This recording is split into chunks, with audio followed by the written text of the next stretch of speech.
studios have held back artists for far too long. The system is set up to reward the studios and not the artists. In this polarized world, where everything is viewed through a political lens, it used to be entertainment that allowed us to escape. Whether it was a great movie, music, or a favorite entertainer, we always had those mediums to free us from our daily lives. At Creado, we are developing a brand new solution built with the artists in mind, empowering them to deliver original content directly to an engaged audience. Whether you are an investor or you simply want to support our mission, you can become a member today. We are ready to take the next step to bring this to market, but we need your help. Join our mission today at creado.media, and together we will let freedom stream.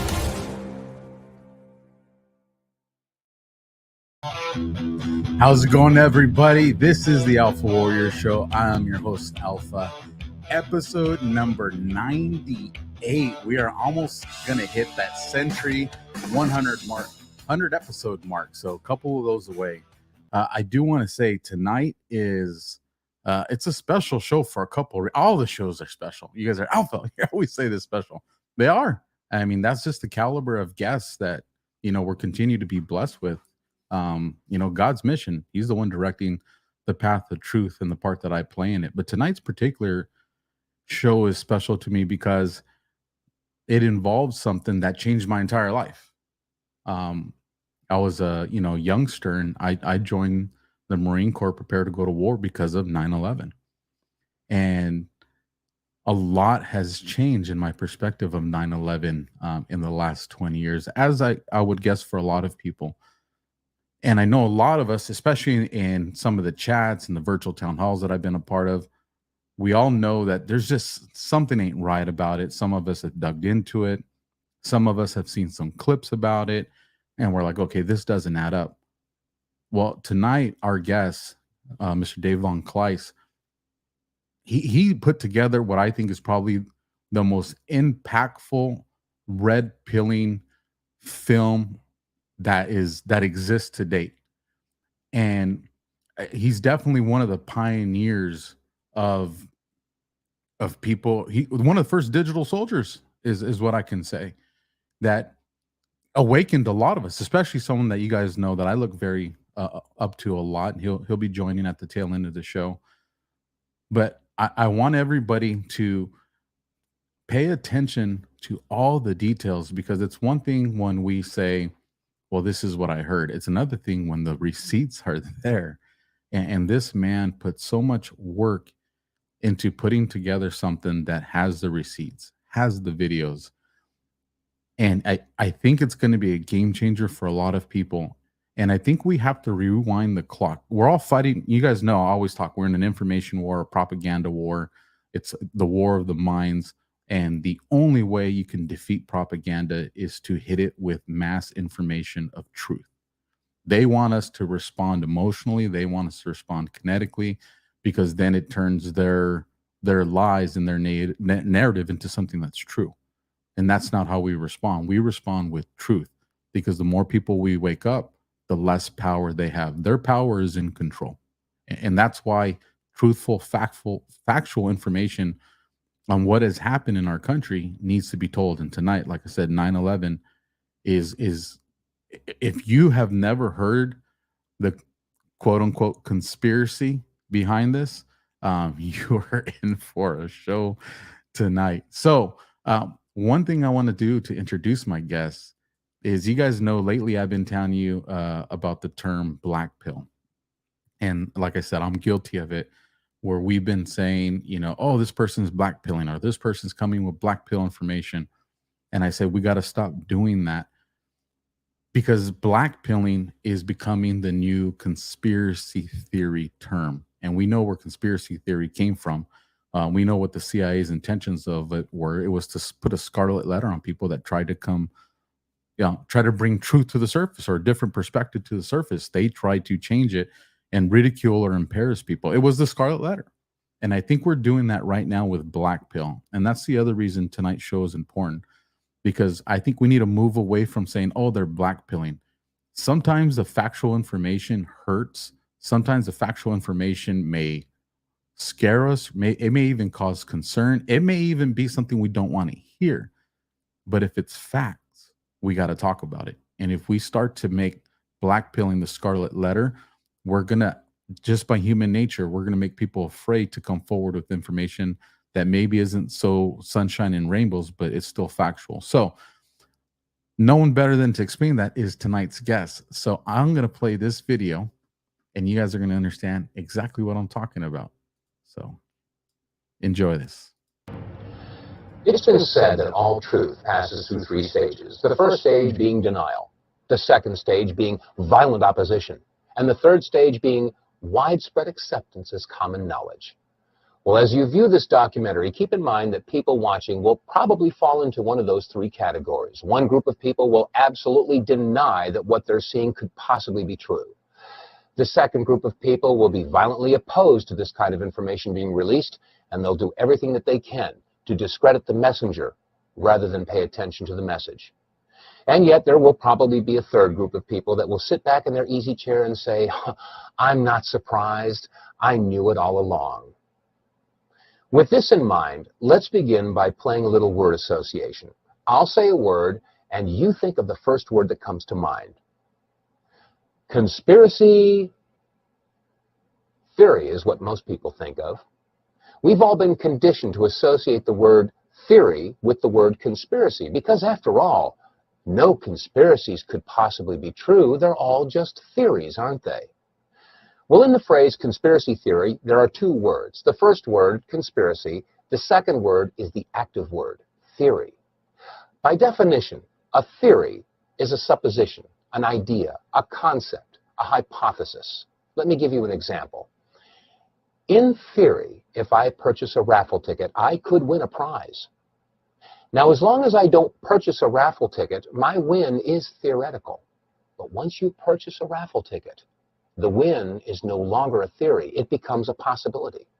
And the more raffle tickets you purchase, the more possible and eventually probable the win becomes. Such is the case with a conspiracy theory. As long as there is no evidence, it is a conspiracy theory.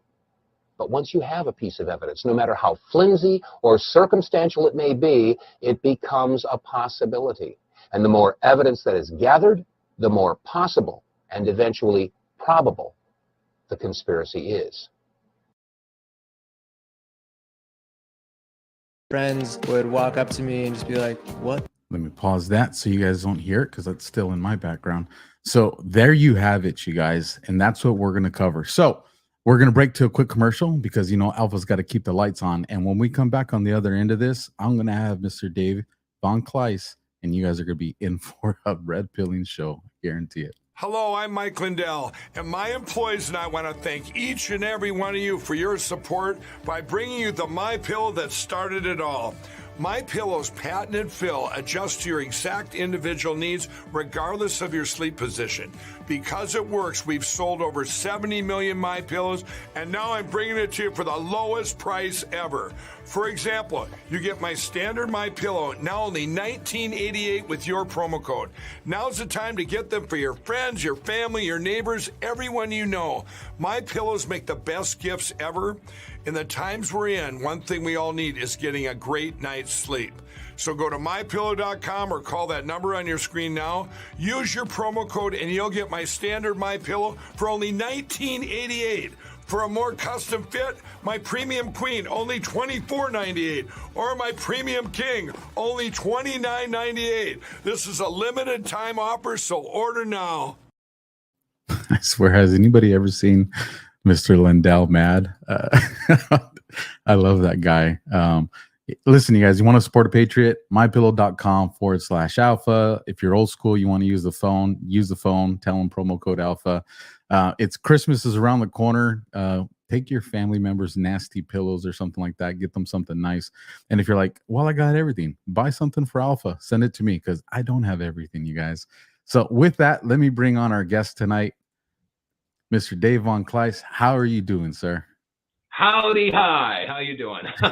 I'm flattered that you invited me to come on the show, and it was interesting seeing that clip with my red sweater all those years ago. Oh my God. Well, you know what? So I was telling one of my friends yesterday in one of the Twitter town halls. I'm like, man, I'm bringing on Dave Vonkleist, and I go, and we've got to talk on the phone a few times now, and I go, God, he just has an amazing voice. I told him this. It reminded me of just listening to like quality radio, and something that breaks my heart because it doesn't really seem like we have that anymore. So and I know I'm going to get comments on that because for one, and I mean I'll let you talk about your history, but you've been in the industry way longer than I have. You have more time fixing mistakes than I have time behind the microphone. There's no denying that. And I know you've considered, maybe coming back into the industry, and I'll tell you what, I really hope you do. And this is one of the reasons why, Dave. We have a lot of patriots that have been moved to say, you know what, I don't know what I'm doing, but I'm going to grab a camera, I'm going to grab a microphone, and everything that I've worked on that I've been telling my friends and my neighbors, I'm going to go and tell it to people. And they're doing it. But with that, you and I both know there are a lot of dark entities out there. There are a lot of people that say, you know what, let me dangle a few carrots here, compromise some of these people and lead them astray. And I'll tell you what, it'd be very reassuring to have someone like you with not just your experience and your caliber of investigations, but someone that could be like, hey, listen, all you younglings, let me show you the way to do this and the correct way to do this, and actually have like some solid leadership with experience. Because I think the one thing the movement's lacking right now is the experience. But please tell, for those that don't know who Dave Vonkleist is, tell us a little bit about yourself. Well, first of all, I am and always have been a musician. I did not intend to go down the rabbit hole. I tumbled down the rabbit hole. I was just exposed to it, to some information, and it just made my head go, eh? And I just, if you become aware of a lie and you do nothing to expose the lie, you become part of the lie. And I couldn't live keeping information to myself if I knew it was true and correct. And well, like I said, I've always been a musician, a studio vocalist, did crazy voices for commercials for radio stations and TV stations. And my red pill moment was when I was working at the WTNH Channel 8 back in New Haven, Connecticut. Hey, Husky fans, you've got a front row seat of all the action of Big East basketball. Tonight is UConn meets Villanova, right here on WTNH Channel 8. And I'm telling you, that's what I'm talking about right there. Well, yeah, I worked with a guy, his name's Mark Caplow. He for many years, he was a voice of ESPN. I don't know if you remember that voice. A lot of people might recognize it. But no, I was doing silly voices. And when I was working at WTNH, this was during the first Gulf War. George Bush Sr., Norman Schwarzkopf, Colin Powell, yada, yada. And I was in the newsroom one afternoon when they were sending back raw footage from Iraq, and I saw our military dozing bodies into a common grave. And I was, oh my God, this is horrible. And then that night on ABC News, Peter Jennings, more Americans get their news from ABC than any other source. And he comes on and he says, well, the bombings continued in Baghdad today, but of course, there were no casualties because America's using smart bombs. No, that's not true, So that's what motivated me to start paying attention. I started listening to a talk radio. I listened to Rush Limbaugh, but I also discovered Tom Valentine and Chuck Harder from the For the People radio broadcast. And then there was William Cooper. Anybody out there remember Bill Cooper? The Hour of the Time. He wrote the book, what is it? It's right over here. Behold, a Pale Horse. If you haven't heard that, that's sort of like a Bible. You need to get a hold of that. Behold, a Pale Horse. Anyway, so I started to tumble down this rabbit hole, and that was in like 90. Yeah, it was in 91. By 95, I was doing a radio show on WATR AM 1320 in Waterbury, Connecticut. And that's how I met Daniel New. You mentioned Daniel New when we spoke earlier. And his story about his son, Michael, really touched my heart. And so I wrote a song. And anyway, I gave it to Daniel and to raise funds for the legal fund. And that was the first of many songs that started to just come, you know. I mean, I just started writing all these songs and doing this radio show. And eventually, like I said, I started tumbling down the rabbit hole. And this was right around the time of the Oklahoma City bombing. And during that period of time, I became friends with, Ted Gunderson. He was former FBI bureau chief for Houston, San Francisco, and Los Angeles. He was investigating it. General Ben Parton was another one. And I was also in touch with many of the local broadcasters in Oklahoma City. And I think I mentioned to you on the tail end of the 9/11 in plain sight video are some clips from the original broadcasts. And they were absolutely mind-blowing. So this is why I started to tumble down the rabbit hole.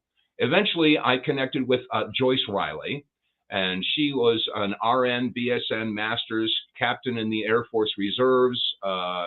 She was also a medical malpractice legal consultant and an expert witness. And she and I teamed up and were the American Gulf War Veterans Association. And the website, you'd have to use the Wayback machine to find it, because a lot of it's gone now. But if you go to gulfwarvets.com, you'll have all that information, documents, et cetera, et cetera. So during the 90s, Joyce and I were tearing the roof off the sucker with the Gulf War Vets issue. And we eventually started a show on the GCN radio network, same network that Alex Jones is on. And used to have Alex join me in the morning, because our show was before his. Hey, Alex, who do you have joining you today? Well, today we're talking to Charlotte Iserby from the Department of Education and the Dumbing Down of America. Okay, fine. Anyway, so we started doing the Power Hour radio show, and on the morning of September 11th, 2001, we were on the air. Well, I was getting ready to go on the air, and we had our little studio, and I turned on the mic, and we were connected digitally to the network, the GCN network up in Minnesota. And so I got connected, and I said, hey, Jason, how's the level? Check, 1, 2. Sounds good? Okay, great. How much time do I have? 30 seconds? Okay, great. Oh, turn on the TV monitor. CNN, Fox, and holy crap. Oh, my God, what's going on in New York? And I'm on in 3, 2, 1. Ladies and gentlemen, wherever you are, whatever you're doing, listen carefully. I want you to run, don't walk to your television. Put a tape in, start taping any network you can. Something horrible is going on in New York. Do it now. Go on. And all over the country. I mean, we had AM, FM, satellite, internet, international shortwave. We were all over the world. So all over the place, people were putting tapes in. 3 minutes later, at 9:03, we saw the second tower get nailed. Needless to say, it was a pretty horrible day. And 2 weeks afterwards, GW was on a press conference.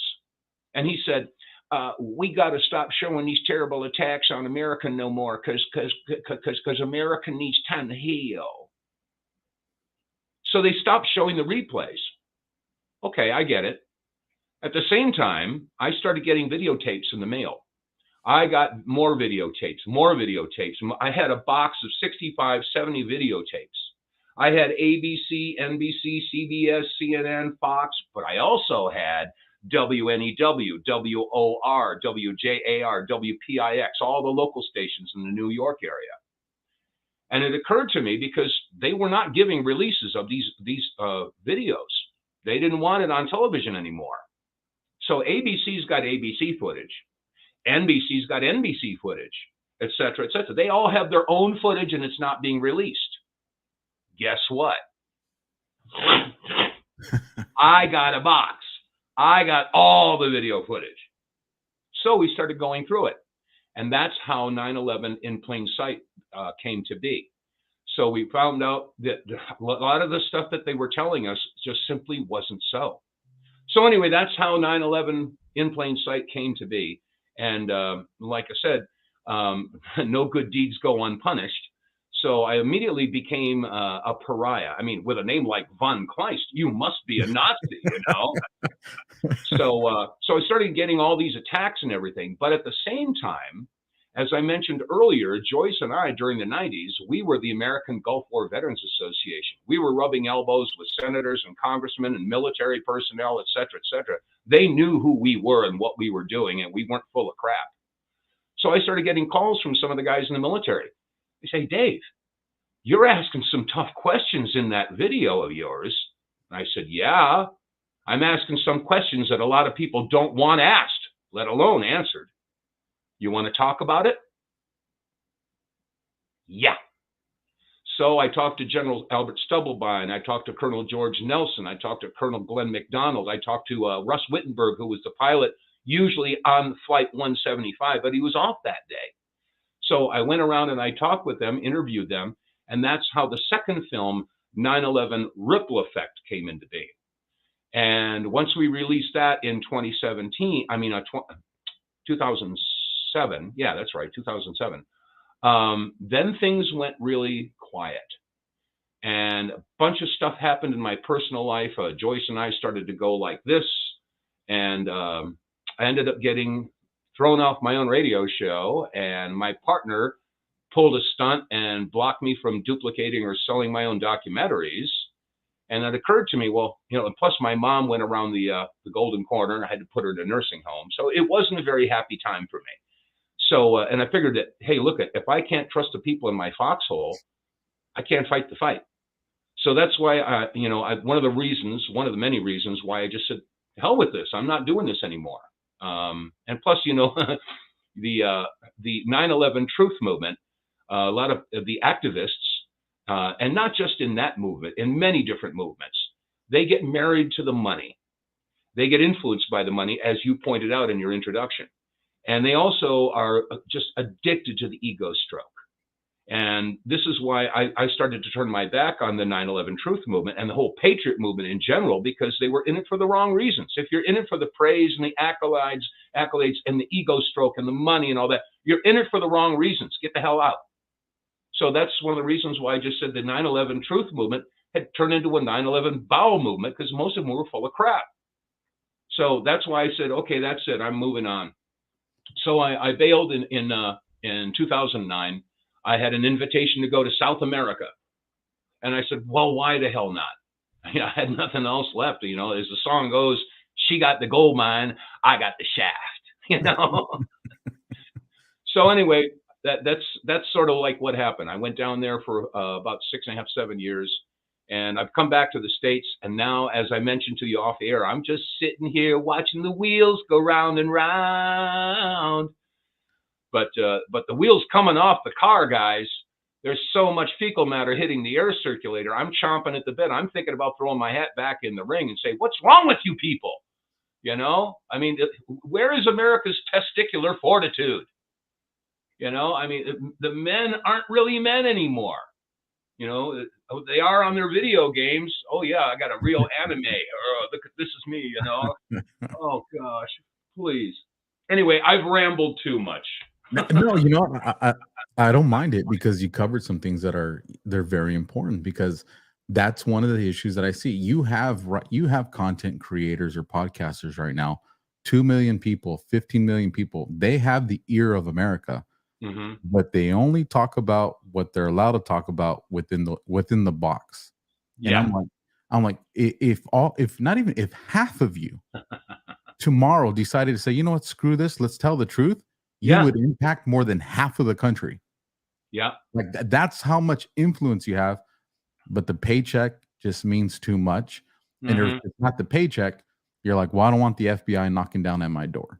Well, then get out of the movement. I remember people used to say that, oh, I don't want to go to that meeting. They'll be taking down license plate numbers. And I used to say, hey, look, if you're not on a list, you're not doing enough. It's as simple as that. If everybody was to stand up and be recognized, and don't be scared, don't be afraid. How can we be the land of the free if we're not the home of the brave? People don't get that. And I think, and much credit to my audience. I think one of the reasons our show has grown so fast in such a short amount of time is because they know that I've turned around and looked at the FBI and I've given them the double bird. So either bury me or lock me up, but you're still not going to shut me up, because I still get access to pen and a paper, and I'll write my thoughts. Yeah. You know, nothing's going to keep me from telling the truth because, you know, truth be told, I've lived with all the tragedy I've had between the war and law enforcement. I've still had a great life. And I've Mhm. got to see things in the world most people will never get to see. And I want my children to have that. That's And right. the direction that this country is going in right now, they're not going to have that. So No. when people ask me, Alpha, aren't you afraid? I'm more afraid of letting this continue and then wonder what my 2-year-old girl is going to grow up into. That Mhm. scares me way more than them threatening my freedom. Now, Absolutely. That's so what motivated me to get involved when my daughter was 7 or 8 years old. And like I said, I've always been a musician. And my wife at the time, she was an artist. Oh, that's a real kiss of death. She's an artist. I'm a musician. We're going to make a lot of money, right? But no, when my daughter got to be 7 or 8 years old, I realized that, you know, I got to start getting serious about this world. And that's why I started taking some courses at the local community college, political science, psychology, history, et cetera, and applying that to what I was learning, you know, from the radio talk shows. And they were giving me leads so I could go to the library and look this up and I could get this book and do that. And I started learning stuff. Whoa, what a concept, you know? And that's why I got involved in the first place. Same reason that you're doing it. It was for the generation to come. And nowadays, you know, I mean, I think that's the difference between the Chinese philosophy. They plan for the generation to come. Okay. Our elected leaders think about the next election. That's where their heads are at, you know, and 100%. What did the Chinese say? How are they going to take down America? 100-year plan. that's right. That was the level of patience that they had to take down this country. And guess what? It's unfolding. Look, Yep. start doing. Khrushchev said the same thing. Give me one generation. Yeah. And Reagan said the same thing. We're one generation from losing it all. If the people don't pay attention, and also if they're betrayed by the media. Now that's another real hot point with me. Okay, I've been screaming about the subterfuge and the propaganda from the mainstream media for over a quarter century. I wrote songs about this. I have 3 albums of politically incorrect, in your face, you lying son of a bitch government music. And it's all free. Just go to YouTube and type in my name. You'll find it all out there. And there's a song called You Won't Be Trusted Anymore. And that's dedicated to the U.S. media. And I was motivated because of the crap that they were throwing at us about the Oklahoma City bombing. Okay, you know, so, I mean, I realized that a lot of the young folks out there, I mean, if you were probably too young to even remember the Oklahoma City bombing, there's people serving in uniform right now that they don't even remember 9/11. Happened before they were born. You know, so they look at this as ancient history. But, you know, if you forget your history, you're destined to repeat it. And that's one of the things I think is so important tonight, Dave, is the cabal doesn't change playbooks. Oh, no. And if people want to know, well, how do we figure out what's going on right now? Well, let's just rewind the clock back 20 years and see how did they do it then? How did they push propaganda? How did they try to suppress factual information? Because if we recognize how they did it, how they were successful at it, then it gives us a way or an avenue to defeat it in today's age. Because this is what I will tell you, Dave, and our government has recognized it. People are not watching mainstream media anymore. They've turned to not only even Fox, conservatives, patriots are like, yeah, sorry, you know, we're not going to pay attention. I keep doing it. So I got this new camera, Dave, and I got to remember it's cued off by hand signs, so it starts zooming in and zooming out. So I got to remember from time to time. I'm like, oh man, because I'm a big use your hands person when you talk. It drives everybody nuts. But people are not trusting the mainstream media anymore. So with that, what people are turning to is social media, virtual town halls, podcasts, Rumble channels like this one. This is where people are turning towards for their information. So this is what I tell people. You don't think the government recognizes that? You bet your ass they do. So well, what does that mean? Even Newsmax is blowing smoke up everybody's butt. They're still pushing the vaccine. You know, I mean, come on, Newsmax, really? Oh, yeah. As far as a news network, I look at Al Jazeera. I'll go online, and I also subscribe to OANN. I really appreciate some of the stuff that they're doing. They're really tearing the roof off the sucker. And yes, RT. I was screaming about RT. I mean, So many respected journalists from the U.S. couldn't tell the truth on the U.S. networks, so they went to RT. Larry King. Oh, he's a communist, right? Come on. Chris Hedges, he was a Pulitzer Prize winning writer for the New York Times. They wouldn't let him tell the truth, so he went to RT. There's a bunch of journalists that went to RT. So RT is what I relied heavily on to get the truth about what was going on with Ukraine and Russia. Yeah, think about that. 30, 40 years ago, it was Russia, the USSR, that was suppressing truth. Radio Free America was being jammed in the shortwave. Now they're telling the truth, and we're all screwed up in this country. No, absolutely. So I'm going to tell you a little story. Back in '96, this is when I just gotten together with Joyce, and she and I were married, and we were, like I said, we were doing radio interviews and stuff like that. She was a medical malpractice legal consultant, expert witness, and we would go into the law libraries in Houston and pull up all documents on microfiche. We were pulling up congressional records, Senate reports, after-action reports from the Gulf War. We were printing every single page, and we went into duplication. We were selling them. People were buying. I'm going to pause you real quick, Dave. Yeah. Because there is a portion of my audience that is really young, and they're like, micro what? So microfiche, you guys, is a little film that you take to in the libraries that had this big, looked like a upside down projector type thing. You would slide the film under it, and it would project the film onto the screen so you can read it. And it was your newspapers. That was our internet back then. Right. Was microfiche. So for all, I caught the tail end of it, but I remember. So everybody, no, we're not talking about an aquarium fish. This was actually little film. This is actually little film that projected it, and that was our internet. So, but please continue, Dave. Okay. So anyway, we were printing out all of these congressional records, Senate reports. And as a matter of fact, let me see, where are they here? Let's see, I'll show you a couple of them. These are just the title pages. Can you read that? Yep. U.S. Chemical and Biological. Yeah, go ahead. U.S. chemical biological warfare related to dual-use exports to Iraq and their possible impact on the health consequences of the Persian Gulf War. Right, and it was Senator Don Regal. Okay, right there. It was called the Regal Report. And this had all the shipments of botulism, anthrax, West Nile virus, plague from the ATCC. Okay, the evidence is here. That's one. Okay, take a look. Here's another title page. We were printing this stuff out. Human drug testing by the CIA. Date rape drug. Thank you, CIA. How about this one? Oh, that's just X-File stuff. MK Ultra, right? Biological testing involving human subjects by the Department of Defense. All right. MK Ultra. All right. This is what we were doing. The appropriations bill for 1970. This is where AIDS came from. They said they could create a new infective microorganism that would destroy the immune system. They could do it in 5 to 10 years. They appropriated the money. Then they started a vaccine campaign in Haiti, Africa, and San Francisco. And 5 years later, we had AIDS in Haiti, Africa, and San Francisco. We had all the documents. So Joyce was asked to testify before the Presidential Commission on Gulf War Syndrome. So we packed our stuff up. We had all the documents, and we went off to San Antonio. So when she went to testify, they gave her 10 minutes.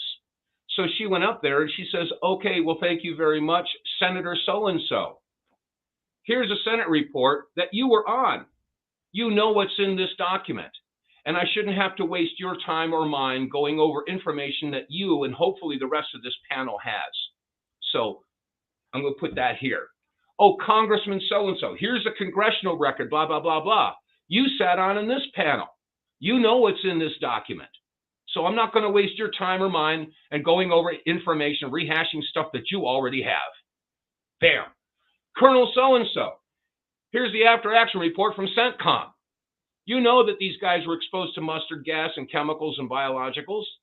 Okay, so I don't have to go over this stuff with you either, do I? Boom.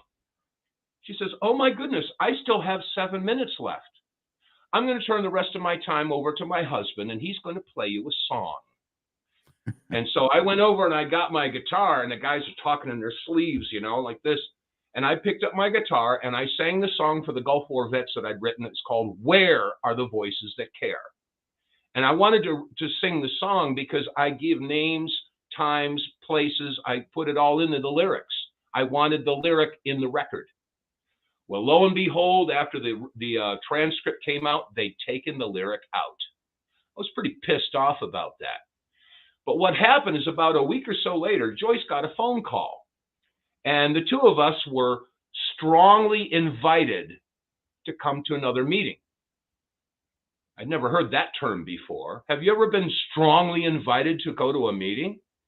So anyway, we went back to San Antonio, and I forget, it was a Sheraton or a Hilton or something like that. They had a big room. It's probably about 50 people, 60 people in there. The doors closed. There were some people in uniform, some plain clothes. And the moderator got up, and the first thing he said, he says, "Well, first of all, ladies and gentlemen, if you're in this room, I want you all to know that you have been thoroughly vetted. We know who you are, we know what you're doing, and we're honored to have you all here." I said, "Oh, I'm Twitter-pated." So he proceeded to give a little bit of a thumbnail sketch of what happened to our country in the past 200 years and how we lost our organic constitution in 1871 and became a corporation. I'm sure you probably know about this, maybe other listeners don't, but this is the truth. But anyway, he gave a little bit of a history how about the organized crime families, the industrialists, and the bankers all got together and formed a pact to take over this country. And he says it took them decades to do it. They had to be patient. They had to be ruthless. They had to be diabolical. They had to be stealth. But they were persistent, and they carried on, and they got it done. The final nail is when they took out JFK. And I want to tell you, he says, we understand who these people are and what they're doing. And we're not going to allow it to stand. We're going to get our country back. But it's not going to happen in a year or a decade. It's going to take us decades because it took them decades. But we're going to be just as stealth, just as diabolical, just as ruthless, and just as patient because we're the good guys. We are the white hats. I got goosebumps right now, Dave. I got goosebumps too, but not until about 4 years ago, because that was in '96. Okay, I didn't put the puzzle pieces together. I didn't know what they meant, white hats. Yeah, I know that means good guys. Yeah, I got that. But that was in '96. So lo and behold, Trump gets elected, and then we start hearing about all these Q posts and all this other stuff. And all of a sudden, I start hearing the term the white hats. At first, it didn't register. But then all of a sudden it went ding. I went, oh, the white hats. They're back. They're here. I said, holy crap. So this is why I'm paying attention a lot more to some of the Q posts. I realize that there's going to be, rabbit trails thrown out there, misinformation deliberately thrown out there. That's the way intel works. The 80-20 principle is always at hand. So Dave, you are the first person outside of myself that brings that part up. I try to remind everybody all the time, misinformation and disinformation is part of this operation. That's why I tell everybody, listen, you got to understand, we don't know which ones are the factual ones and which ones are not the factual ones. So remember that when you're going out there before you put all your eggs into one basket, because we don't know. So, but other than myself, you are the first person I've ever had that actually brings that portion up, because everybody usually works around that side. So, but once again, this is why I'm so excited about you. Hey, look, and I'm nothing special. I'm just a regular musician. I'm gonna argue that with you, because like the gentleman said back in 1996, you were in that room for a reason. And in my personal opinion, I don't think they've ever stopped keeping an eye on any of you guys. Well, they say once you get on their list, you never get off. So, and that goes for both sides, the black hats and the white hats. I know I'm not on the Christmas card list of the Pentagon. That's for damn sure. Not with what we did back then. Joyce and I stopped the anthrax vaccination campaign back in '98. because we were Joyce was on with Art Bell. I don't know. Are you old enough to remember Art Bell? Late night, overnight. So I'm actually going to be coming out on his show to share my story pretty soon. Oh well, Art Bell passed away a few years ago. George Norrie took over for him. So then I'm thinking of another Bell then. Yeah, there's John B. Wells. Wow. There you go, John B. Wells. John B. Wells. John B. Wells is like, oh, Alpha, you gonna get my name wrong? Yeah. So John B. Wells. Yeah. Well, my apologies. Well, Joyce was on with Art Bell at least almost 24 times. I was on a half a dozen times. And this was when we were pushing all these documents I was just showing you, after action reports, Senate reports, and it says right in there that the anthrax vaccine should be considered as a possible cause of the Gulf War syndrome. And Art Bell says, oh, that can't be true. That can't be true. And says, oh, yeah, yes, it's true. It's right here. And so he went for a commercial break and he checked up on it. He says, yep, ladies and gentlemen, she's telling the truth. As a matter of fact, there's, if you look up Title 50, Chapter 32, Section 1520. As a matter of fact, when you go to a commercial break, you might have some fun looking that up. Title 50, Chapter 32, Section 1520 shows you that the government can experiment on you for basically any reason whatsoever. It's in the code. They can do it anytime. Okay, we got contrails, we have vaccines, we have food additives, we got water supply with fluoride, and God knows what else is in there. So, when you go back to the documents, you start understanding, how nefarious things can really be. But anyway, I went down a little tangent. You know what? Like I said, my shows, always God's direction, not mine, not the guest. Whatever message he wants the audience to hear, they're going to hear it. But I'll bring us back to 9/11. When you started to put this documentary together, what was the first moment in that film? And I'm talking about the first one, In Plain Sight. What was the moment when you were like, holy shit, like this is really bad, if you remember? Well, the first thing that drew my attention to the problems of the official story was the Pentagon.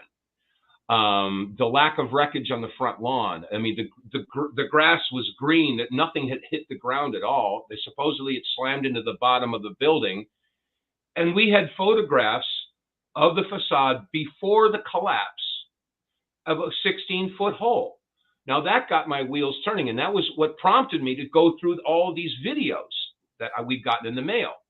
The next thing that really blew my brains out was the video footage of both planes as they're hitting the tower. Before the plane hit the tower, there was a flash. Before the plane hit the tower, there's a flash, and it's not just on the south tower. It was also on the north tower. So I was saying, what the heck caused that flash? And then that led me to looking at the bottom of the plane, and there appeared to be something there. I don't know what it was. People would say it's a pod, it's a missile. I don't care if it was Pee Wee Herman strapped to the bottom of the plane. It's not supposed to be there. So I used to, I would be called a pod person or this stuff like that. I don't say what it is. If I was to try to say what it is, that would be a conspiracy theory. I'm not into conspiracy theories. I ask questions. Okay. And that's what sort of pissed off a lot of people because they couldn't back me into a corner. You're a conspiracy theorist. Oh, really? What theory are you referring to? I don't have any theories. I base my questions on the evidence. I could show a picture or a video and say, what is this? Should I be condemned and ridiculed for simply asking that question? Well, that's what I was facing. Oh, if you don't know what it is, you shouldn't talk about it. If we don't talk about it, we'll never know what it is. Why am I stupid or something? Or is it the other way around? I'm just, I'm using logic and common sense, and it seems to be illegal to some people. I'm monitoring the different chats on the different feeds, Dave, and people are going absolutely nuts. One of the comments, Rachel JK75, she goes, in 1996, he was in a white hat meeting, heart, and all the different chats. That's what everybody's still got. I didn't know. I swear, I didn't know. I like I said, I'm a musician. I did silly voices in commercials all my life until I started doing talk radio. and I started falling down this rabbit trail. I mean, this a rabbit hole. I didn't know that I was going to end up doing this. If somebody had held a gun to my head when I was 35 years old and said, Dave, you're going to become a national radio talk show host, you're going to be talking about conspiracies, health issues, economics, I would have said, what are you smoking? You know, give me some of that, you know. But no, I had no idea. I know exactly what you mean, because if somebody 10 years ago would have told me I would have been doing this, I was going to be like, you're crazy. Yeah. You're crazy. No, like, no, I'm going to be chasing bad guys, jumping over fences. There's no way I'm going to be behind a camera. You're nuts. Right. Did you not see how I was in public speaking? Like, that's not going to happen. But here we are, you know, God's divine plan.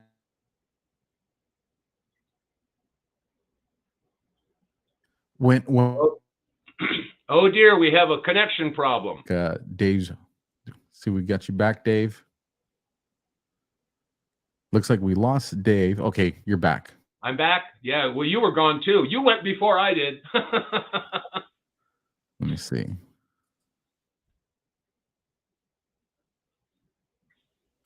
We'll work through this, you guys. Give me 1 second. All right, there you are, Dave. Okay. A little glitch in the ether. So here's something interesting. So when I first started doing these shows, I had no technical errors. Now, I'm not a technical genius, but I know more than the lay person when it comes to, tech. And I used to work for AOL Time Warner. So I know about the connections and things like that. Okay. But when I started to get a different caliber of guests, all of a sudden, because I monitor my feed strength. Well, I started monitoring it once I started to notice certain guests. I was like, how's this happening? Like, I'm running hardwire, I even have a booster, so they've pushed me to the point where I have almost commercial grade internet coming in. And even with that, I always run checks before and after. And it's solid. And I mean, and I've tested it. Like, I've opened up so many different programs to really bring my machine to the brink. Mm-hmm. Still no errors. Right now, when I have my show on, I have everything minimized. Like, I only run what I need.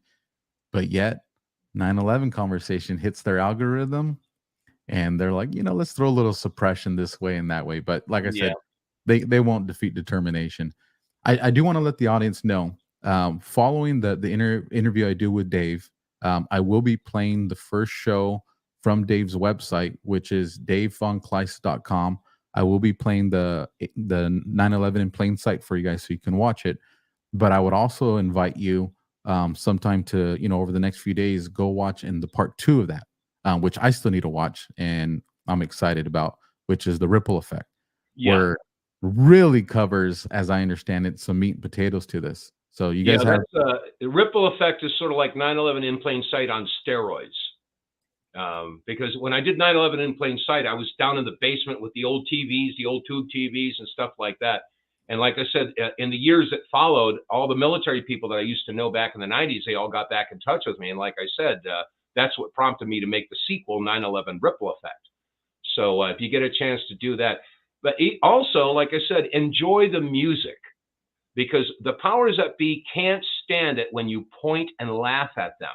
They also don't like it when you write songs about them. Okay, that hits them in a spot that they don't understand. They don't get that part of it. And so, so please enjoy the music. Like I said, there are 3 albums of politically incorrect, in your face, you lying son of a bitch music. And I say that all the time. So hopefully that'll motivate and inspire some people to get involved. Get off of your big fat pimple covered butt and do something.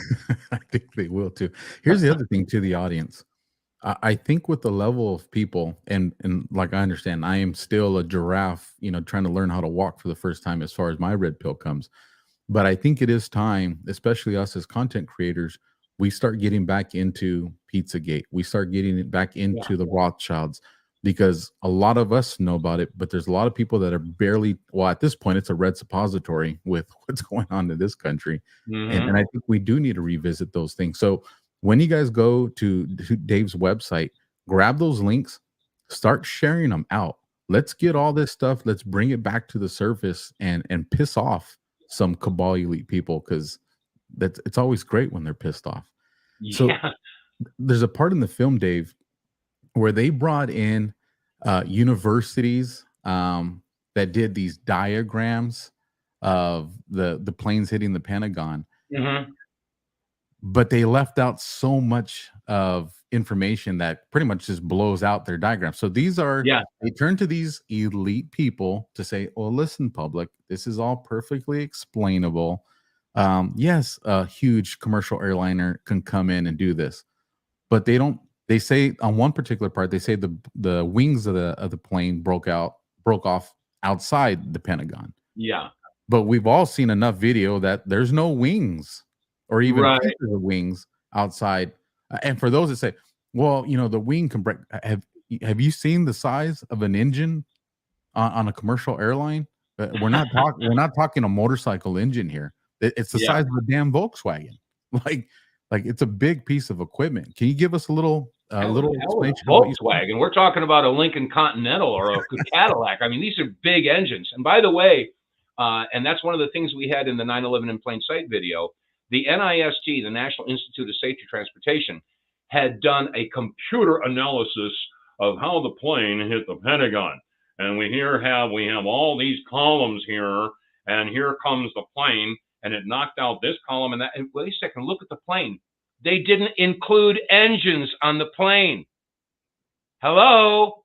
I mean, they focus on the little tube fuselage and the wings, but there were no engines. What's wrong with you people? The engines were big, heavy titanium pieces of machinery. And then there's the landing gear. Those are other big hunks of metal. No sign of that stuff in their own analysis, their computer-generated analysis. I said, oh, my goodness. Boy, that's a convenient thing to leave out of your computer-generated analysis, you know? So they've been blowing smoke up everybody's butt for all this time. And I'm not surprised. Like I said, what got me started was the crap that they threw at us over the Oklahoma City bombing. You know, so, and of course, didn't we just have the anniversary of JFK's assassination? Isn't that today? Oh, my. Sure, that was Lee Harvey Oswald, too. Yeah, right. Oh, I'm sorry. I go off on tangent. When you compare JFK and some of the names and numbers and dates, and you go back to Abraham Lincoln and the assassination there, I'll tell you, you know what? I'm going to do a show on that because that is going to rock people's socks when they're just like, how many coincidences before statistically impossible to be a coincidence? No kidding. Kennedy's secretary's name was Lincoln. Lincoln's secretary's name was Kennedy. I mean, it's like, there's all kinds of stuff like that. Absolutely. So one of the facts that you covered in the film, and here's the thing, it was a very simple fact, but I was just like, how did I not see that? And when we talk about the Twin Towers, and I was looking for a video all day today, but of course they've taken it down. But there was a gentleman who, he's a welder. And it's generational in his family working with steel. And he actually had a piece of the same grade of steel that the 9/11 towers were built out of. Mm-hmm. And he's telling people, listen, this is how hot it would have to be. This is how long the heat would have to be in order just to even barely compromise this grade of steel. And I don't remember the numbers of it. And he does a time-lapse video on it. That's like, I think it was almost like a whole day that he's generating this heat. And he goes over there and he's barely able to dent it. He goes, that's how powerful this steel is. And now when I go look for it, there's this other guy that's done something similar to it, but he doesn't do the time lapse. And it's just a junky video, but he tries to debunk this guy. But he talks about literally these buildings, they would have had to been burning for days, days just to compromise the integrity of this steel. So when I was thinking about that and how they said, well, it was the fire, then it brings me to the Pentagon. And in your movie, it shows, all the walls where they collapse, and you have a book that's open, not burned, wooden tables, not burned. There's just no sign of the same heat damage that they're explaining existed what took down 9/11. And that was, as simple as it was, that was one of the things in the movie that just had such a tremendous impact on me, because I was like, you can't argue one and then say it doesn't apply to the other. Right. It doesn't work that way. That's not science. Yeah. Well, there was when the plane hit the tower, there were a lot of different photographs of the damage. Here's a close-up of one of the towers. You could see the outline of the plane that hit there. And if you zoom in, there was a woman who was standing looking out. She was leaning up like this, looking out the hole. Wait a minute. If it was so hot that it was going to collapse the building, if the fires inside were so hot, and she's standing in the hole where the plane came in, that doesn't wash. And like you said, if it was going to be so hot that it would melt the freaking tower, and yet it didn't burn the book that's sitting on the stool at the Pentagon, it's just, people have to use their brains. They can't just listen to the news and say, And unfortunately, this is what people have been taught. They don't have the critical thinking skills. They're not taught to challenge anything. So they just consume what's given to them by the mainstream media. And this is what the problem is. And I'll tell you, trying to talk to people like that, and we've all been conditioned. I mean, here we are, tomorrow's Thanksgiving. Now, what are the things that you're not supposed to talk about at Thanksgiving or at the local bar or at a party? What are the two things you don't talk about? You tell me. Politics. I know I got that one. And religion. Thank you. All right. Well, let me ask you this. What is the best way to stagnate a civilization? Don't talk about politics or religion. Don't talk about it. And we've all been conditioned to say, okay, well, we're in a public gathering. I shouldn't talk about politics or religion. For years, for generations, that's how the news got around. People used to sit at the pub and talk about what this guy did and what that guy did and stuff, and people would learn. But now you can't talk about it. Instead, we got these slogans. You can't fight City Hall. Oh, I'm only one person. What am I going to do about it? I mean, all of these little phrases, we hear them over and over again. That's brainwashing, damn it. Now, one thing I want to bring up and I want to share, and I want to get your take on this. Okay. And I definitely want the audience to see it because I know a lot of them haven't. I'm going to bring up the clip of George Bush at the school when he gets the message that the towers have been hit. Right. Now the audience, because I'm only going to play it once, and you guys can, and I'll put the link in the description so you guys can have it and download it and save it. Because trust me, they take this one down, and you always got to keep going and refining it. But this one looks like it's actually survived for a while, so that's a good thing. But I want you guys to listen to what the teacher is telling the students to repeat. She's teaching them words, and I want you guys to pay attention to what they're saying. So I'm going to bring this up. I'll mute me and Dave so you guys don't have to hear feedback. But like I said, we're gonna listen to the first minute, 5 seconds. Get ready to read all these words on this page without making a mistake. Look at the letter at the end and remember the sound it makes. Get ready. Kite. Yes, kite.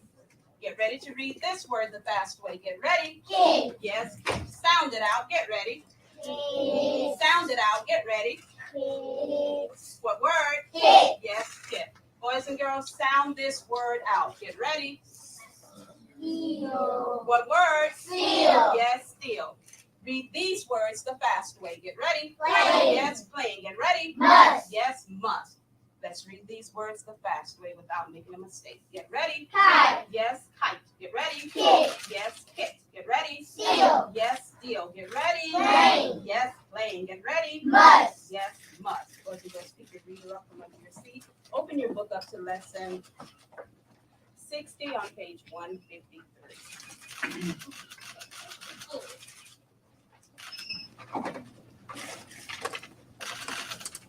Wow. So right there, you guys see Bush gets the notification that the towers were hit. Yeah. Kite, hit, plane, steal. Now, I'm not the sharpest tool in the tool shed, but I mean, come on. Optics. You know, and there's a picture, and this picture, you guys, was in Jeffrey Epstein's house. Yeah. And it's a picture of George. He has one of Bill Clinton, but he has one of George W. Bush. And he's sitting on the floor. There's two Jenga towers, and one of them's collapsed. I think the other one's partially collapsed. And George Bush is holding a paper plane in his hand. So listen, I'm just saying, like I said, I know I ain't the smartest or the sharpest tool in the tool shed, but this is the footage that they try to make disappear. And the kids are saying kite, hit, plane, still, must. You know, what was the last one? Must. M-U-S-T, must. Oh, okay, must. Yeah. So it was kite, hit, plane, still, must. I think that was the right order too that it comes in. But you rearrange it and it's, you know, kite, plane, must, hit, still. You know, and the interesting thing about, and I didn't realize this until a couple months ago. I was like, why kite? Like the kite kept throwing me for a loop. And then it dawned on me, Alpha, you worked law enforcement, you worked undercover. What's a kite? When you go to the prison systems, what's a kite? It's an undercover message. So in the gang world, there's a little piece of paper and they'll fold it and they'll fold paper to a point where you guys, it would make Guinness Book of World Records. and they'll pass these kites, is what they call them. They'll pass these kites from cell to cell. But kite is something in the gang world, you know, the criminal world. Kite it's a message. It's a hidden message. And I was like, okay, well, we got a hidden message. And then, because that's the first one, kite. And then followed by, you know, the following words playing, and you guys can rearrange it and you see what that turns out to. So what do you think about that, man? That's, you know, I never even thought about that. I remember seeing that video clip when they whispered in his ear. As a matter of fact, I thought you were going to play the clip where Bush says, well, we were watching the television in a classroom and we saw the first tower get hit. I thought you were going to play that clip. I didn't even know about that one. Oh, yeah. Yeah, there's a video clip of George Bush talking about it. Yeah, I was in a classroom and they had a television on there. And I remember I saw that the first plane hit the first tower. And I thought that was terrible pilot, must be pilot error or something like that. So, wait a second. That was not on live television. Why would he say he saw the plane hit the first tower? Okay, that clip is out there too. So there's lots of stuff like this that make you go, you know. So I'm not surprised at all. But I had not put those puzzle pieces together whether she was reading those words. I mean, I remember seeing that, but I never really paid attention to it. Good on you, mate. I'm telling you, collaboration brings out the best. That's right. That's right. So the other thing I wanted, and I haven't studied a lot about this, but it was brought to my attention, but there was a lot of work going on in the towers before 9/11 happened, a couple of floors below. What do you know about that you can kind of share with me in the audience? Well, from what I heard, and I've seen some photographs, there were some Israeli students who were art students that were working on some project or something there. And I've seen the photographs, and they had some boxes of equipment there. And I can't remember, but it was something like N18. I remember the number 18 was there. And as it turns out, the letter and those numbers just happen to be the same as a detonator, okay, of sorts. I'm not an explosive expert, but I remember hearing about that, and that they had closed off several levels of the tower, and these students were working there. I also heard that in the days before, there were a couple of electronic shutdowns. They shut down this area of electricity. They shut down this area of electricity. So there was some things that were going on.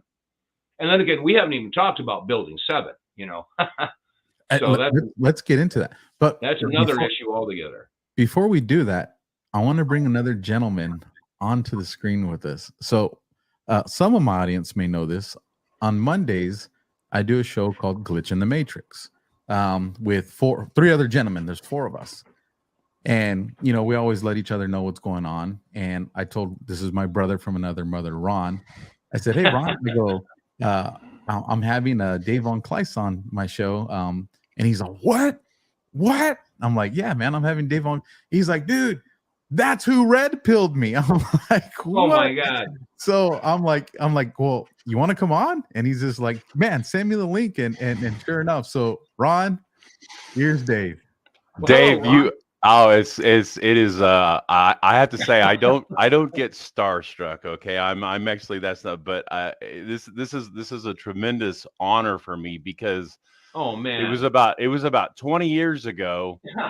Stop. Seriously, it was about 20 years ago. I was working for a guy. I don't know if you remember this. Do you remember selling chelation suppositories for the stuff that you guys were doing with the Gulf War syndrome guys? Does that ring a bell with you? No. Detoxamin. Does that? Oh, I remember hearing about. Oh, okay, I remember about that. Yeah, Detoxamin. Okay. My dad invented those. Oh, really? Really. And okay. I was working for the guys that were basically selling those, and I think their relationship was much more with Joyce than with you. Yeah, I know you guys were working. But anyway, he sat me down in his apartment one night, and he's like, dude, I got to show you this. And he played 911 in plain sight. And up until that point, I was a very good Republican boy. You know, whatever Bush did was wonderful. Whatever Clinton did was horrible. And, you know, I was party lying down. And the only thing that I think that I was red pilled on would have probably been the JFK assassination. But watching that video that you did was what woke me up. Wow. And set me down. And if you could see behind me, this is actually a picture of my library of books that I have. And I don't watch things. I read a lot, and I watch a lot of video and whatnot. I don't think there's anything on 9/11 that I haven't seen. So I'm very well versed in that day. I probably spent every year I go like probably a good 2 to 3 weeks where I go back and I just watch everything again just to kind of keep it in my brain. And I remember when you were talking in the 911 in plain sight with the you were talking about how you found the website Hunt the Boeing by Thierry Masson. Yeah. And that was what kind of like you were like, I think you set out to try to prove it wrong. Right. And that's what led you to the and incidentally the video clip that he played at the very, very beginning, that I took that out and put that on my YouTube channel because I value what you said there from the standpoint of, you know, relating conspiracy theory to a raffle and buying a ticket, because I think that's such a fabulous metaphor. You know, to let people know, look, you even if you have one tiny little piece of evidence, it no longer becomes a theoretical possibility. It actually becomes a possibility. So, you know, anyway, I just so you know, you are responsible for me losing a whole lot of friends. And making other ones. And making a whole lot of new ones. I was just going to say the same thing. You got to check out who your friends are then. Right. So, but I've learned a lot. I've met a lot of really interesting people. You know, being red pilled for 20 years has been a very difficult prospect because I've known things that other people haven't. And, you know, it's like people look at me like I'm crazy, but I have actually I'm wearing my shirt. It says you can ignore reality, but you can't ignore the consequences of ignoring reality. Oh, that's nice. And yeah. That's the Ayn Rand quote. So, but anyway, Alpha invited me to come on because he knew that I was such a fan. But there's probably 4 or 5 people in the Patriot community that I would classify as like gold star people that I want to meet. And, you know, G. Edward Griffin, Jim Mars, you, and you're on that list. So it's a great honor and pleasure to get to talk to you. Well, thank you. I'm really honored, you know, and and I was saying earlier, you know, I've sort of like moved away from the broadcasting thing a dozen years ago, just because of my own personal experience. And I was telling Alpha at the beginning of the show, you know, the end of that particular period was not an easy time. So, like I said, I had to back away. But I'm at a point now where I'm so frustrated watching all this stuff, because common sense, it's escaping people. It's not hard to figure out. You know, I mean, for an example, you know, everybody's worried about climate change and global warming and all that.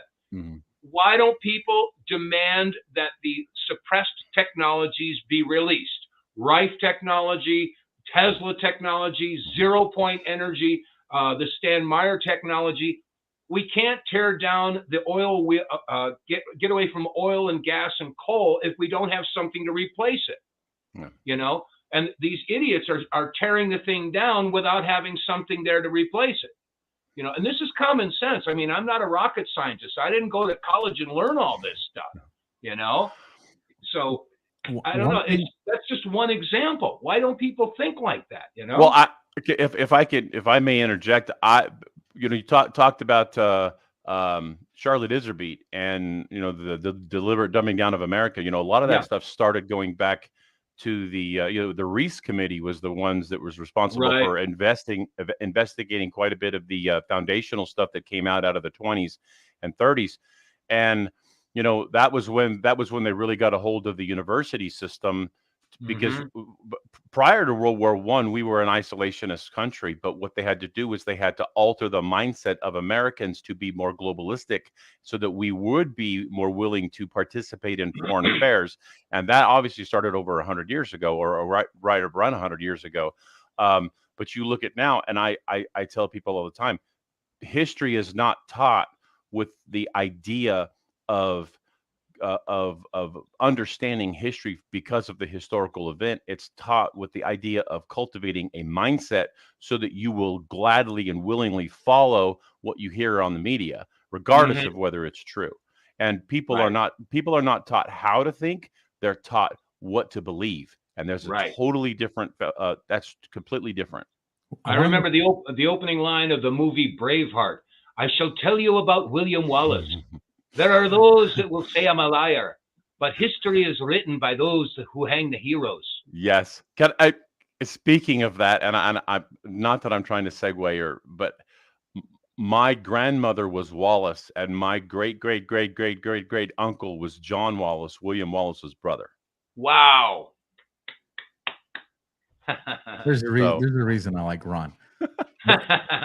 Before I bring us back, I do want to make a comment to this. This is the impact you have, Dave. This is the ripple effect of your work, because your work red-pilled Ron. Because of Ron's red pill, he went down a path that put him, you know, working with another patriot content creator influencer. My story, you know, battling the government, the DOJ and the FBI and all that, put me on a path to where I started looking for content creators. Found out that one particular Scott McKay, Patriot Street Fighter, was going to be in Southern California. I said, I need to get my story out. I need to find this guy. Well, Ron ends up being the point man to make that connection take place. Oh, is that right? Okay. And that was the beginning, which ended up leading me to developing my own show. Now, here's where you've saved lives. The most powerful emails that I got were in the very beginning of when I first started. And it was a lady, and I've shared this story a few times. She reaches out to me and she goes, hey, Alpha, that part of it's funny. She goes, I tricked my husband into watching your show, and he's not going to take the vaccination now. She goes, he's not going to take it. He's going to survive. And I've gone literally thousands of emails similar to that since then. So you red-pilled somebody. That person got into the industry, being Ron, and Ron was one of the people that helped me make the connections that led me to making a podcast. So the show you're on tonight is a direct consequence of your work. Now that's what I call a ripple effect. So I mean, that's just I'm honored. I'm glad to have inspired and motivated you. And I know that I really did hit the nerves for a lot of people way back then. And yeah, it's sort of like the iron has sort of grown cold, but the people who were branded with it are starting to show up. So. And I apologize for you losing all your friends, but as I said, you probably got better ones now. I say that, Matt. I say that, in a sarcastic way. I didn't lose too many friends. I don't think I alienated too many people, but I did. It's interesting now because a lot of the people who thought I was crazy, they don't think I'm crazy anymore. Mm-hmm. Yeah. So what I do want to cover before we end the interview and move to the movie is, please tell us about Building 7, Dave, because you're right, that doesn't get talked about enough. Well, I don't know. I mean, I'm not the expert on the Building 7 thing. I'm a real simple guy. I know that there was a plane that hit this tower, a plane that hit that tower, and this tower came down and that tower came down. And I remember seeing the video footage of the towers coming down, and I saw the photographs, aerial photographs of the area as the towers were collapsing. And Building 7 wasn't hit. It wasn't hit by debris. I mean, it was standing nearby, but Building 6 got some stuff, and Building 4 got some stuff, but Building 7 didn't get hit. And the fires that broke out in the lower floors. Now, how would the fires break out in the lower floors without any damage being hit? I'm just asking a question. I'm not being a conspiracy theorist, okay? However, I did hear a couple of other things. I heard that FEMA had offices in Building 7, and that Giuliani had a control center in Building 7. And I can't confirm this, but I also heard that there was a repository for gold in the basement of Building 7. Building 4. Sorry? Building 4. The gold was in the basement of Building 4. The Building 7 had the second largest CIA station in the country. Okay. Giuliani did have 2 floors as his emergency bunker. It was essentially basically the largest federal building in New York. Okay. And it's very interesting that I think it was Jane Stansfield, who was a reporter for the BBC, reported at like 5:15 or whatever that the building had collapsed while it was in the background. Right. And it was called the Solomon Brothers building. Yeah. It was Jane Stanley. Let's go to Jane Stanley. And yes, we've been told that. Oh, by the way, that broadcast was, I think it was at 5:02 Eastern time. Yeah. 5:02, and the building didn't collapse till 5:20. Correct. So yeah, I got that part wrong about the gold in Building 7. You're right. It was the other building. Building 4. But they do give us hints on things that they're going to do with Hollywood movies, because if you remember, what was it, Die Hard 3, when they had that was when they did the bank robbery of the gold in New York. Do you remember that? I don't remember that. So there was that was with Samuel L. Jackson, and anyway, there was they sent all of the police out to all of the other schools, thinking that they were going to bomb the schools, clearing out, and then they robbed the bank. But 9/11 was so much more than just a terrorist attack. It was a gold heist as well. That was one of the. It was a major bank robbery. Yeah. Like I said, you sent me down that rabbit hole. I have done hours of research. It's my fault, huh? It's my fault. Yeah, when That's all right. I'll wear it as a badge of honor. When I get on the phone with Ron, Dave, it gets to the point where I got time. Ron, I gotta go, man. I gotta go. Like, the baby's crying, man. I gotta go feed the baby. One of the things that I found very interesting is in the video, it shows all the collapse at the Pentagon, and you see all these cameras on the roof. Yeah. But the only footage we got is from a gate checkpoint. Yeah. Like, has anybody ever explained why? Or you can ask why. If you try to explain, you become a conspiracy theorist. Okay, no, you can ask why, but there were video cameras at the local gas stations, the hotels, all around the Pentagon, and we're to believe that the only footage that they had was at the entrance to the parking lot. That's it. You know, as a matter of fact, the footage was so fuzzy in 2005. They claimed they were going to release new footage about the strike at the Pentagon. They baited everybody. They said, we have new footage of the plane hitting the Pentagon. They didn't have new footage. It was the same angle, the same footage, but it had a few extra frames. So Glenn Beck, he was on CNN at that time. CNN contacted me, and they wanted to talk about my film, this 9/11 conspiracy film, 9/11 in Plain Sight. So I said, oh, really? You want to talk about that? So, yeah, we got new footage from the Pentagon. Really? Oh, okay. Well, I'd be happy to come on. Can I bring, I've got some video footage. Oh, no, we can't show video footage. We have to get releases. I said, but wait a second. The video footage is from CNN. You're CNN. You don't need your own permission to show your own footage. Oh, but we'd have to go to the archives and pull it up. Oh, no, that's okay. I got it right here on a DVD. We can do that. I could throw it. No, that's going to mess up the time.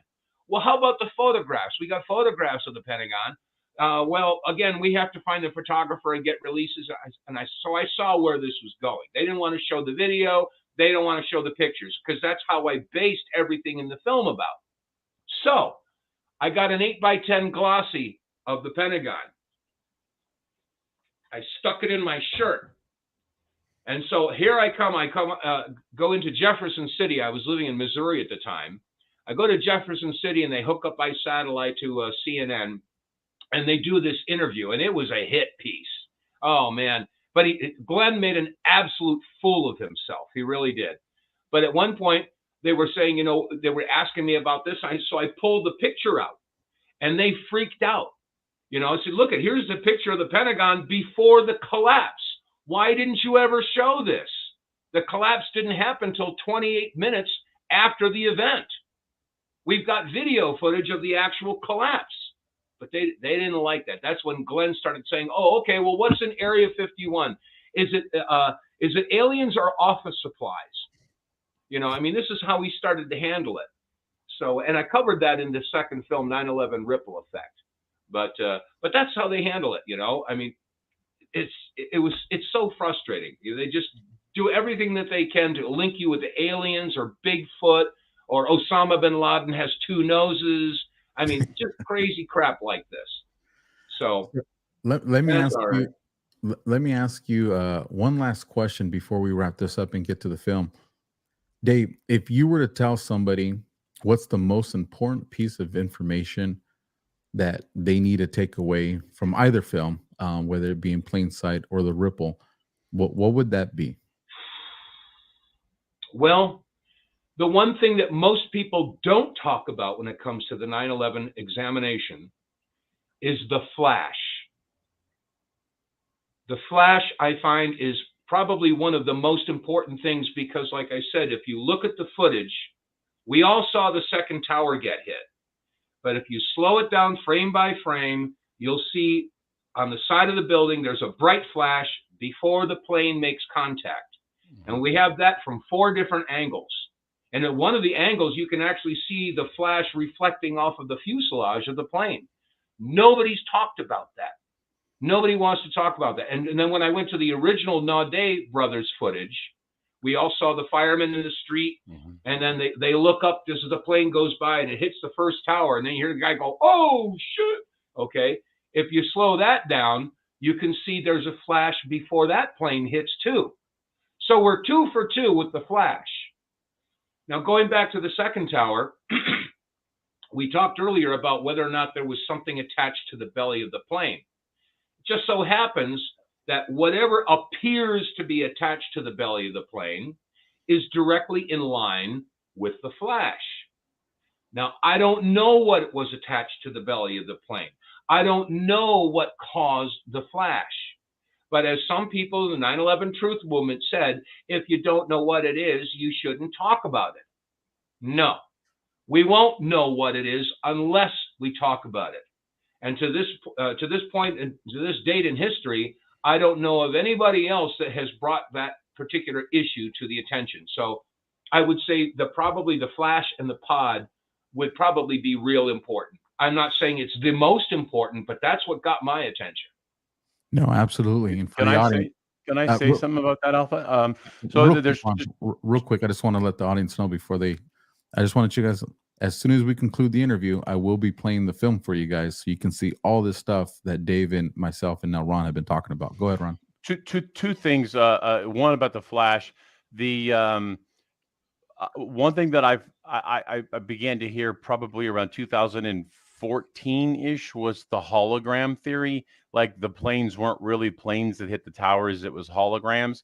And yeah. I think that's disinformation put out there to make the 9/11 truth community look foolish, because I don't believe that technology may have existed, but there's no way that actually transpired.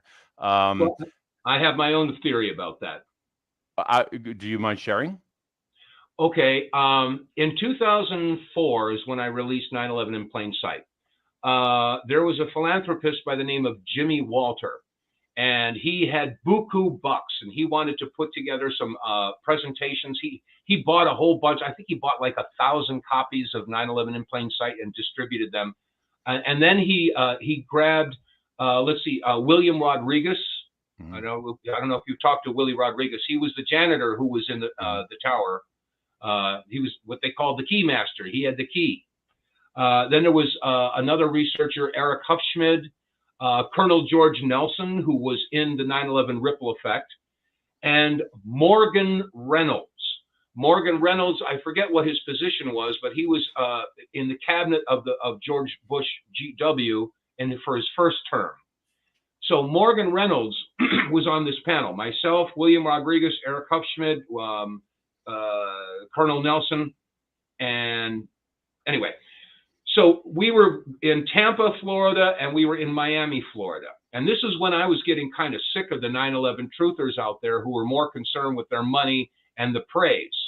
And that's why I started, saying people, you got to get away from that as your motivation. If you're in it for that, you're in for the wrong reasons. And the point is that they were coming after me and calling me a conspiracy theorist. And as I mentioned before, I don't have any theories. I would challenge them. What theory are you referring to? So they couldn't call me a conspiracy theorist because I was basing my questions on video and photographic evidence. So the only thing that they could do is go after the video and photographic evidence. And like I said, after this series of events that Jimmy Walter had sponsored, shortly after that, they came out with the no planers. They say, oh, well, the footage has been manipulated. It's been massaged. It was faked. Now, I've seen some of the footage that they say was massaged, and I don't know how they did it, but I mean, it does raise some serious questions. And for all I know, there may have been some sort of glitches in their computers or their video that caused some of these problems. I don't have the answers for that. Mm. But I certainly don't subscribe to the idea that there were no planes on 9/11. I don't buy into the no planer thing. I think that was a rabbit trail that was thrown down to draw people away from the photographic and video evidence. I agree. I agree. I agree 100%. So that's my theory on the no planers. Go ahead, Alpha. I'm sorry. This is your show. No, you're good. Like I said, Ron will keep talking if I don't stop him, you guys. And I am keeping an eye on the clock. So it's okay, man. I'm here as a guest. What I will tell the audience, and you'll see in the film, is you have witnesses on the ground that talk about how they did not see windows on the planes and how the fuselage of the plane was inconsistent. And these were people that were familiar with commercial airliners. So pay attention to that part in the film. I do want to give you a chance, Ron, to let everybody know where they can find you. But before we get to that, Dave, I do see you have a guitar on the couch next to you. Any plans to give us a quick little sample before we say goodnight? Well, I could do, but the audio might not sound that good because I'm doing it with a microphone in the camera right there. That microphone. All right, no, that's fine. We'll send everybody to YouTube. Listen, go to YouTube. Well, I'll tell you what. Go for it. I'll tell you what you could do is you could go to my website, and right on the main page is the video that I made for the title cut of the third album. It's called Forever Vigilant. And I will tell you, although I wrote that song almost 20 years ago, I don't know how God put the lyrics in my head, but it applies more today than it did then. As a matter of fact, let me share a quick lyric. And as this country prospered, there were those who couldn't stand to see those common people as the rulers of their land. A small cabal of rich men then meticulously planned regaining their control with an economic hand. Through many generations and through the countless years, their money paid for influence and their tactics played on fears, until each politician, corporate leader, CEO understood they had to play along, but say they didn't know. Anyway, that's sort of what I do with the musical thing. So if you'd like, you could go to the Vonkleist.com and it'll be right there. Forever Vigilant, there's the video. An audience, share it. Don't just enjoy it. Please, please share it. Ron, I'll let you say a final good night to Dave, but also where can everybody find you? Because you're out there putting content now. I am. I am at the Untold History channel. You just go to I'm on Untold History channel on Rumble. If you go to untoldhistory.us, it takes you right to my channel. So, and then of course every Monday night I do the show with you, and then on Tuesdays, Mr-Constitution.com takes you to the YouTube channel, and I with Doug Gibbs I teach the Constitution for an hour every week. So we could just go through the Constitution. We're getting ready to go through to start our next trek through the Constitution here in about a week and a half, 2 weeks. So outstanding. And Ron, just so you know, I know this guy, Dave Vonkleist. I can probably connect you guys. Just that'd be awesome, man. I don't know. We might be on the phone for 2 hours. But hey, Dave, you are a man after my own heart. I saw your cat. Yeah, she's around. I am a big cat guy. In fact, that's how Glitch in the Matrix got started, is because of the cat. Yes, it did. Dave, absolute honor to have you here. I'm honored. Thank you for inviting me. You're going to be in my prayers that my creator reignites that flame and gets you back on the microphone, because I know they knew you were important then, and you're still important now. So hopefully you get back into pushing some content with all of us. Final words that you want to share with the audience before we say goodnight? Just get right with your friends, your family, and with your God. Okay, we are at a crucial point in human history right now. And I will tell you that one of the people who I befriended many years ago, and this is going back to 95, as I mentioned him earlier, Ted Gunderson. He was the FBI bureau chief for Houston, San Francisco, and Los Angeles. And he they called him a rogue agent because he began investigating the sex trafficking and the satanic rituals that were going on. Now, they can say that it's all conspiracy theory. This is all, Pizzagate, that's not real. Ladies and gentlemen, you better shed that particular disbelief, because that is real. And I think that my personal belief is that if we can bust these people, bust this whole thing open, expose the sex trafficking and the satanic rituals, all the other corruption will fall. I think that's the number one thing. You know, in the Bible, it says, you know, if you harm one of these little ones, it's better that a millstone be tied around your neck and you're cast into the sea. Well, hopefully, you know, it'll be up to God to judge you, but let's just hope that some of us don't get our hands on some of these people beforehand. Amen. Amen to that. Amen to that. Both you gentlemen, absolute honor to have you guys here. Audience, stick around. I'm going to run a commercial for us after I let the guys go. And then after that, 9/11 in plain sight. Make sure you guys go visit the website. Make sure you share the videos. Make sure you share the music. Put it on your social media. We have the ability to reach millions within a few hours. Let's take advantage of that. With that, it's been an honor, both you guys. I can't wait to talk to you guys again soon, and I know we will. So good night, Dave. Thank you. Thank you, Alpha. Appreciate your time. Nice to meet you, Ron, and I'll be talking to you, Alpha. Absolutely. You guys, listen. Ripple effect. You know, I mean, how awesome was that? Get behind these Patriots. Make sure you're subscribing to Ron's channel. make sure you're going to Dave's website. Make sure you guys are sharing it out. Now, I know you guys are anticipating, we want to see the film, Alpha. I'm getting to it, but Alpha's got to keep the lights on. So bear with me for a second as I bring up Goldco. AlphaLikesGold.com. Protect your investments with gold and silver. They make it simple. They go to the website, AlphaLikesGold.com. Put in your first name, put in your last name, phone number, email. They will contact you. They will let you know how easy it is to roll everything over or start something new. Obviously, I'm an affiliate and I'm a sponsor. This is what I'll tell you guys. And I know I always get a boot to the rear when I say this. Everybody's afraid of grifters. Everybody's afraid of patriots, and you should be. So if you think that that's my motive with Goldco, then find a company. Just whatever you do what you have to protect your assets that you've worked your entire life to have. Because the clown that's running our president right now is going to run our economy and our stock market even farther than it has been right now. I know a lot of people have been holding on to their stocks thinking it's going to rebound, and it keeps going down.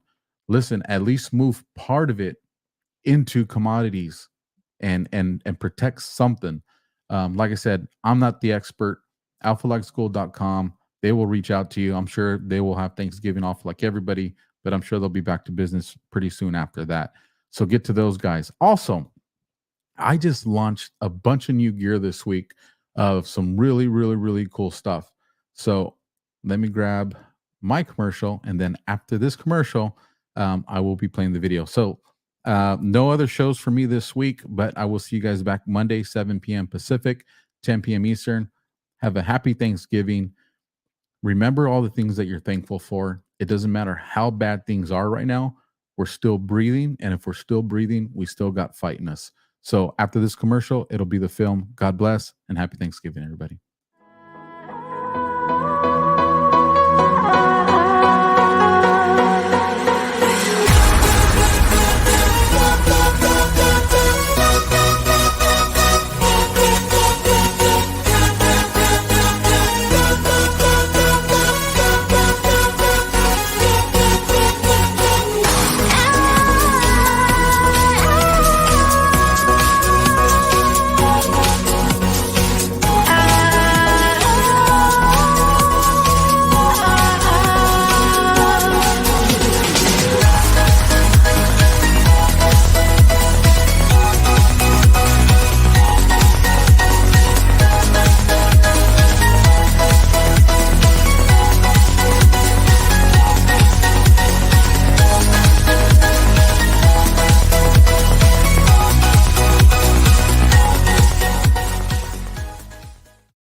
May God bless the victims, their families, and America. Thank you very much.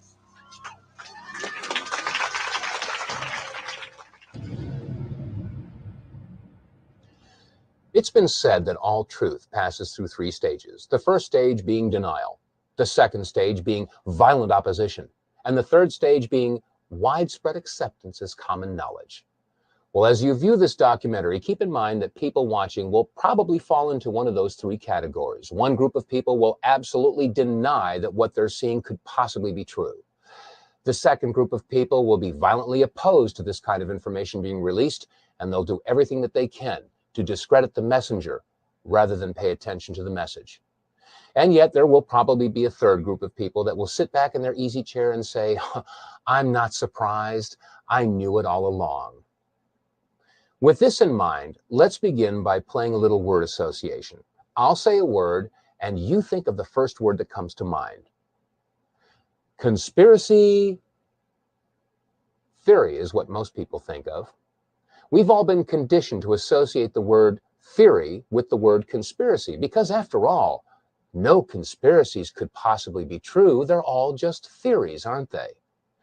Well, in the phrase conspiracy theory, there are two words. The first word, conspiracy. The second word is the active word, theory. By definition, a theory is a supposition, an idea, a concept, a hypothesis. Let me give you an example. In theory, if I purchase a raffle ticket, I could win a prize. Now, as long as I don't purchase a raffle ticket, my win is theoretical. But once you purchase a raffle ticket, the win is no longer a theory. It becomes a possibility. And the more raffle tickets you purchase, the more possible and eventually probable the win becomes. Such is the case with a conspiracy theory. As long as there is no evidence, it is a conspiracy theory. But once you have a piece of evidence, no matter how flimsy or circumstantial it may be, it becomes a possibility. And the more evidence that is gathered, the more possible and eventually probable the conspiracy is. You'll be looking at evidence in this documentary, and it will be up to you to decide if this is a conspiracy theory or indeed a conspiracy. Let us never tolerate outrageous conspiracy theories concerning the attacks of September the 11th, malicious lies that attempt to shift the blame away from the terrorists themselves, away from the guilty. On September 11th, 2001, 4 events occurred within an hour and 15 minutes of one another. The first event occurred at 8:45 Eastern Standard Time when American Airlines Flight 11 hit the North Tower of the World Trade Center. And then 18 minutes later, at 9:03 Eastern Time, United Airlines Flight 175 slammed into the South Tower of the World Trade Center. And then at 9:43, it was reported that American Airlines Flight 77 had hit the Pentagon. And then finally, at 10 o'clock Eastern Time, United Airlines Flight 93 crashed in Shanksville, Pennsylvania. Now, unless this is one incredible coincidence, is it not safe to assume that all 4 of these events are inescapably married to one another? And is it not also safe to assume that if you find one person involved or a party involved with one of these events, they're probably involved in all of them? Well, following this train of thought, since there was no credible claim of responsibility, is it not safe to assume that those involved or those parties involved or agencies or groups that were involved in the events of 9/11 would do anything that they can to obfuscate, distract, or distort or cover up any information that might lead to their discovery? And if that's true, is it not also safe to assume that if you find somebody, a group, an agency, a party that is involved in the obfuscation, distraction, distortion, or cover-up of any information involved in any of the events of 9/11, does it not indicate possible involvement and even guilt in the events of 9/11? Keep this in mind as we look at the video evidence of September 11th.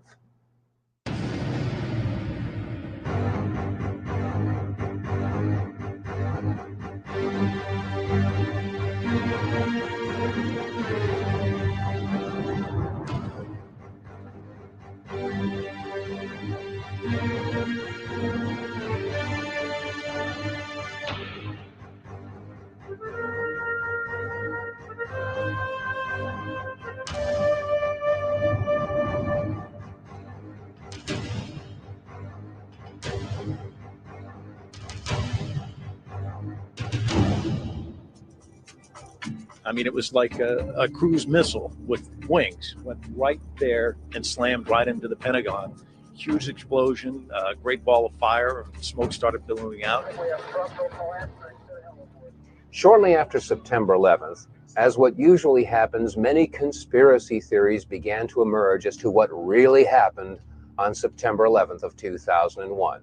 And because many of these theories were not grounded with any evidence, we didn't really pay too much attention to them. However, in February of 2002, my attention was drawn to the following website, entitled Hunt the Boeing, Test Your Perceptions. Now, the original website was completely in French and was released by the French and drew some very serious questions as to what had really happened at the Pentagon. I mean, after all, we had all seen the big hole that was created by the 757 that had slammed into the Pentagon at 9:43 on September 11th. But some of the photographs that were shown on this website raised very serious questions as to whether or not that's exactly what had happened. Some of these photographs showed a smaller hole, and in some cases showed that there was no way that a 757 could have created this damage.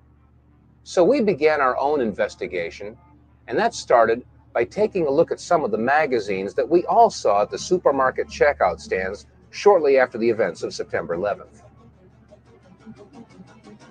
As I began pouring through the photographs, I had one goal in mind, and that was to prove the French wrong with their website Hunt the Boeing. After all, there must have been some photographic evidence that showed that a 757 had hit the Pentagon. But as we went through all these photographs, we could find no pictures whatsoever showing a tail, a nose, a fuselage, wings, engine, wheels, luggage, seats, nothing. There were no photographs showing any recognizable wreckage from a 757. Furthermore, when you look at the size of the hole at the Pentagon, it was approximately 65 feet across, and the height of the Pentagon is approximately 73 feet. From wingtip to wingtip, a 757 is 124 feet 10 inches. From nose to tail, a 757 is 155 feet and 3 inches in length, and the height is 44 feet and 6 inches. However, when you look at the hole at the Pentagon, you'll find that it's only approximately 65 feet across. How does a plane of those dimensions fit into a hole only 65 feet across? Upon further inspection, we found that the damage at the Pentagon was completely and totally inconsistent with the damage of the planes that had hit the World Trade Center. I mean, after all, the planes that hit the Trade Center created a fire so intense that it fatigued the steel and collapsed the buildings, or so that's what we were told. And yet, when you look at the left side of the Pentagon, you'll note that there is very little, if any, smoke damage or heat damage at all. On the third floor, it's very plain to see a file cabinet with a computer monitor. Neither of them are damaged.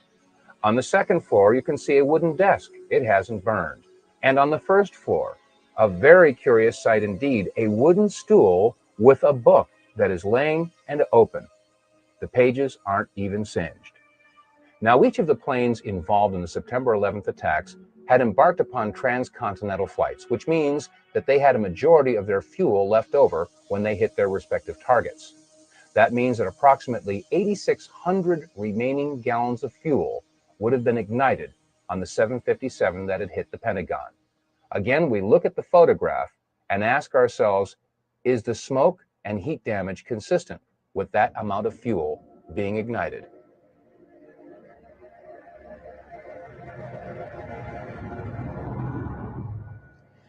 Ms. Therese Sagnier, a certified environmental specialist and a member of the Environmental Assessors Association, sent us the following letter after a brief conversation we had on the telephone. She had said to us that the amount of fuel that would have been left in the aircraft that had hit the Pentagon would basically have reduced that section of the Pentagon to rubble and would have burned for days. And that 8,600 gallons of fuel had a BTU rate of 86 million. She also stated that looking at the total weight of this aircraft in conjunction with its velocity, the Pentagon should have been reduced to the thickness of a pancake. Also, the fuel spill of 8,600 gallons would have posed a very large soil removal and disposal project. since the contaminated soil will be considered hazardous waste under Title 40 of the Code of Federal Regulations. Another interesting question that is raised is in the photographs of the collapsed area of the Pentagon. If you'll note the upper floor and roof area, it appears that that area simply collapsed and does not show any impact damage from a tail section that was over 43 feet in height. How could a 757 slam into the Pentagon and not have an impact area where the tail section would have hit the upper floors? Shortly after these questions were raised and the topic was open for discussion on our radio show, The Power Hour, these 5 frames were released from a security camera at the Pentagon. The only problem is that the release of these 5 photographs seemed to raise more questions than they answered. First of all, why was the date incorrect in the lower left corner of the screen? Second of all, they really didn't show that there was a 757 that had hit the Pentagon. And thirdly, many people asked, is this the only security camera that was on at the Pentagon? The Pentagon. This is the nerve center for the United States military, supposedly the most secure building in the country. And this is the only video footage that was available of the most heinous attack ever recorded at the Pentagon? Where were all the other security cameras aimed? What about the security cameras that were on in the hallways at the Pentagon? Every inch of the Pentagon is under video surveillance. Where are those video cameras? We also had a report about a gas station whose video camera was pointed in the exact direction where the 757 would have hit the Pentagon. Shortly after the event, it was reported that federal officials showed up at that gas station and confiscated that footage.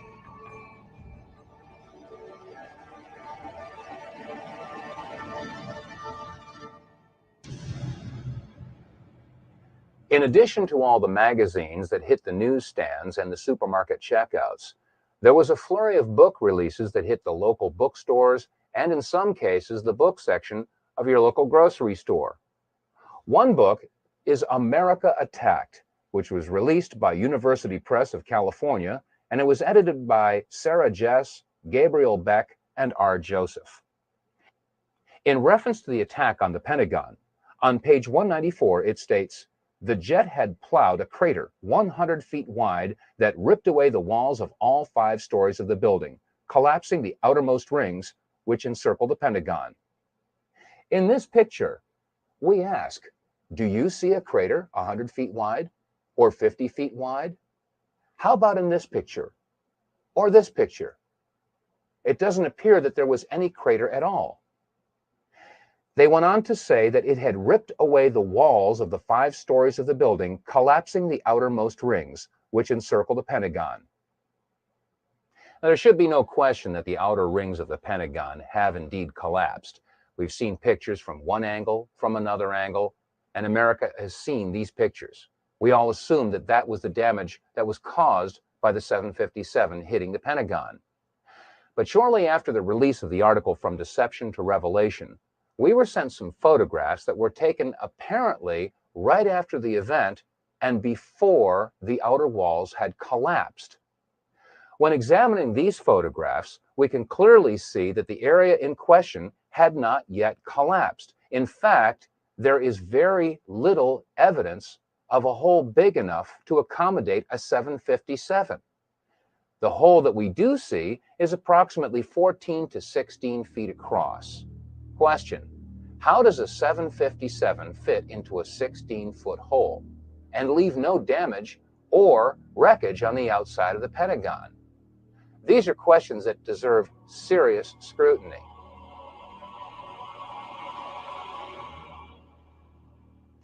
Let's take a look at some of the photographs that were taken before the outer wall of the Pentagon collapsed.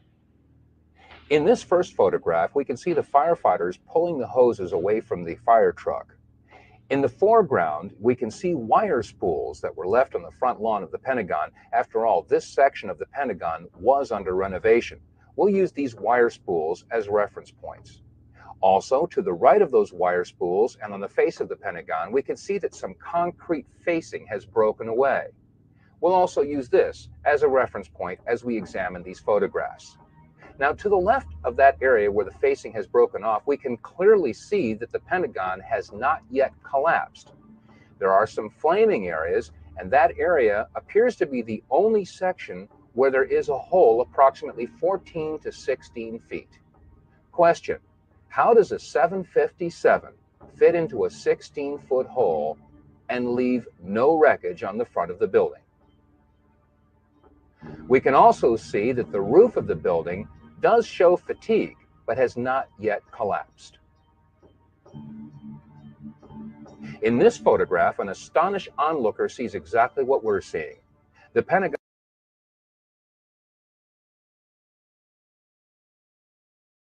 16-foot hole and leave no wreckage on the front of the building. We can also see that the roof of the building does show fatigue, but has not yet collapsed. In this photograph, an astonished onlooker sees exactly what we're seeing. The Pentagon had not yet collapsed. And again, there is no sign of any wreckage whatsoever. No tail, no fuselage, no wings, no wheels, no engines, no seats, no luggage, nothing on the outside of the Pentagon. Pentagon roof line is clearly visible, and again, it is under fatigue, but it had not yet collapsed. As we examine this next photograph, let's take a good close look at the lower left corner. You'll see engine 331 from the Metropolitan Washington Airport Authority, and we contacted the fire chief from this engine company. Chief Plower agreed to come on our radio show along with two of his firefighters, but 1 hour before airtime, they canceled. We were told that the two firefighters had been placed on indefinite leave. When we look at this photograph, we can see that the fire retardant foam is being sprayed on the front of the Pentagon. And again, the area in question had not yet collapsed. And you can see right in the center of the photograph, a big area where some of the concrete facing has broken away. And it appears that this is the only major hole in the front of the Pentagon. Again, is this hole big enough to accommodate a 757? And where is the wreckage? In this photograph, we again see engine 331 and fire retardant foam being sprayed on the front of the Pentagon. Note clearly in the center of the photograph, we see the upper floors of the Pentagon, again, yet to collapse. But also notice that there does not appear to be any damage to these upper floors. Question: if the height of the Boeing 757 was 44 feet 6 inches, there should have been some point of impact in these upper floors, and yet when we look at these pictures, there doesn't appear to be any impact whatsoever in the area where the tail should have hit. And again, there is no wreckage visible on the front of the lawn. Now, while these photographs were being taken, videographers from several different networks were on the scene to capture the firefighters in action as they battled the blazes at the front of the Pentagon. Jim Angle is joining us now from Washington. Jim, what can you tell us about that fire outside the Pentagon? Jim Angle, are you with us? I can tell you first that the roads around the White House, the streets around the White House were blocked seconds ago. Members of the Uniform Division of the Secret Service ran out to intersections and started diverting traffic. There are emergency vehicles on almost every block around the White House. The road south, as you know, the White House is being evacuated. Federal employees are standing on the street corners in and around the White House, having left the building for fear of another attack. As you come into Washington from Virginia, about 2 miles from the Pentagon, you can see the smoke billowing up from the building. Huge clouds of smoke, so much so that commuters coming into town have pulled over to the side of a busy freeway, what is ordinarily a busy freeway, and are sitting, watching in amazement as the symbol of the United States Defense Establishment goes up in smoke. So there is an amazement all over Washington.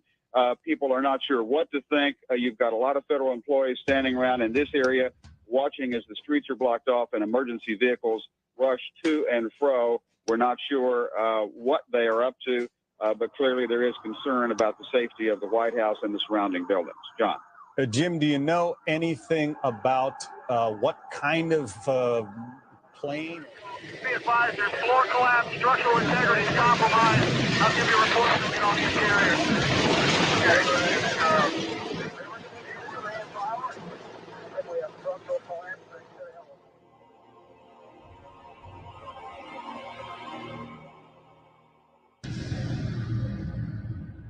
Question: what could have caused this type of damage? What could have caused a 14 to 16 foot hole and pierced 3 of the rings of the Pentagon? Keep in mind that each ring of the Pentagon has an outer and inner wall, each wall approximately 18 inches thick of steel reinforced concrete. That means that each ring consisted of 36 inches or 3 feet of steel reinforced concrete for a total of approximately 9 feet of steel reinforced concrete. Question: could a 757 have pierced 9 feet of steel reinforced concrete and left a 14 to 16 foot hole and no wreckage? If not, what could have created that type of damage? On our radio program, The Power Hour, we have a lot of veterans and military experts that listen in, and many have called up and agreed that it could not have been a 757 that created that damage, but in fact had to be something else altogether. What could have caused that damage? Some call it a bunker buster or a missile. Now, as this controversy percolated through the year 2002, in January of 2003, the entire issue was resurrected when the American Society of Civil Engineers released a report entitled The Pentagon Building Performance Report. The announcement was made on CNN, and they showed an animated video that illustrated how the 757 slammed into the Pentagon and took out 50 support columns. Let's take another look at this computer-generated animation from the American Society of Civil Engineers at Purdue. And as we look at this plane, ask yourself this question: what significant information was overlooked in this computer graphic model from the American Society of Civil Engineers? Well, first of all, the 18.5-inch steel reinforced concrete exterior wall of the Pentagon was omitted. Second of all, you'll note that when the tail section enters the Pentagon, it remains intact. How is it possible that the tail section, over 40 feet in height, would have remained intact as it entered the Pentagon and left no entry point, as is seen in this photograph? Thirdly, and probably the most significant omission of all, is that the engines are missing in this computer graphic model. Despite these omissions, the American Society of Civil Engineers claimed that the plane took out 50 support columns as it entered the Pentagon. When we again look at these photographs, I ask, do you see support columns that have been destroyed? Which support columns were destroyed? How could it possibly be that the American Society of Civil Engineers could release such a report when the photographs clearly show that the entire report is in question? Now let's look at a computer-generated animation that was broadcast on the National Geographic television program Seconds from Disaster, in which they dealt with the attack on the Pentagon on September 11th. In this computer-generated animation, they show that the wings broke off before the plane entered the first ring. Question: if the plane's wings broke off, then why didn't we see any wing parts in the photographs that we examined earlier? Furthermore, in this computer-generated animation, it clearly shows the plane almost completely disintegrating as it passes through the first ring. Question: how could it have continued along its path and pierced another 7.5 feet of steel-reinforced concrete, piercing the second and third rings of the Pentagon, and leave this hole? You can't have it both ways.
There's an old saying in Tennessee, I know it's in Texas, probably in Tennessee, that says, fool me once, shame on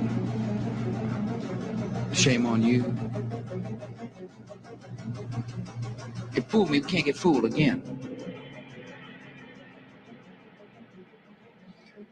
You know, there are those that see these pictures and hear this information for the first time, and they inevitably ask the question, well, if the plane didn't hit the Pentagon, where did it go?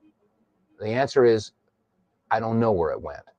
For all I know, it could be sitting in 200 feet of water in the Atlantic Ocean. But then again, I didn't say that Flight 77 hit the Pentagon. That was NBC and CBS and ABC and CNN and Fox and all the other news agencies.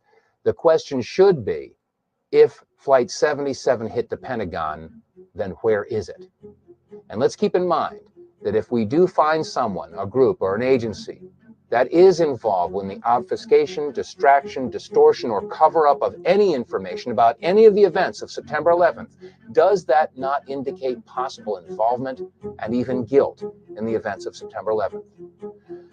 Now let's move on to what happened in New York City on the morning of September 11th.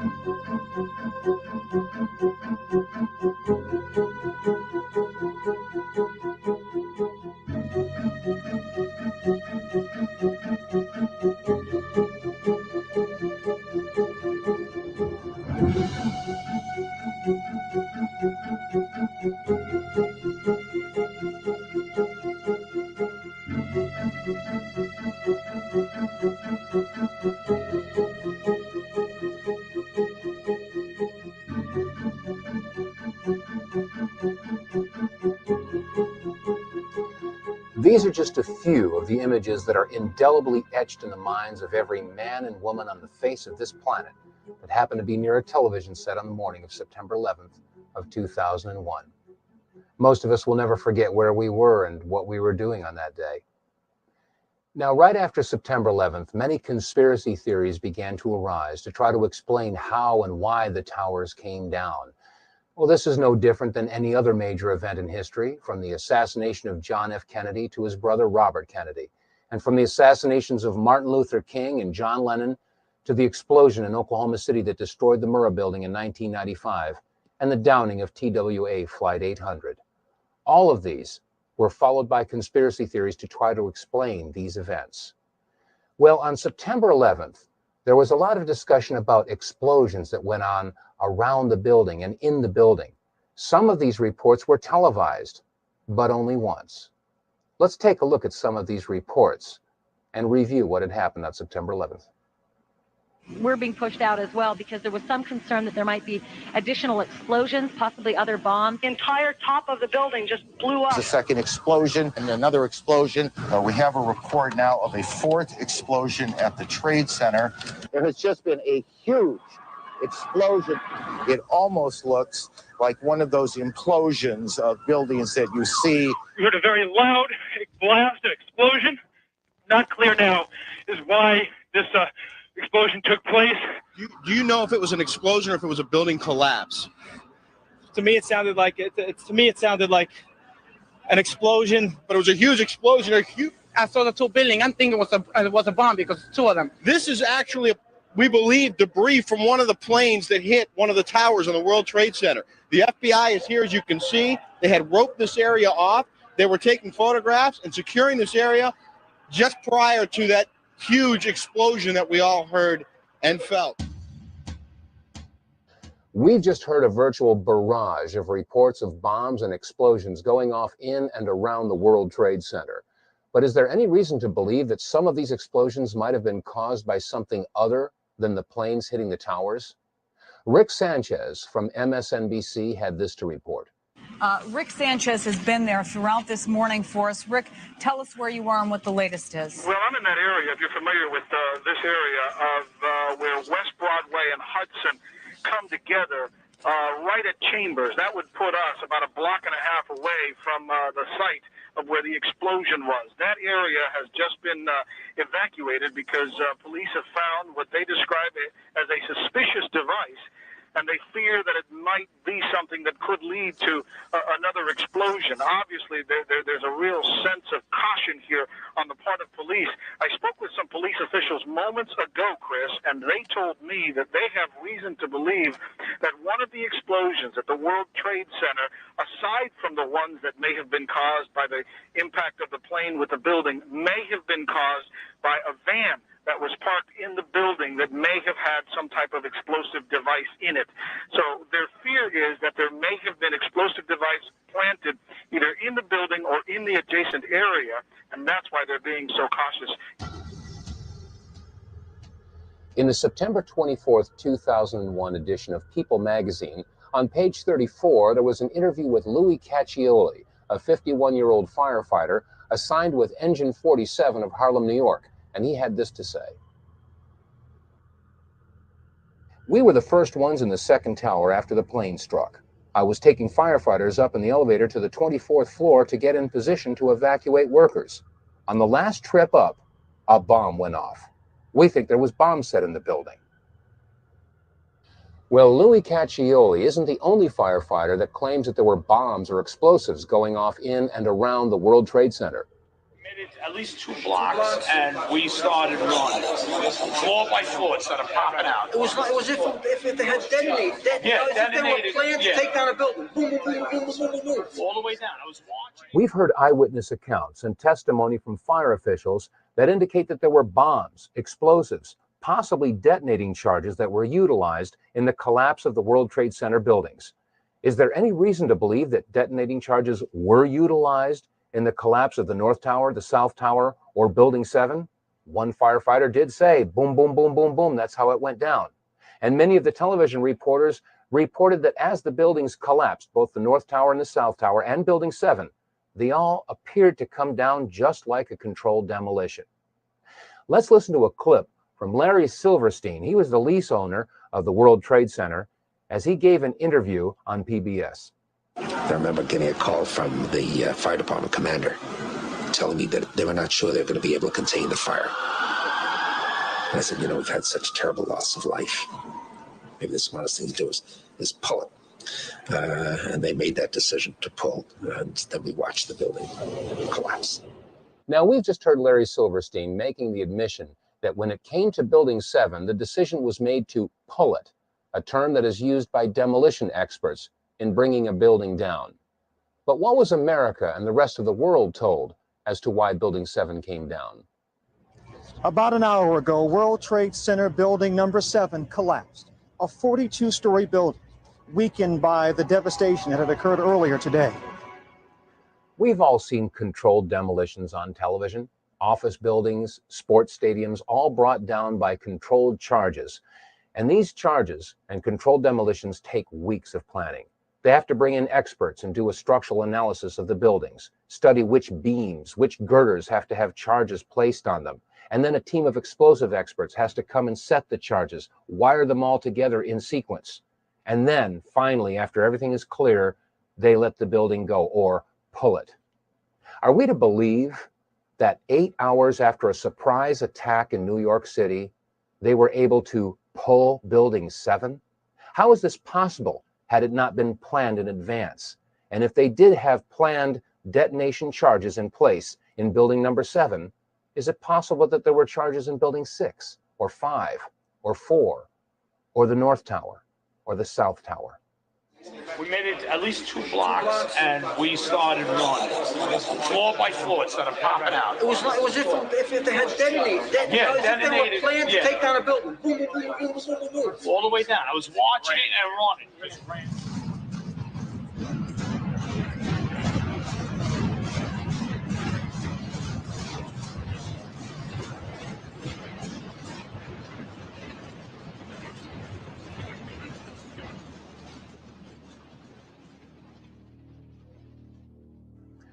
Ladies and gentlemen, so far we've seen that we were deceived, if not flat out lied to, about many of the events of September 11th. from the controversy about whether or not Flight 77 actually hit the Pentagon, to whether or not there were bombs or explosives or detonating charges utilized in any of the buildings that collapsed in the World Trade Center. And also Larry Silverstein making the admission that when it came to Building 7, they made the decision to pull it. And now we come to the main events of September 11th, North and South Towers being hit by airliners that were supposedly hijacked by terrorists. Let's take a look at some of the clips that we've all seen over and over again.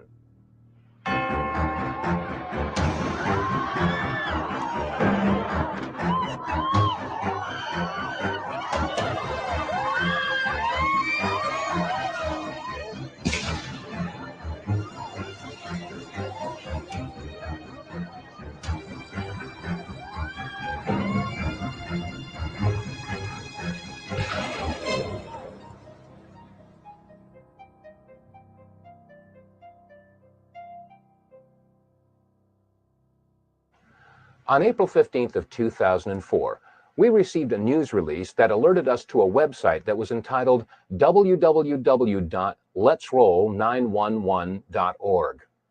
Phil Jahan, the webmaster for this website, had taken the video clips that you've just seen and slowed them down and examined them frame by frame, and what he found was astounding. There are several different anomalies that need to be examined and questioned. First of all, what is attached to the bottom of the plane that hit the South Tower? And second of all, what is that brief flash that occurs just as the plane makes impact? Now, when we first looked at this video footage, I said to myself, well, this video footage could very well be manipulated. So I wanted to check it out myself. Well, we went and found the DVD that we had purchased shortly after September 11th entitled America Remembers. This was directly from CNN. We took this DVD and put it in our machine and examined the very clip that you've just seen. Let's take a look at it. Let's take another look at this clip in slow motion, but before we do, keep in mind that sometimes the best place to hide something is in plain sight. We've all seen this video clip, and there have been many publications that have taken frames from this video and published them in hundreds of magazines. Here's an example. On page 3, a full-size blow-up of this picture. And in this magazine, it was published on page 4. And on the back of this book that we discussed earlier, it's on the back cover. I suggest you all take a copy of your magazines and books, and if you have the video footage, take a good hard look. We've all got this. Now let's take a look at this in slow motion. As the plane approaches the South Tower, notice carefully the belly of the plane. There appears to be something attached, and just as it hits the building, there's a flash. Let's take another look in super slow motion.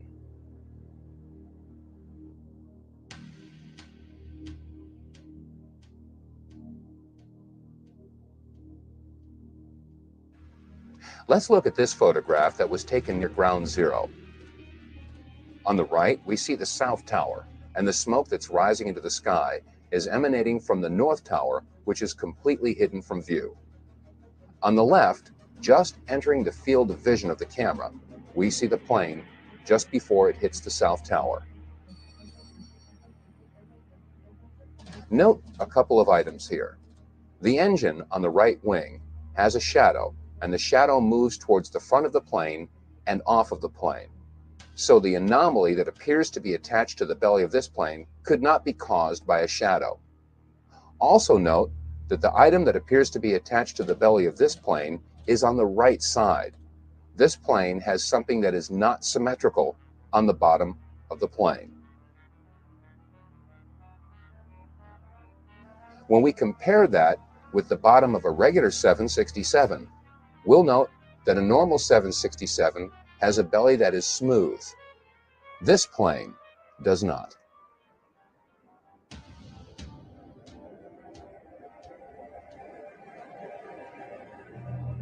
In the summer of 2003, in Barcelona, Spain, a publication by the name of La Vanguardia did an investigative report on the plane that slammed into the South Tower. After a thorough digital image analysis performed by a Spanish university, the investigators came to the conclusion that the anomaly was three-dimensional in nature and could not have been caused by shadows or reflections? Question: is it outside the realm of possibilities that an object of this size and shape could be attached to the belly of a plane of this type?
Now let's take another good hard look at this video footage. As the plane approaches, it is irrefutable that there is something attached to the bottom of this plane and a distinct flash as it makes contact.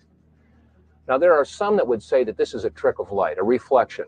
Well, let's keep in mind that if you hold a mirror in your hand and reflect the sun's rays, that reflection only goes where you aim that reflection. So a reflection should only be seen from one particular angle. Let's take a look at this event from another angle. And now let's take a look at it again from a third angle. And now let's take a look at it one more time from a fourth angle.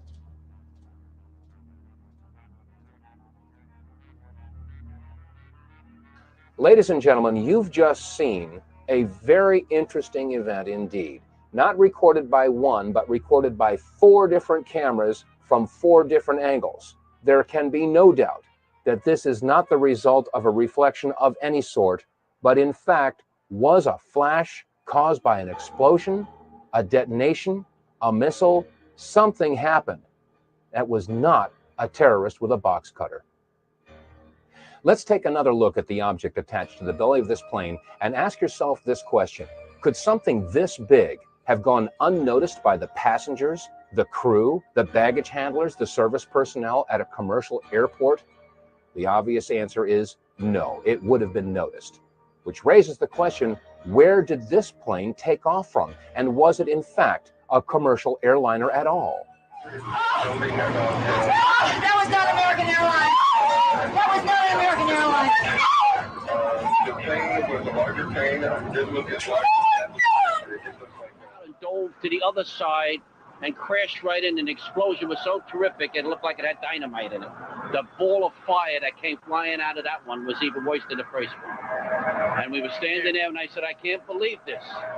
And sure enough, there it was, another plane. The plane wasn't no airline or anything. It was a twin engine, big gray plane. Mark Bernbach, a Fox employee, is on the phone with us. Mark witnessed this from what we understand. Mark, were you close enough to be able to see any markings on the airplane? Hi, gentlemen. How you doing? Yeah, there was definitely a blue logo. It was like a circular logo on the front of the plane, towards the definitely towards the front. It definitely did not look like a commercial plane. I didn't see any windows on the sides, and definitely very low. And I'm completely panicked. I'm you're freaking out. I cannot believe what I just saw. We are all shaken by this. We are watching the video now back live, but the upper floors of the World Trade Center in Manhattan in flames now after apparently 2 large airplanes. We're talking about jetliners here, slammed into the sides right around 9 o'clock this morning. Mark, if what you say is true, those could be cargo planes or something like that. You said you didn't see any windows in the side? I didn't see any windows on the sides. I saw the plane flying low. I was probably like a block away from the subway in Brooklyn, and that plane came down very low. And again, it was not a normal flight that I've ever seen at an airport. It was a plane that had a blue logo on the front, and it did not look like it belonged in this area. We've just heard Mark Bernbach describe what he saw on September 11th of 2001 when he worked for the Fox News Network. Well, we spoke with Mr. Birnbach in September of 2004, and he stands by his story. Now let's take another look at the clip where the woman screams, "That was not an American Airlines." There are those that would try to say that we've dubbed in the voice or somehow altered the sound portion of this video clip. This time, watch carefully the woman on the right half of the screen. That was not American Airlines. That was not American Airlines.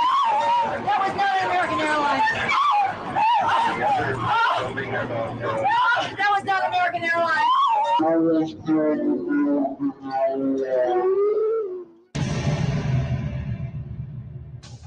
Now, we've just heard testimony that refutes the official report that a commercial airliner hit the World Trade Center. Well, if it wasn't a commercial airliner, it would have to be either a private or a military aircraft, and I think we can rule out private aircraft. I didn't see any windows inside. I saw the plane flying low. I was probably... It wasn't no airline or anything. It was a twin-engine, big gray plane. Now, if this was a military plane, that would explain the possibility that there was something mounted on the belly of the plane. Now, Phil Jahan, webmaster of the website letsroll911.org, and many other people have postulated that this indeed was a pod of some sort mounted to the belly of the plane. Many of our listeners are ex-military and have agreed that this is a distinct possibility. When you couple this with the mysterious flash that occurs on the side of the World Trade Center just as the plane makes contact, I think we can probably agree that there was some sort of an incendiary or an explosive that would serve as a match to ignite the enormous amount of fuel that would be dispersed as soon as the plane hit the building. Let's take another look at this one clip, and you'll notice that the flash is a separate event than the contact of the fuselage as it hits the building. Some folks have stated that the flash was a result of the fuselage making contact with the Trade Center building. But as you can see, the flash is indeed to the right of the fuselage, and in fact, as the fuselage makes contact with the World Trade Tower, you can see a reflection of the flash in the fuselage, which further supports the contention that these are two separate events. Admittedly, what we've seen so far in this presentation is disturbing to say the least. To find that we were not necessarily told the truth about what happened at the Pentagon on September 11th, and now, according to the clips that you've just seen and the testimony that you've just heard, there was a whole lot more to the story when Flight 175 hit the South Tower. Well, I needed more information. I needed more evidence that showed that there was something else going on September 11th. And the only way to get more information was to go to the first plane, Flight 11, the American airliner that hit the North Tower. The French filmmakers, the Naudet brothers, were in New York City doing a documentary about the New York City firefighters. And this clip is the only known footage of the first plane hitting the first tower.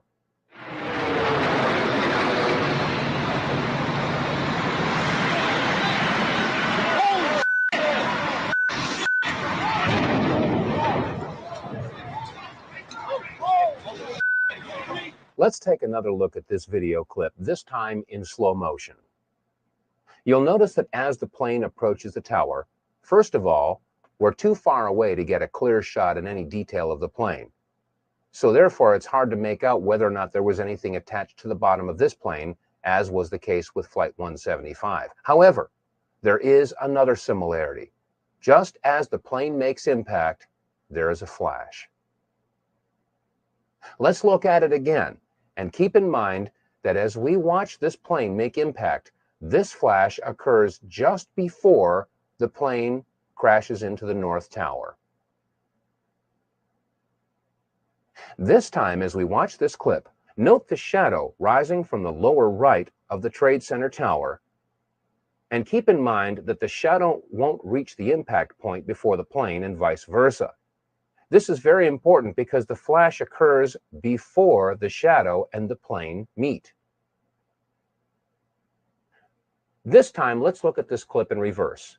You'll notice that as the plane slowly backs out of the North Tower, it is clear of the tower, and then the flash occurs, indicating that the flash occurred before the plane made impact on the North Tower. One more time, this video clip showing the flash as the plane hit the North Tower.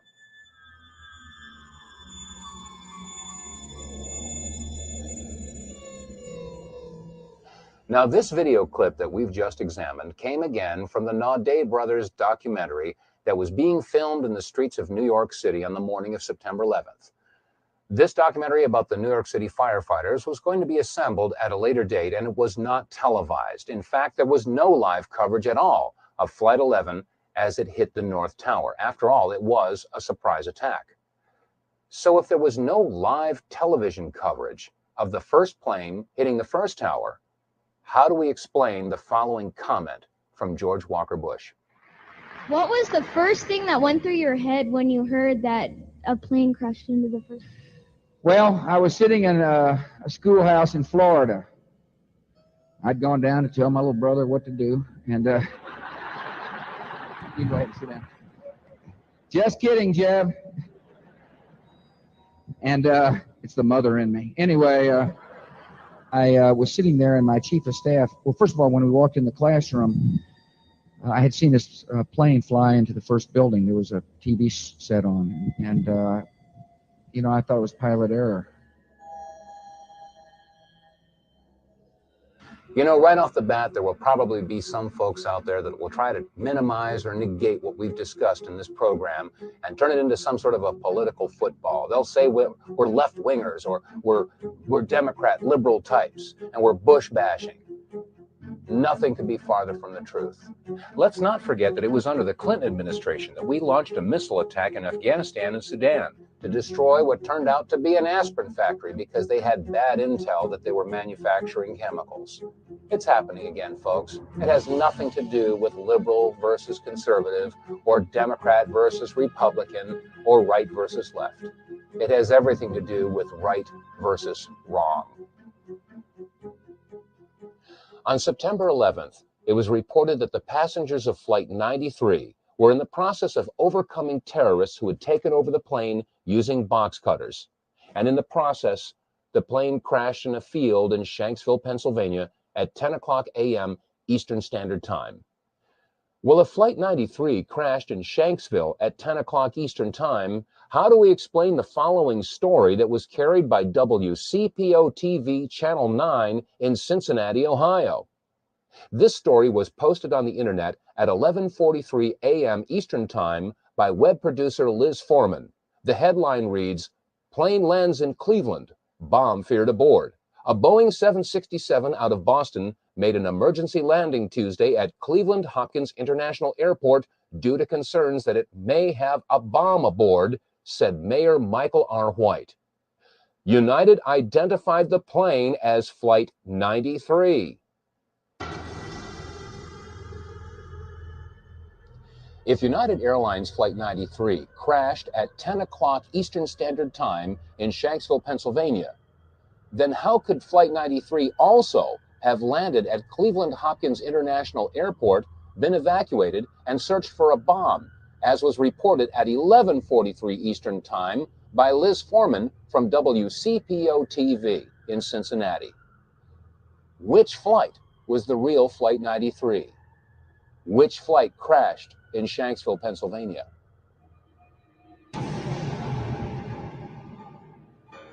And now we come to the $10,000 question.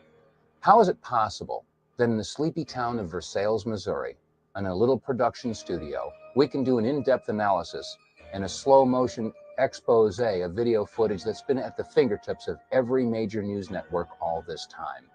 How is it possible that they can show you slow-motion video of car crashes and basketball games, and they can do frame-by-frame analysis of major events in history like the JFK assassination, and yet they haven't seen fit to show you one slow-motion picture of these planes hitting the towers?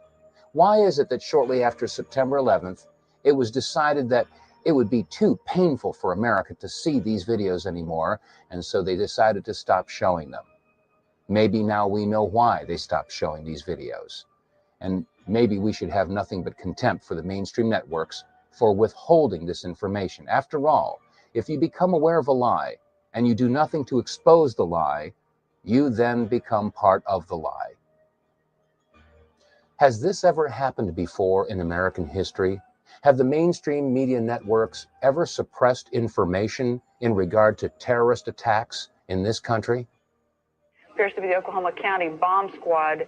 It's their bomb disposal unit, essentially, is what it is, and it is what they would use to, if the report that we gave you just a few moments ago turns out to be correct, that they have found a second explosive device of some kind inside this building, they'll back that trailer down there, and the bomb squad folks will go in, and they will use that trailer. You see the bucket on the back there, sort of, this is how they would transport the explosive device away from this populated area to try to do something with it. Now confirmed through federal authorities that a second bomb has been found inside that federal building in Oklahoma City. It was an explosion at 9 o'clock this morning that did that damage you're looking at right there, blowing off the entire north face of that building.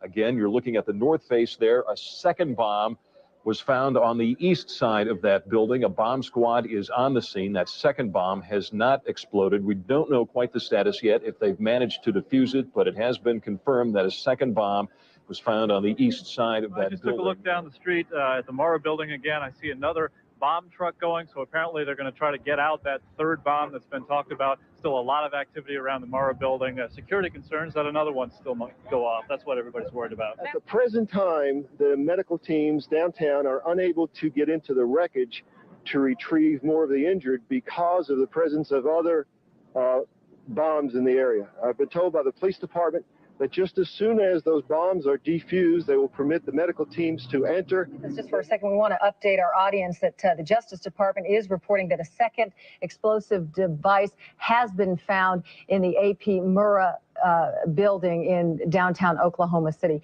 Mike, you're still with us, aren't you? Yes, I am, and I might tell you in addition to that, in fact, what we were told at the scene a few minutes ago was that in fact 2 different explosive devices were found in addition to the one that went off. So a total of 3. A total of 3, and of course then there was mass confusion whenever there were hundreds of spectators in the area, and when they heard that there were other bombs in the building, people were running from the area in the opposite direction as fast as they could. Utter devastation that one explosion caused, because here's now what we are starting to learn about the succession, or what someone obviously hoped would be a succession of explosions. The first bomb that was in the federal building did go off. It did the damage that you see right there. The second explosive was found and diffused. The third explosive that was found, and they are working on right now as we speak, I understand, both the second and third explosives, if you can imagine this, were larger than the first.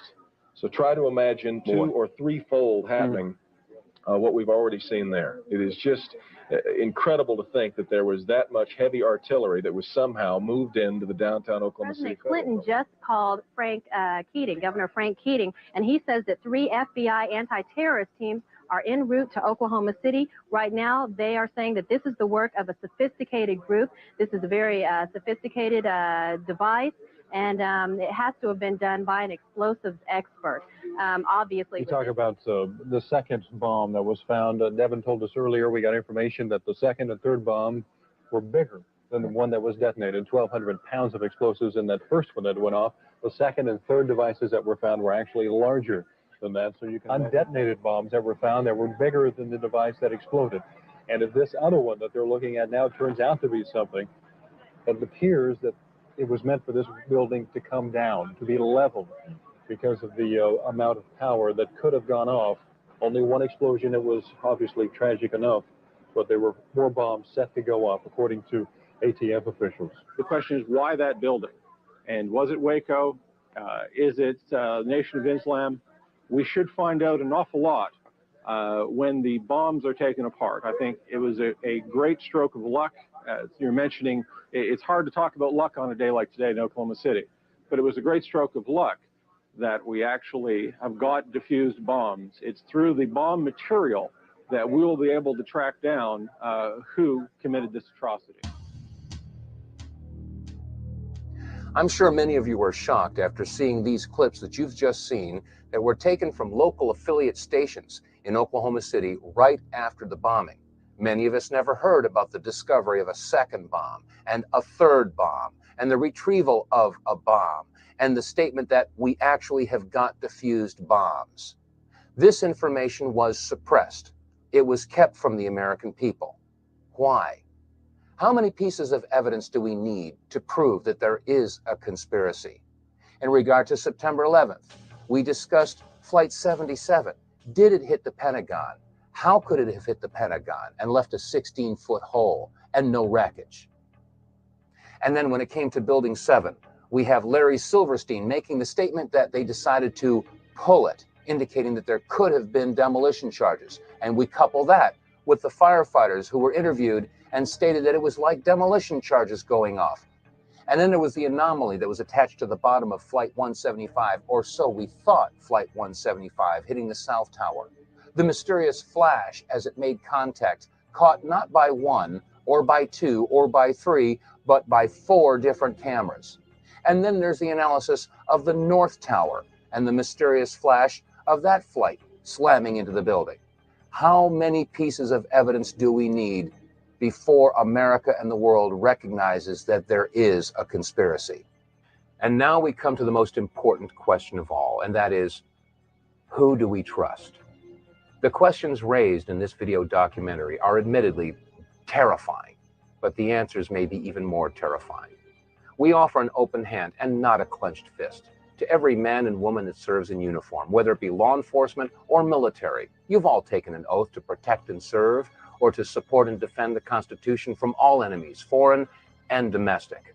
And you are going to be charged with the responsibility of protecting the American people, the Declaration of Independence, the Bill of Rights, the Constitution. Our way of life is in jeopardy, and you will be charged with the responsibility of defending our way of life and the people of this country. The biggest challenge before you right now is, who is the enemy? There are those that would ask the question, why would our government be involved in such a horrendous act of terrorism? Or what would the motive possibly be? Well, let's remember a couple of things. First of all, it's been said that those that forget their history are destined to repeat it. And it's also been said that history was written by those that hanged the heroes. We're now just finding out, and it's becoming common knowledge, that the attack on Pearl Harbor wasn't the surprise attack we were all told it was. In fact, the powers that be knew days ahead of time that the attack was pending. And then there's the Northwoods documents that were released in 1961, in which the Joint Chiefs spelled out plans to attack their own ships, sink battleships, let off bombs, and have terrorist attacks here in the United States to instill patriotism and raise anger against the communists so that we could find an entry into the Cold War. We all know that war makes money.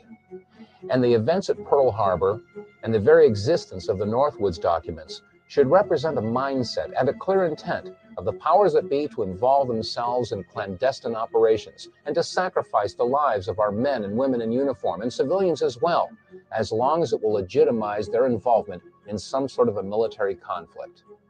Let's look at the world situation today. The United States is the only remaining world superpower.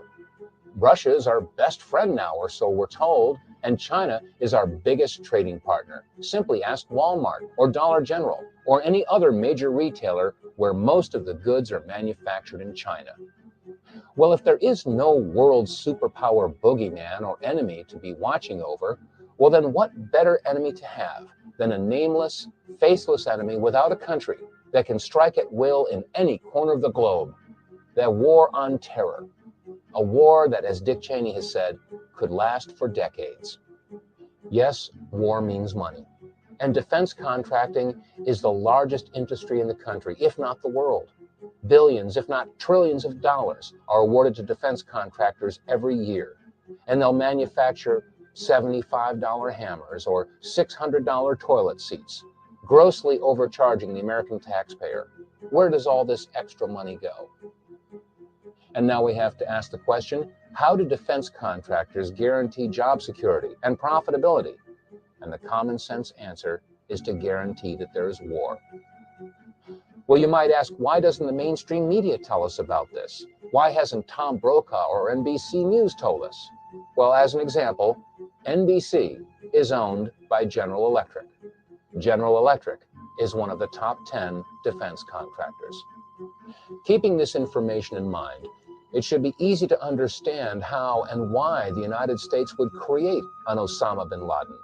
Osama bin Laden was a CIA asset. He was trained by and funded by the CIA. He was put into power by the CIA, and he had substantial financial ties to the current administration. Saddam Hussein was also supported by the United States government. He was given agricultural credits, which he then used to purchase illegal chemical and biological weapons, according to Senator Donald Riegel's report. Question: is it not outside the realm of possibilities that the United States would create a boogeyman, create an Osama bin Laden or a Taliban or an Al-Qaeda on which they could place the blame of the events of September 11th and other yet to occur terrorist acts?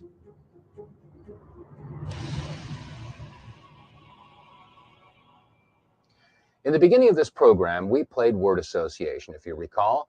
The term was conspiracy theory. Now, you've seen enough evidence in this presentation to know that we are dealing now with a conspiracy. There is plenty of evidence to support it. The conspiracy theory, in fact, is the idea that Osama bin Laden had something to do with the attacks of September 11th. Let's not forget that on September 23rd of 2001, Condoleezza Rice, National Security Advisor, had stated that they had evidence that linked bin Laden with the terrorist attacks and that they would release that evidence in due time. Well, America and the world are still waiting for that evidence. And in that time since September 11th, we've launched not one, but two wars in Afghanistan and Iraq based upon no evidence or a conspiracy theory. Our war is against evil, not against Islam. We don't hold any religion accountable. We're fighting evil. What we've seen on this video should give us all cause to stop and rethink everything that we've been told about September 11th. The media and our government have relentlessly pounded into Americans' minds that it was terrorists wielding box cutters that were responsible for the attacks in America on September 11th. And now, after seeing this video footage, we realize that it couldn't possibly have been a terrorist in a box cutter that would have created the flashes on both the North and South Tower. Nor could it have been a terrorist with a box cutter that had that attachment to the bottom of Flight 175. There is one truth that's come out of this, though, and that is that there is a war on freedom. But the war on freedom isn't being waged by those that they say it is. After all, how many of your freedoms have been legislated away by Osama bin Laden or the Taliban or Al-Qaeda or Saddam Hussein? The answer is none. Your freedoms have been legislated away by the very people who take oaths to defend your freedoms. Republicans and Democrats alike. Your Congress, your Senate, your President. There is a war on freedom. And now, thanks to the Homeland Security Bill, the Patriot Act, the Terrorist Bill, the Model States Emergency Health Powers Act, we have thumb scanners and retina scans and face recognition, metal detectors. At the airports, we have body scans and body cavity searches. Yes, there is a war on freedom. And let's not forget what George Bush had said in regard to conspiracy theories. Let us never tolerate outrageous conspiracy theories concerning the attacks of September the 11th.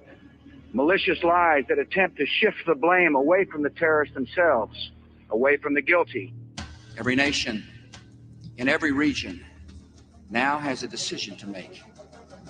Either you are with us or you are with the terrorists. Much calmer situation and a much better evacuation. And these people. But so was ordered! Let's ask some real questions. Is that unfair? And what about the bunker? You didn't ask him about the bunker, the Office of Emergency Management bunker on fire? We are getting ready for the next round. Remember this. Your government funded and trained Al-Qaeda. Repeat it again. Your government funded and trained Al-Qaeda. And now I ask all of America and the people of the world, where's your line in the sand?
I have a message for our military. Be ready. I've called the armed forces to alert, and there is a reason. The hour is coming when America will act, and you will make us proud.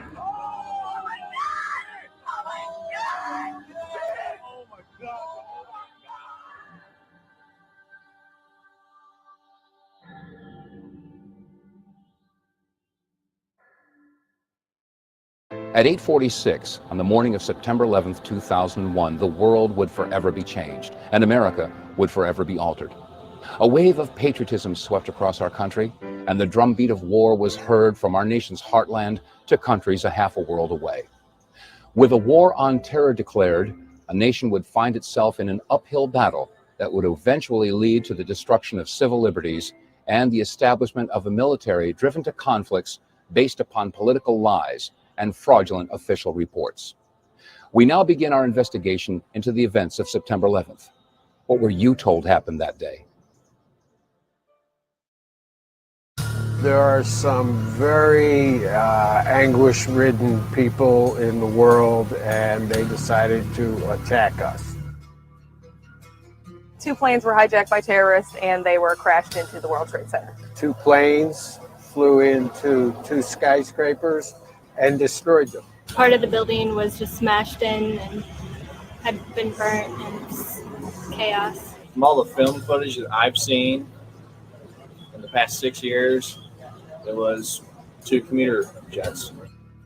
My initial reaction to September the 11th was that it was as advertised, that these aircraft had been hijacked, that it was a big terrorist operation, that we were attacked by Muslim extremists. I kind of just believed the initial story, was in a state of shock.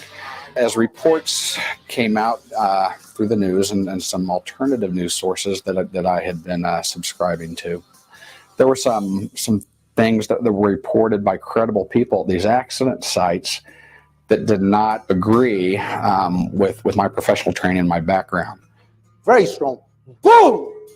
An explosion so hard that pushed us upwards. He was the last guy pulled out. He was on sub-level 2, and he heard a bomb. And he was a minute from the 9/11 report. I've looked at various hypotheses about what might have happened with the plane hits on the World Trade Center.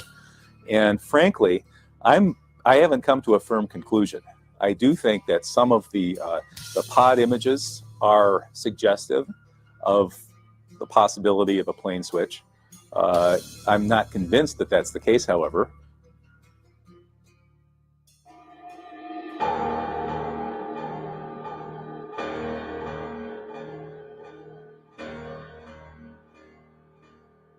There was definitely a blue logo. It was like a circular logo on the front of the plane, definitely towards the front.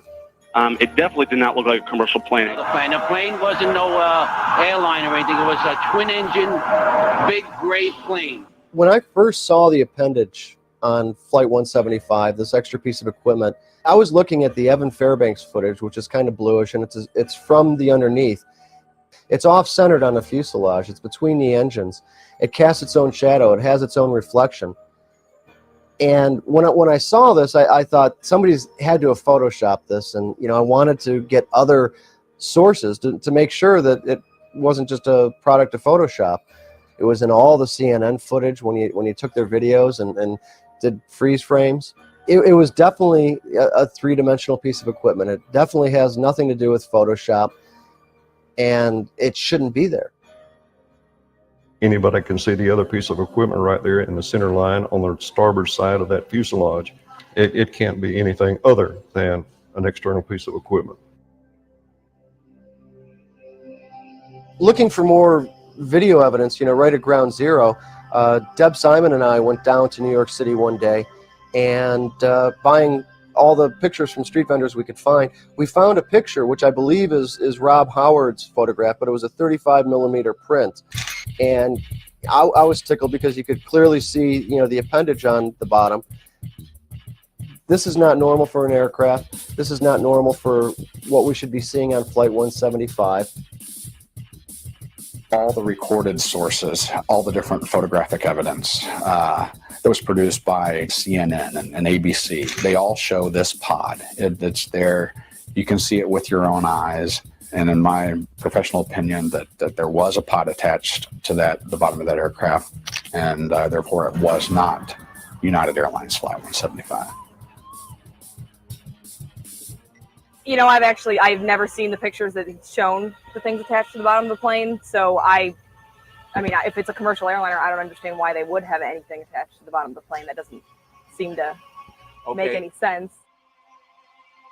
One of the things that jumped out at me when I looked at the footage or the video of Flight 175 as it went into the World Trade Center is it appeared to me that there was something on the under fuselage of that aircraft that did not belong there, at least not with a commercial airliner.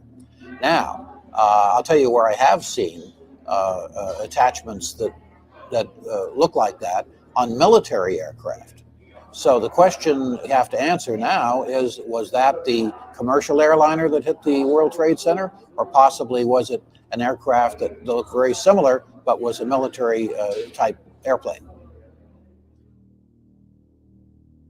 After compiling a lot of the photographs and a lot of video regarding Flight 175, and there's some CNN footage that shows the whole side of the plane lighting up.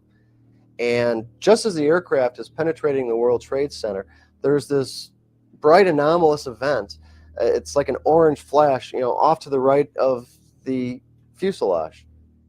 The bottom of that aircraft was exposed so that there was a large flash just prior to impact with the building.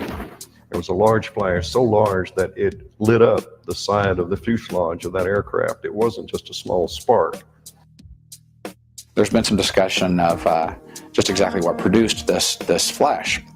Some of the scenarios have been talked about have been reflection or sparks or static discharge or possibly an incendiary attached to the aircraft. This flash is produced in the shadow of the wing, so I don't think it could have been a reflection. As far as the possibility of sparks during penetration, the radome of the aircraft is a composite material. It's not metal per se. The wings are metal. They didn't produce sparks as they penetrated. So I don't believe they were sparks. As far as the static discharge, the 767, all aircraft have attached to the airframe what's called static wicks that are there to dissipate any static charges that could be produced on an aircraft in flight. In all my years of flying, the only time an aircraft has been statically charged is when you're flying for extended periods in precipitation.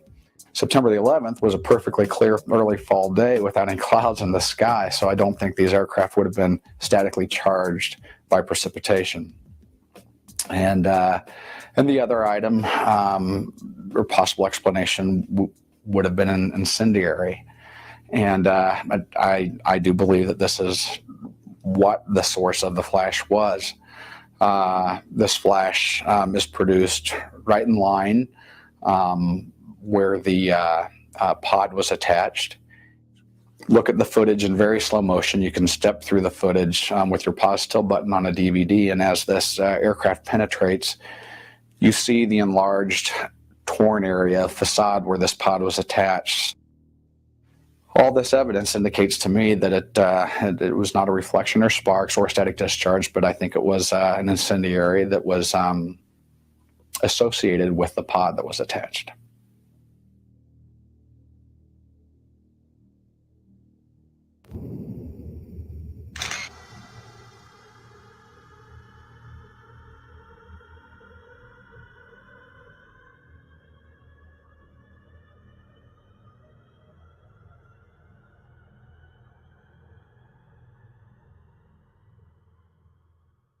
Well, the pod could have been a number of things. It could have been even a missile attached. It could have been some kind of explosive attached. But whatever it was, it didn't belong there in a commercial flight. This is a rocket pod. We primarily use these to shoot 2.75-inch unguided rockets. On the A-10, the primary role that we use these rockets for is forward air control. We shoot white phosphorus rockets that contain a phosphorus spotting charge. A very brilliant white cloud of smoke comes up when the rocket hits.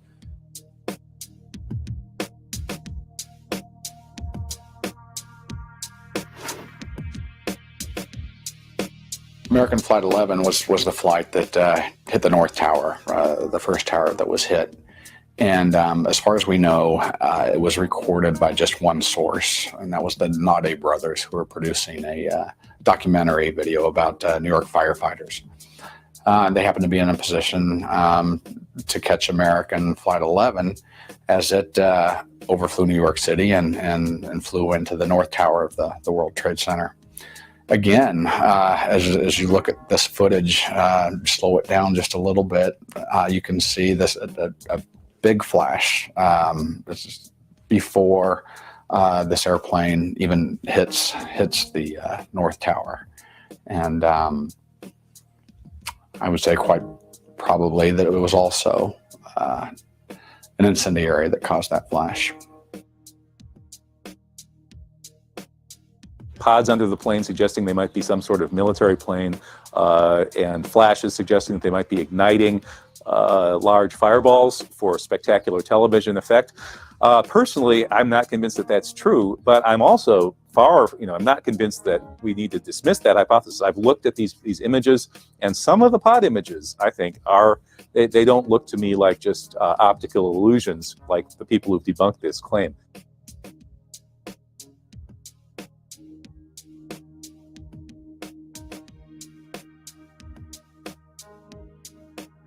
Did the pod have anything to do with the flash? I can't answer it, but I can say this.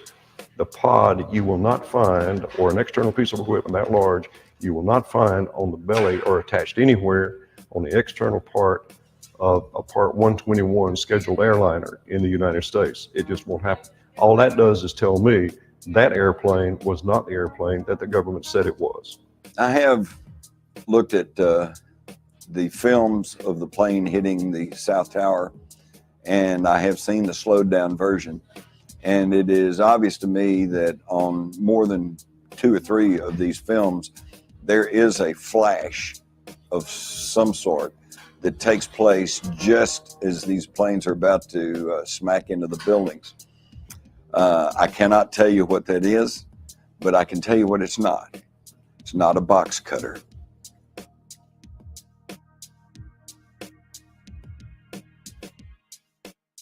Indeed, the flash couldn't have been the result of a box cutter. So if the flash was the result of an incendiary device, how does that fit into a terrorist hijacking scenario at all? And if, as Colonel Nelson has proposed, there was extra equipment attached to the belly of the plane that hit the South Tower, how could that have been United Airlines Flight 175 or any other commercial airliner for that matter? Keep in mind that these planes disappeared for nearly a half an hour. Surely enough time to substitute a drone in place of commercial aircraft, as was proposed in the 1962 Northwoods document.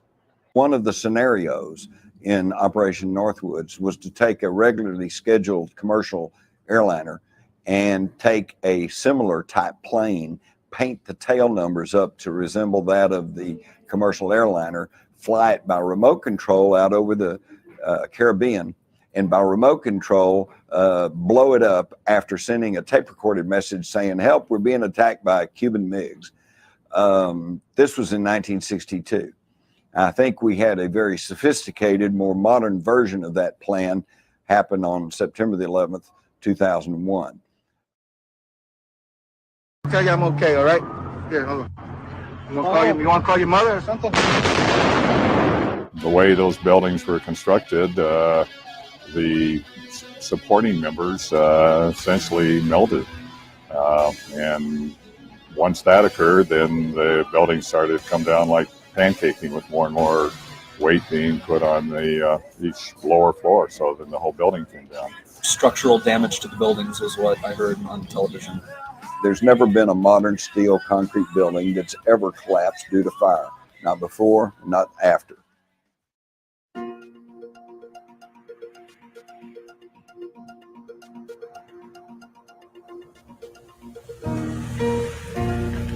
My testimony was very upsetting for the commission for the simple reason that, number one, I talk about explosions in the building, initial explosions before the plane hit the building.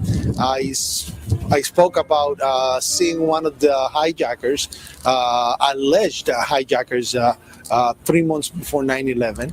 I told them that I had told the FBI this information, and I kept quiet for 2.5 years, thinking that there was an investigation, a formal investigation by the FBI, and then I realized it was just not going anywhere. There was nothing being done by this investigation. Not talking about the 9/11 Commission, but the FBI investigation itself.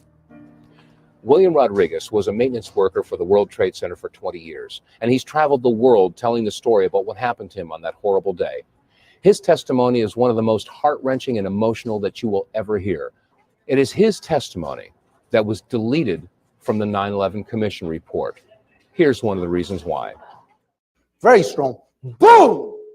An explosion so hard that pushed us upwards. Upwards. And at that moment, I thought it was the mechanical room where they have all the pumps and the generators for the building, that maybe a generator just blew up on the basement. Now, 20 years in the building, you know something that comes from the bottom and something that comes from the top. And when I went to verbalize that it was a generator, we hear boom, all the way on the top, the impact of the plane on the top. 2 different events, 2 different times. His testimony of an explosion below him, just seconds before the plane hit in the upper floors, would obviously destroy the official story of a simple hijacking. But the mainstream media has no interest in telling his story honestly. He was interviewed on September 11th of 2006 in New York City. And listen carefully as to how WABC TV edited his story to make it sound as though he was describing the sound of the plane and not a basement explosion. Rodriguez worked at the North Tower. He was a custodian responsible for cleaning the stairwell. On the morning of 9/11, he was in the basement. We hear boom, an explosion so loud that pushed us upwards on the air. And we started screaming. We didn't know what it was. It was the first hijacked plane that hit the tower. Is it possible that WABC and other network affiliates were working from a script on the morning of September 11th, 2001? Let's take a look at some of the other video clips from other media outlets. And these were shot as the events unfolded that morning, long before any scripts could have been handed out. Tell me where you were, what happened, what did you see, what did you hear? First, I went on Canal Street, I saw the fire. I saw the 2 buildings. I'm thinking it was a bomb because 2 of them. Again, there has been a second explosion here in Manhattan. We understand now there has been a secondary explosion on Tower 2. There was another major explosion. The building itself, literally the top of it came down, sending smoke and debris everywhere. We're being pushed out as well because there was some concern that there might be additional explosions, possibly other bombs. I need you to stop for a second. There has just been a huge explosion. And then the entire top of the building just blew up. We heard a very loud blast, an explosion. We looked up, and the building literally began to collapse before us. It just went boom, it was like a bomb went off. And it was like holy hell coming down them stairs. And then when we finally got to the bottom, they were coming out on a mezzanine level there, and another explosion came right on me, just everything flying right in front of me. Everything just went boom. Tell you I'm okay, all right? Here, hold on. You want to call your mother or something?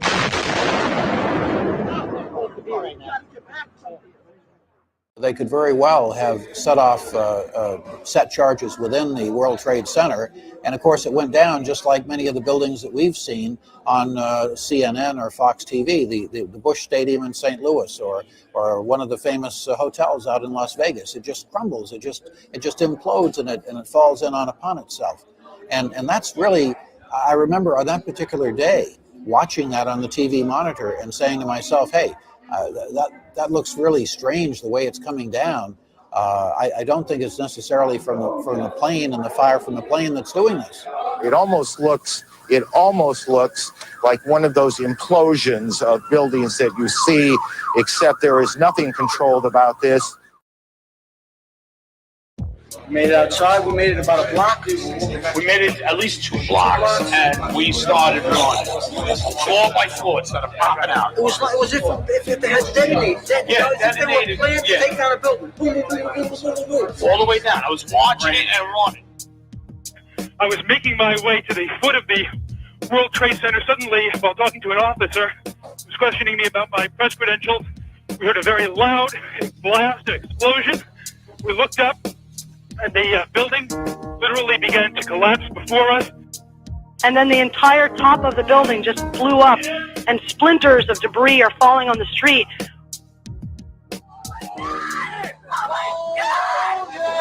Oh my God! Oh my God!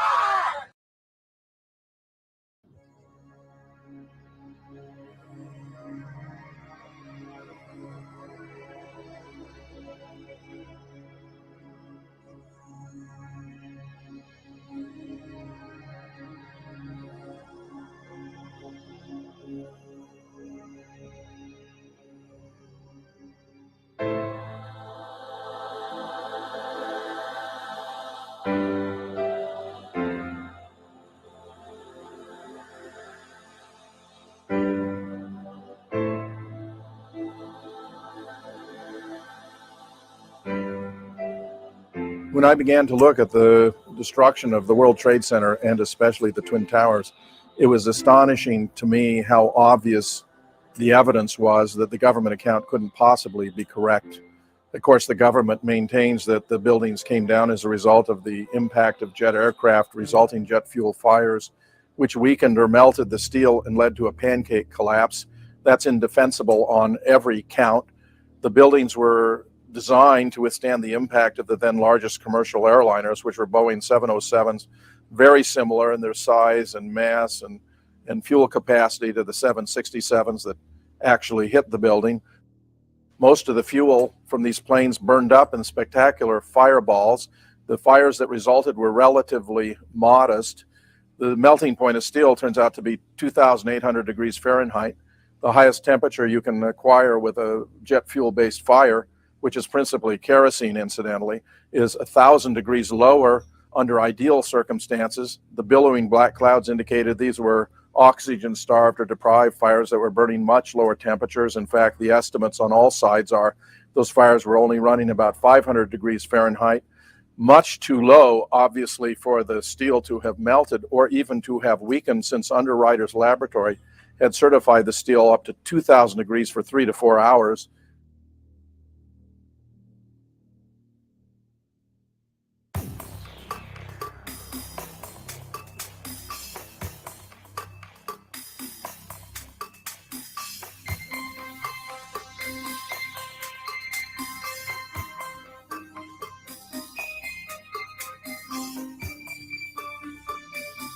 The fire in the South Tower burned only around an hour, in the North an hour and a half.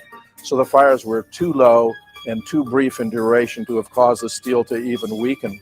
If the steel had weakened, there would have been asymmetrical sagging, it would have been gradual, and you wouldn't have had enough dynamic energy to cause a collapse in any case. The whole theory of a pancake collapse is a physical impossibility.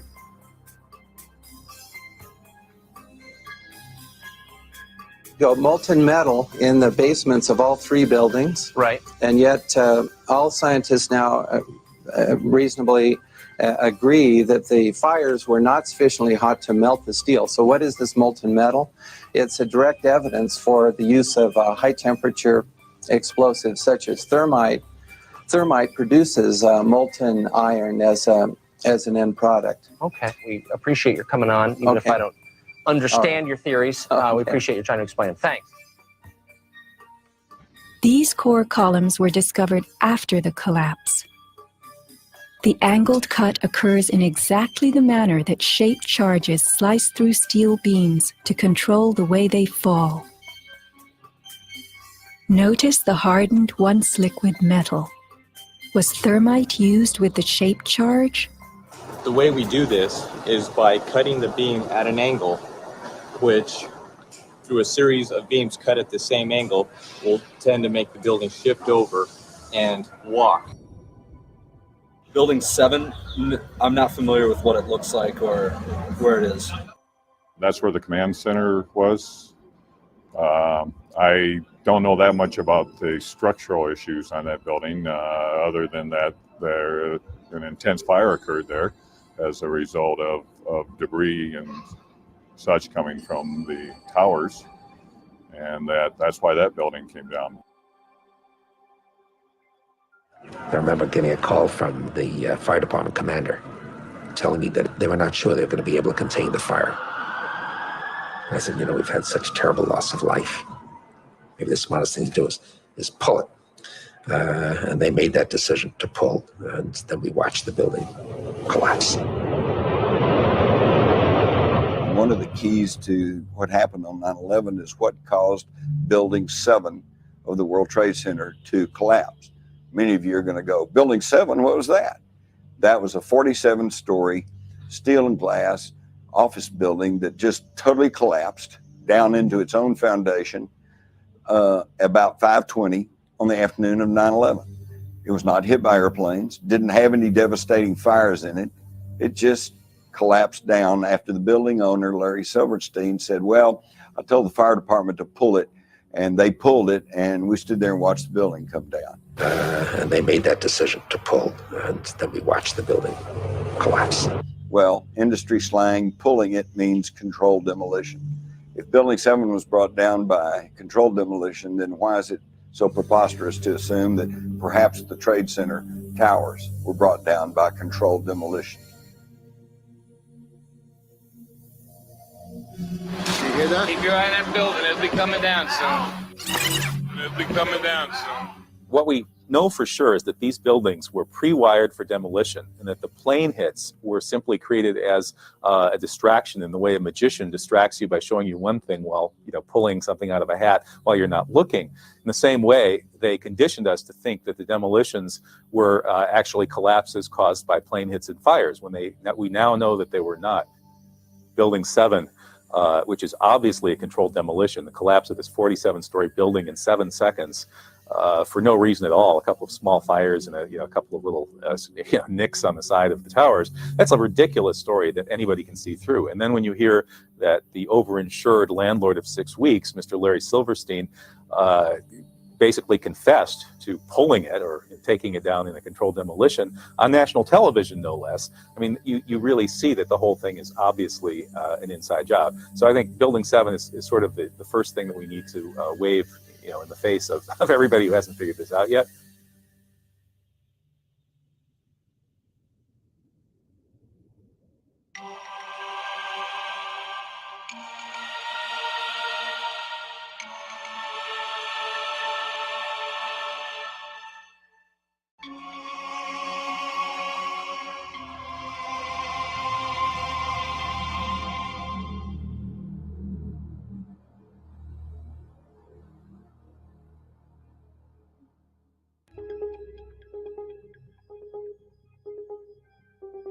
On September 11th, there was worldwide live television coverage, and the coverage continued throughout the day.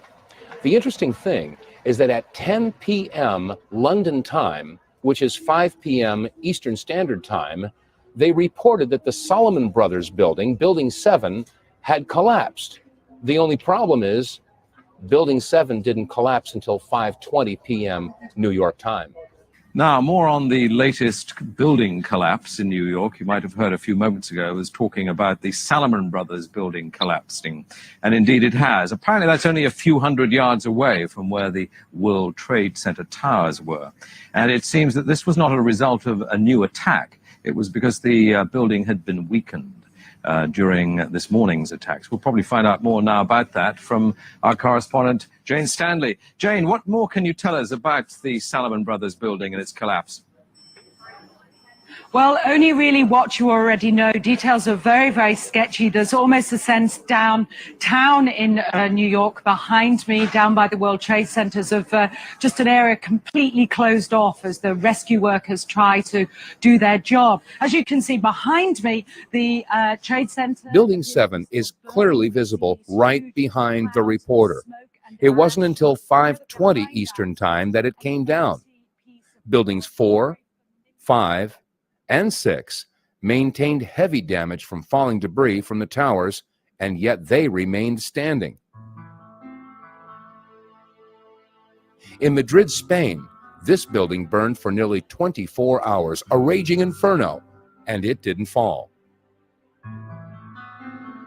Building 7 received minimal damage and suffered only a minor fire, and yet it collapsed.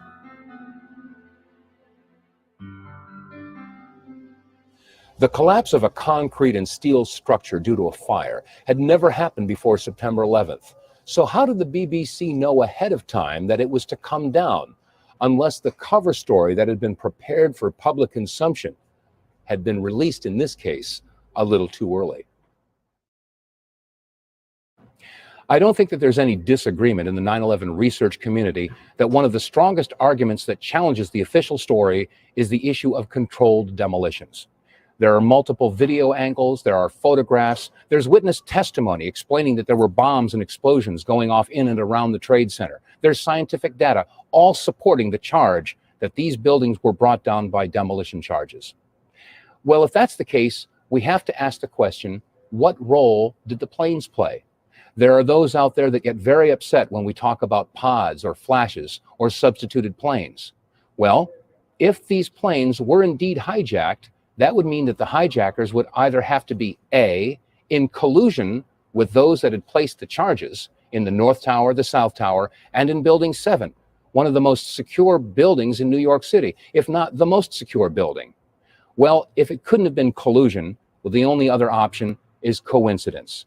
The hijackers just happened to fly the planes into buildings that were scheduled to be demolished just minutes later. Well, if it can't be collusion and it can't be coincidence, then how could it have been terrorists? All of a sudden, the concept of flashes and pods and substituted planes becomes more plausible.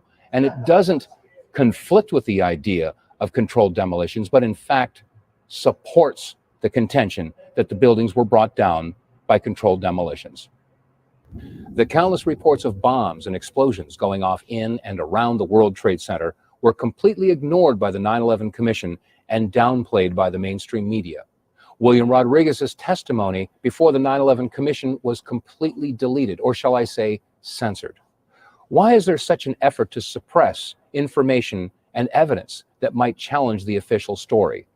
Why do government officials and the media consistently try to ridicule or discredit those that would be in the best position to shed light on these irrefutable facts? Let's take a look now at what happened at the Pentagon and see if the same methodology has come to play. No, I didn't. I just saw the aftermath of it, like the destruction of the building. A less reinforced part of the Pentagon structure was the part that was hit by a fully fueled plane at a speed and at a point in the structure that was able to cause massive fire and explosion, and thus take out that large swatch of the Pentagon that we all saw on the news. A white plane, a very big jet, was flying in an unusual pattern near the White House over Lafayette Park. Very slowly, it made one circle, and then we have not seen it since.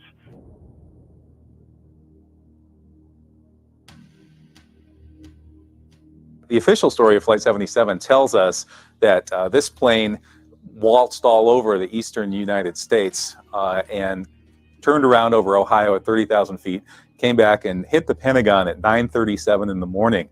This was after, at 8:46, the World Trade Center had been hit, virtually almost an hour after the World Trade Center had been hit, and an hour and a half after the first multiple signs of multiple hijackings. We're told that this plane just waltzed into the most protected airspace in the world and hit the world's most protected building, the biggest military headquarters on the planet. This is already highly improbable.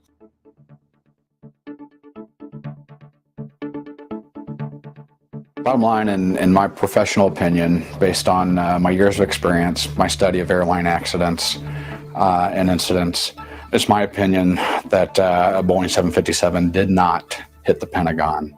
There would be an abundance of wreckage, and that the official sources have not been able to produce the evidence of any wreckage. Large tail sections, indestructible landing gear, indestructible engines, wing spars, fuselage, seats, anything of the sort indicates to me that a 757 did not hit the Pentagon.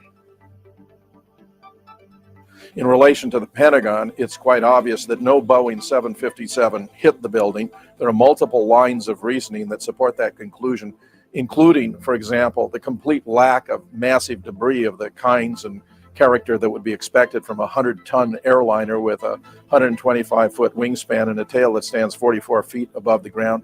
The hit point was only about 10 feet high and 16 or 17 feet wide on the ground floor. You find unbroken windows, undamaged fence, a couple of automobiles. What you don't find is massive piles of aluminum debris. You don't find the wings. You don't find the seats, the bodies, the luggage, the tail. Not even the engines were recovered, indicating that no Boeing 757 hit the building. You've got a hole that's no more than 10 foot high and about maybe 15 to 20 feet wide that we're expected to believe a multi-tonned 757 jetliner with a wingspan of 125 feet and a tail height of 44 feet, that's 4 stories, folks, somehow managed to squeeze through this one little bitty hole in the ground floor of the Pentagon. Before the outer wall collapsed, which was about 45 minutes after initial impact, there was only one hole, about 14 to 16 feet. And supposedly, the 757 completely penetrated this hole without leaving any indication of where the wings would have penetrated. Adjacent to this hole, the windows were completely intact, and you can tell by the firefighters' foam that was sprayed around the hole and sticking to the windows. The windows are completely intact, both adjacent where the wings should have penetrated and knocked the windows out, and also directly above the hole where the elevated tail section would have penetrated. The windows are completely intact.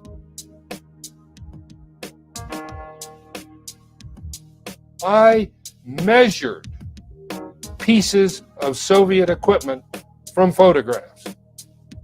It was my job.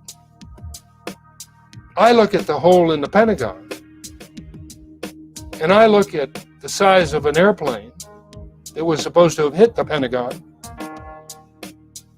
and I said, the plane does not fit in that hole. So what did hit the Pentagon? What hit it? Where is it? What's going on? A Boeing 757 has a wingspan of nearly 125 feet, a length of 155 feet, and a height of 44.5 feet. As was reported, if the plane was flying over 500 miles per hour, common sense would dictate there would be some indication, any indication, of an impact of the tail section in the upper floors. In addition, the heaviest and most massive parts of an aircraft of this type would be the engines. If there were to be any holes at all, they would be located where the engines would have impacted the Pentagon.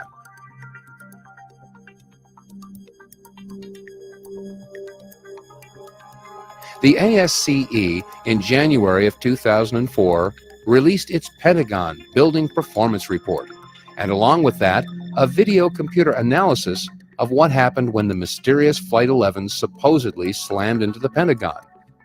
Let's take a look at the report.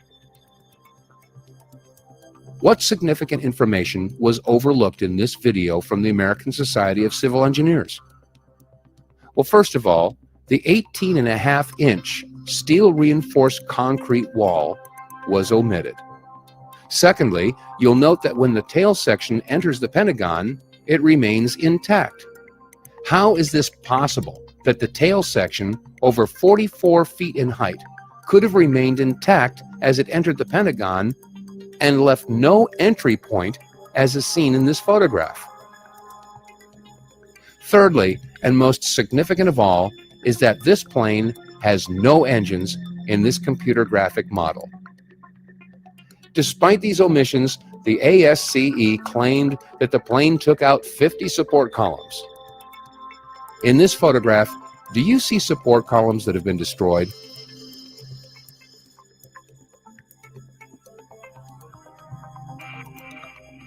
At the World Trade Center towers, we were told that the fuel fires burning from the planes were so hot that they melted steel and collapsed the buildings in a pancake fashion. High up in both towers, The raging fires were now generating 3 to 5 times the heat of a nuclear power plant.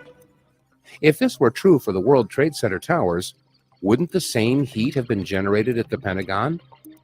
When we look at the photographs on page 313 of the 911 Commission report, what we see is that to the north side, the left side of the impact area, that the walls on all floors are totally intact. The inner office walls are intact. We see no fire damage as evidenced by the books not burned, the computer intact, the other things in the office desk intact. So when we go back and see the official Pentagon performance report, it said that the aircraft sliced in, taking all of these wall structures, all these support beams. Well, the wall structures are there, the support beams are intact. So there again, the official report is contradicted by the photographic and video evidence. Other than the 16-foot hole in the E-ring of the Pentagon, one of the most damning pieces of evidence to suggest an official cover-up is an examination of the official flight path of American Airlines Flight 77. The flight data recorder information recovered in the Pentagon wreckage shows the precise speed, altitude, and heading of the aircraft that we were told was Flight 77. If we examine the direction that Flight 77 took on its approach to the Pentagon, we'll note that the flight path is slightly different from that of the official report. This may seem insignificant at first, but how do we account for the light poles that were knocked down, even though they were not directly in the path of Flight 77? Secondly, if we take a look at the altitude of the aircraft, we'll note that mere moments before Flight 77 was to have impacted with light pole number 1 and light pole number 2, it was still 235 feet in the air. How is it possible that Flight 77 could have knocked over these light poles while it was at such a high altitude? Thirdly, if we take a look at light poles 3 and 4, we'll note that they are outside of the flight path of Flight 77 as well. How did these light poles come down? Following the flight path of the NTSB's model of the flight data for American Airlines Flight 77, we can see the flight path highlighted in red. Note that the plane passes over a light pole that should have been knocked to the ground, but remained standing after the event.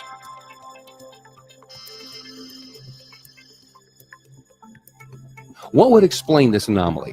Is it possible that the plane that impacted with the Pentagon was smaller than a commercial Boeing 757?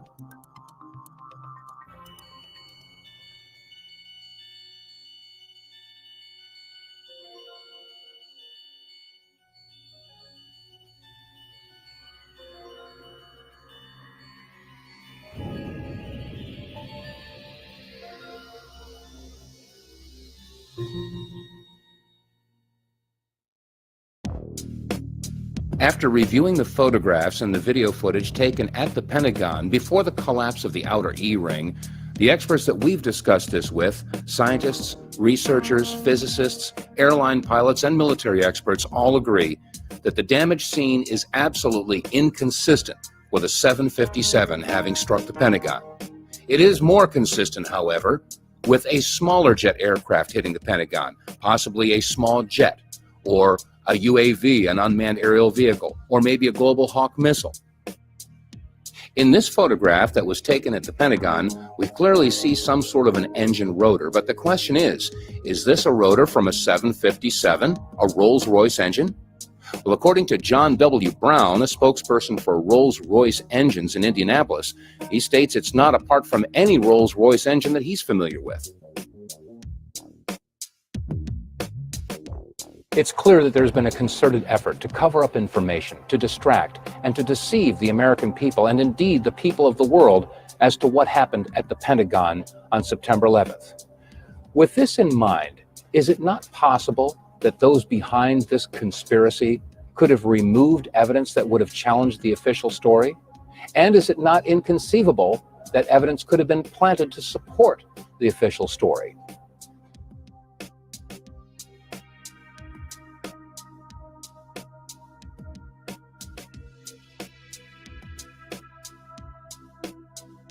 I know from my experience that it would have been highly improbable that even a seasoned American test pilot, a military test pilot, could have flown a T-category aircraft like the 757 into the first floor of the Pentagon because of a thing called ground effect. The official trajectory has this plane just skimming the ground at about 500 miles an hour as it impacts with the building on the ground floor. That turns out to be aerodynamically impossible. Even a small plane, such as a Cessna at full throttle, would accumulate a packet of compressed gas, which is there beneath the fuselage, that would make it impossible for it to get closer than 15 feet to the ground. Discussions with aeronautical engineers have convinced me that for a Boeing 757 at 500 miles an hour, it could not get closer than 60 feet to the ground. If the plane had been taking the official trajectory, its engines would have been making massive damage to the lawn. Wake turbulence would have been wrecking it. The lawn would have been a mess. Instead, the lawn is perfectly smooth, green and smooth, which turns out to be, ironically, a smoking gun at the Pentagon. Ground effect and the pristine condition of the lawn in front of the Pentagon aren't the only problems with the official story. The airline pilots that we talked with also have a very serious problem as to whether or not terrorists that were trained on small aircraft were even capable of maneuvering a large commercial airliner at such a high speed and making these very precise maneuvers. I flew the two actual aircraft which were involved in 9/11, the flight number 175 and flight 93, the 757 that allegedly went down at Shanksville, and flight 175 is the aircraft that's alleged to have hit the South Tower. I don't believe it's possible for, like I said, for a terrorist, so-called terrorist, to train on a 172, then jump in the cockpit of a 757, 767 glass cockpit, and vertical navigate the aircraft, lateral navigate the aircraft, and fly the airplane at speeds exceeding its design limit speed by well over 100 knots, make high-speed, high-bank turns, pulling probably 5, 6, 7 Gs, and the aircraft would literally fall out of the sky. I couldn't do it, and I'm absolutely positive they couldn't do it.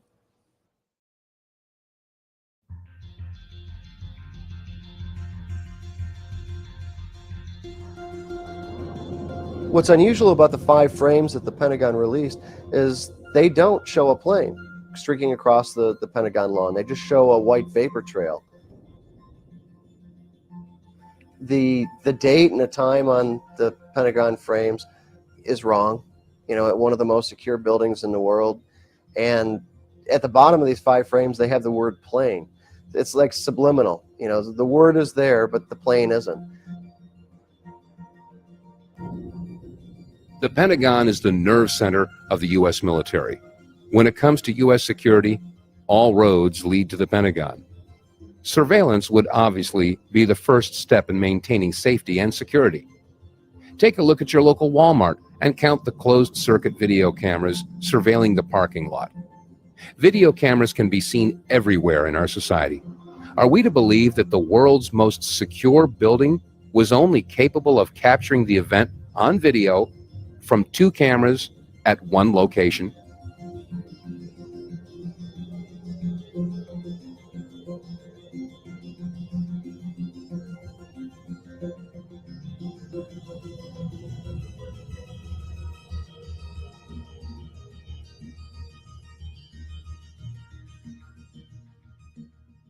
They took over the flight themselves and downed the plane in a field. I want to get quickly to Chris Kanicki.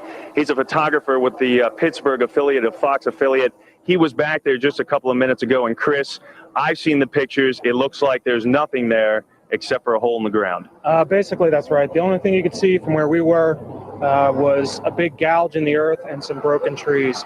We could see some people walking around in the area, but from where we could see, there wasn't much left. Any large pieces of debris at all? No, there was nothing that you could distinguish that a plane had crashed there. Smoke, fire?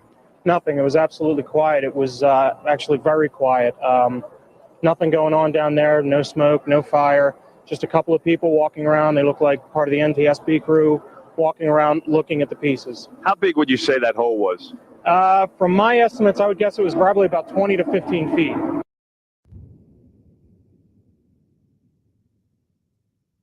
In Shanksville, one of the things that's really remarkable is the Associated Press said that all the wreckage that was recovered from the whole scene could fit in the back of a single pickup truck and a few plastic bags. Now, there's just no way a big plane like that just completely disintegrates or reduces itself down to practically nothing.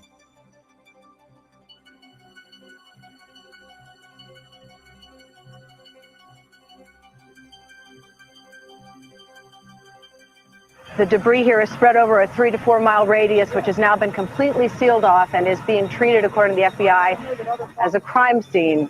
That's really all you see is a large crater in the ground and just tiny, tiny bits of debris. There has been at least one report that the investigators out there, and there are hundreds of them, as I said tonight, have found nothing larger than a phone book. There are lots of oddities about Flight 93, as Colonel Nelson has observed to me. It looked to him as though a bulldozer had been taken, a ditch had been dug that had been filled with trash and blown up. I had residents of the area call me to say that they told the FBI they heard an explosion in the air before they heard any impact with the ground, but the FBI refused to write it down. I have other residents of the area write me and explain to me they were taken to a search area far larger than the officially designated crash zone to look for body parts and aircraft debris, but told by the deputy sheriffs taking them that they would deny it if they mentioned this to anyone. I have a former inspector general for the Air Force responsible for the conduct of air crash investigations tell me that if the plane had crashed as advertised, the debris should have been scattered over an area approximately 1 city block in size. In fact, it's distributed over 8 square miles, which is a scenario consistent with the plane having been shot down in the air, but not one that crashed.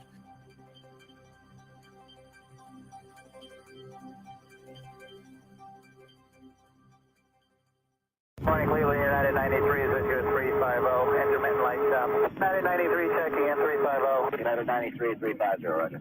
United 93, that traffic for you is 1 o'clock, 12 miles eastbound 370. Well, I would definitely say after having looked at some of this video footage that I would have to remove myself from the quote believer category, and I can't say that I would be a dyed-in-the-wool skeptic, but there's enough information presented to cast some real doubt on the story as it's been presented, and with a lot of questions coming into my mind related to that. The Pentagon, along with the Building 7 at the Trade Center, those two things are the biggest question marks in this whole scenario. I never realized that there was no evidence, if you will, of the tail section hitting the building in the Pentagon, or even of the engine. And all I've ever seen, like most of the general public, is a blurry image purportedly to be a plane taken by a security camera hitting the side of the building, but so blurry that you can't really see what's going on. So yes, I would say based on the photos I just saw, yes, I would have some real serious doubts and questions about the Pentagon story. There's a lot of information that's been manipulated and that we haven't been shown as the general public. Caution, you are about to enter the no-spin zone. Why did you have to tell him you were an atheist if you didn't have any trouble reading the oath? Why didn't you just shut up? What Jimmy Carter should do is privately give Mr. Bush his opinion and shut up publicly. That would be best for the country. And it is our duty as loyal Americans to shut up once the fighting begins. Me, let's go. Okay, thank you, Jamie. I'm doing yes. Thank you, Jamie. Don't take a cheap little pathetic shot. I'm telling you that you're taking a cheap little pathetic shot.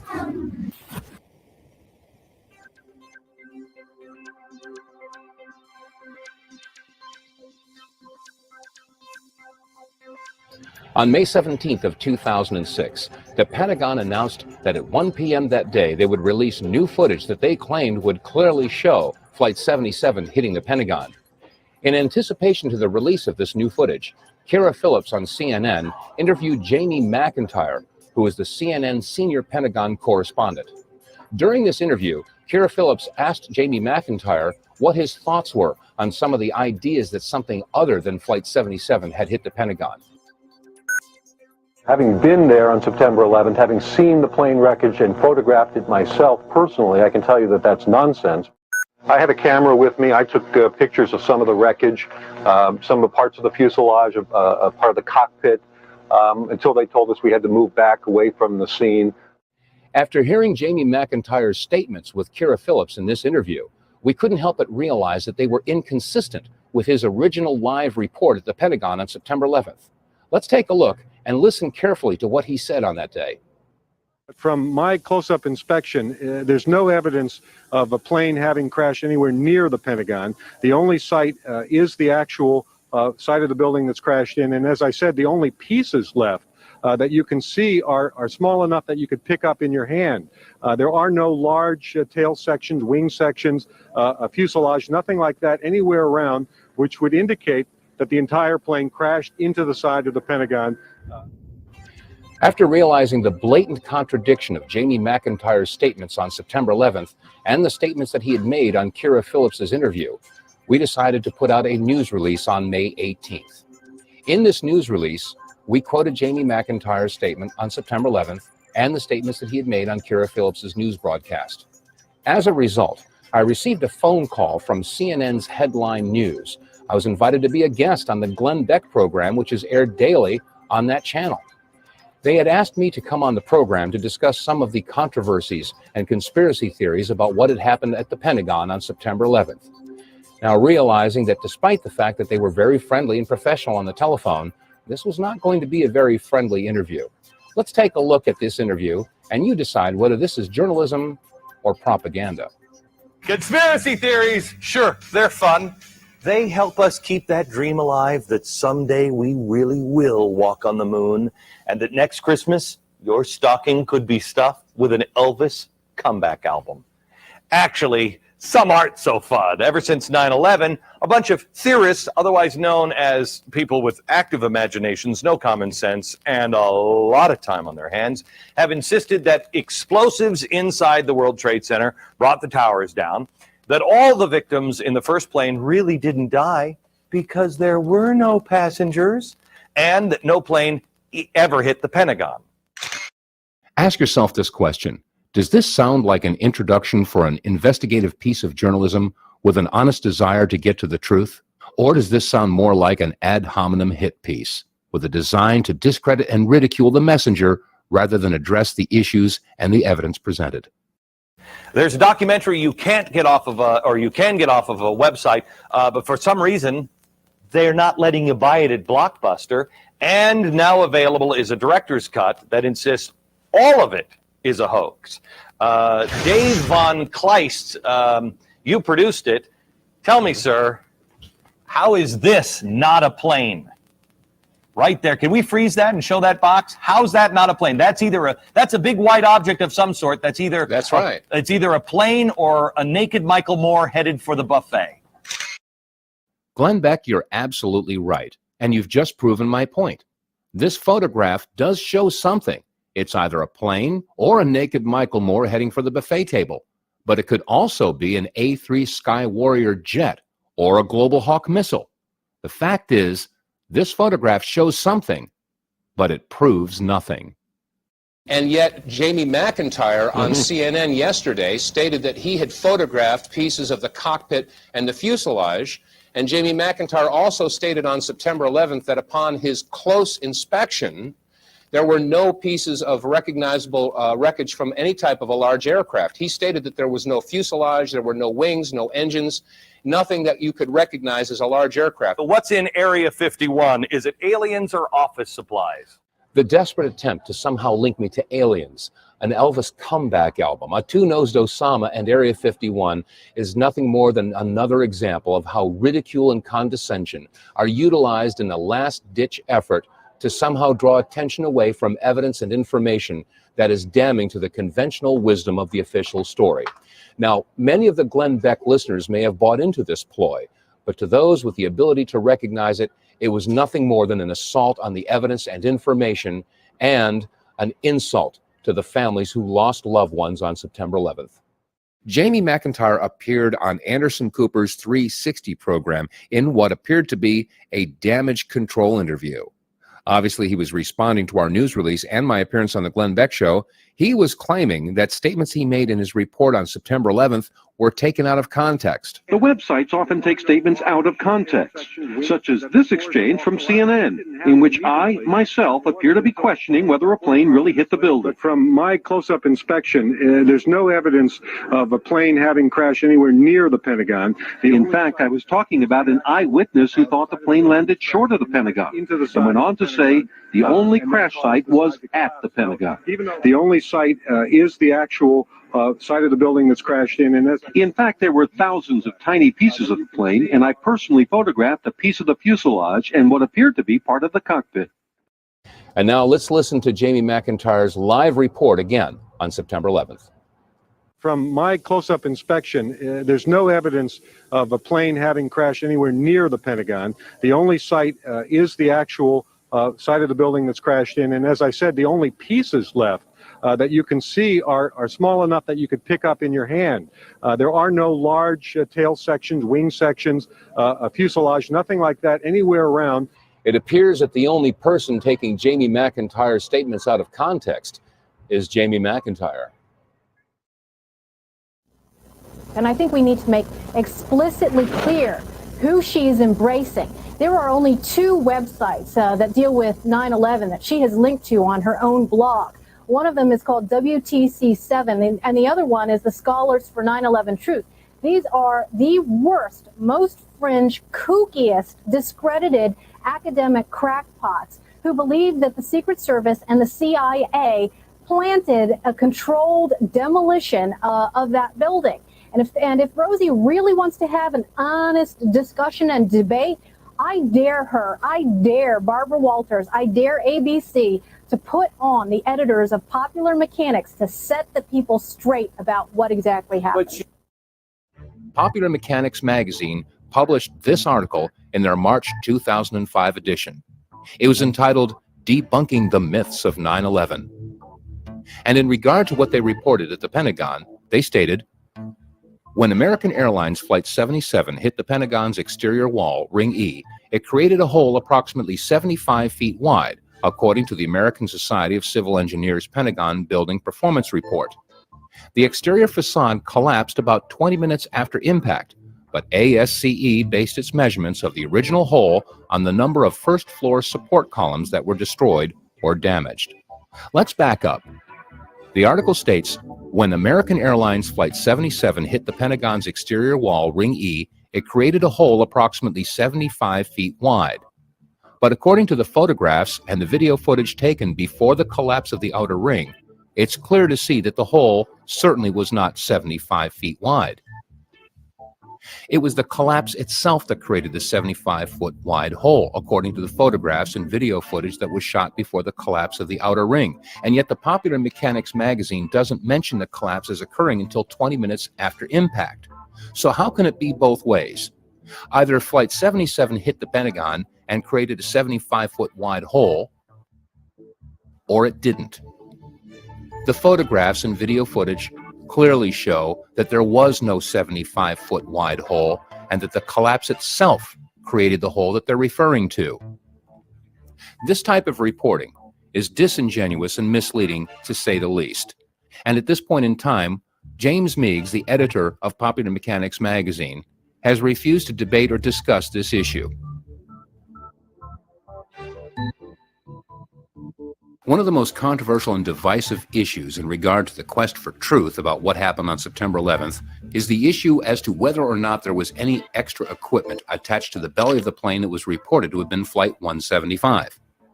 The Popular Mechanics magazine of March 2005 quoted their expert, Ronald Greeley. He was the director of the Space Photography Laboratory at Arizona State University and is an expert at analyzing images to determine the shape and features of geological formations based on shadow and light effects. Greeley dismissed the notion that there was a photo that revealed a pod. In fact, according to Popular Mechanics magazine, the photo reveals only the Boeing's right fairing, a pronounced bulge that contains the landing gear. Greeley concluded that sunlight glistening off the fairing gave it an exaggerated look. However, on the Art Bell show, Ben Chertoff who was the science researcher for Popular Mechanics, was interviewed. If you actually watch the footage in full motion, you can see most of it is just the shadow from the engine as it's flying into the building. But when you see it on the video, there's this enlargement effect that happens from the video, and that has turned into this pod. Question: how could the pod have been created by sunlight, according to Ronald Greeley, and shadow, according to Ben Chertoff, at the same time?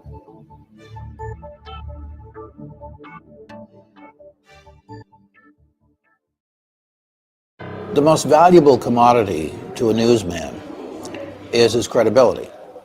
And I don't take lightly investigating what happened on 9/11 because it could end up being one of the biggest crimes ever perpetrated in American history.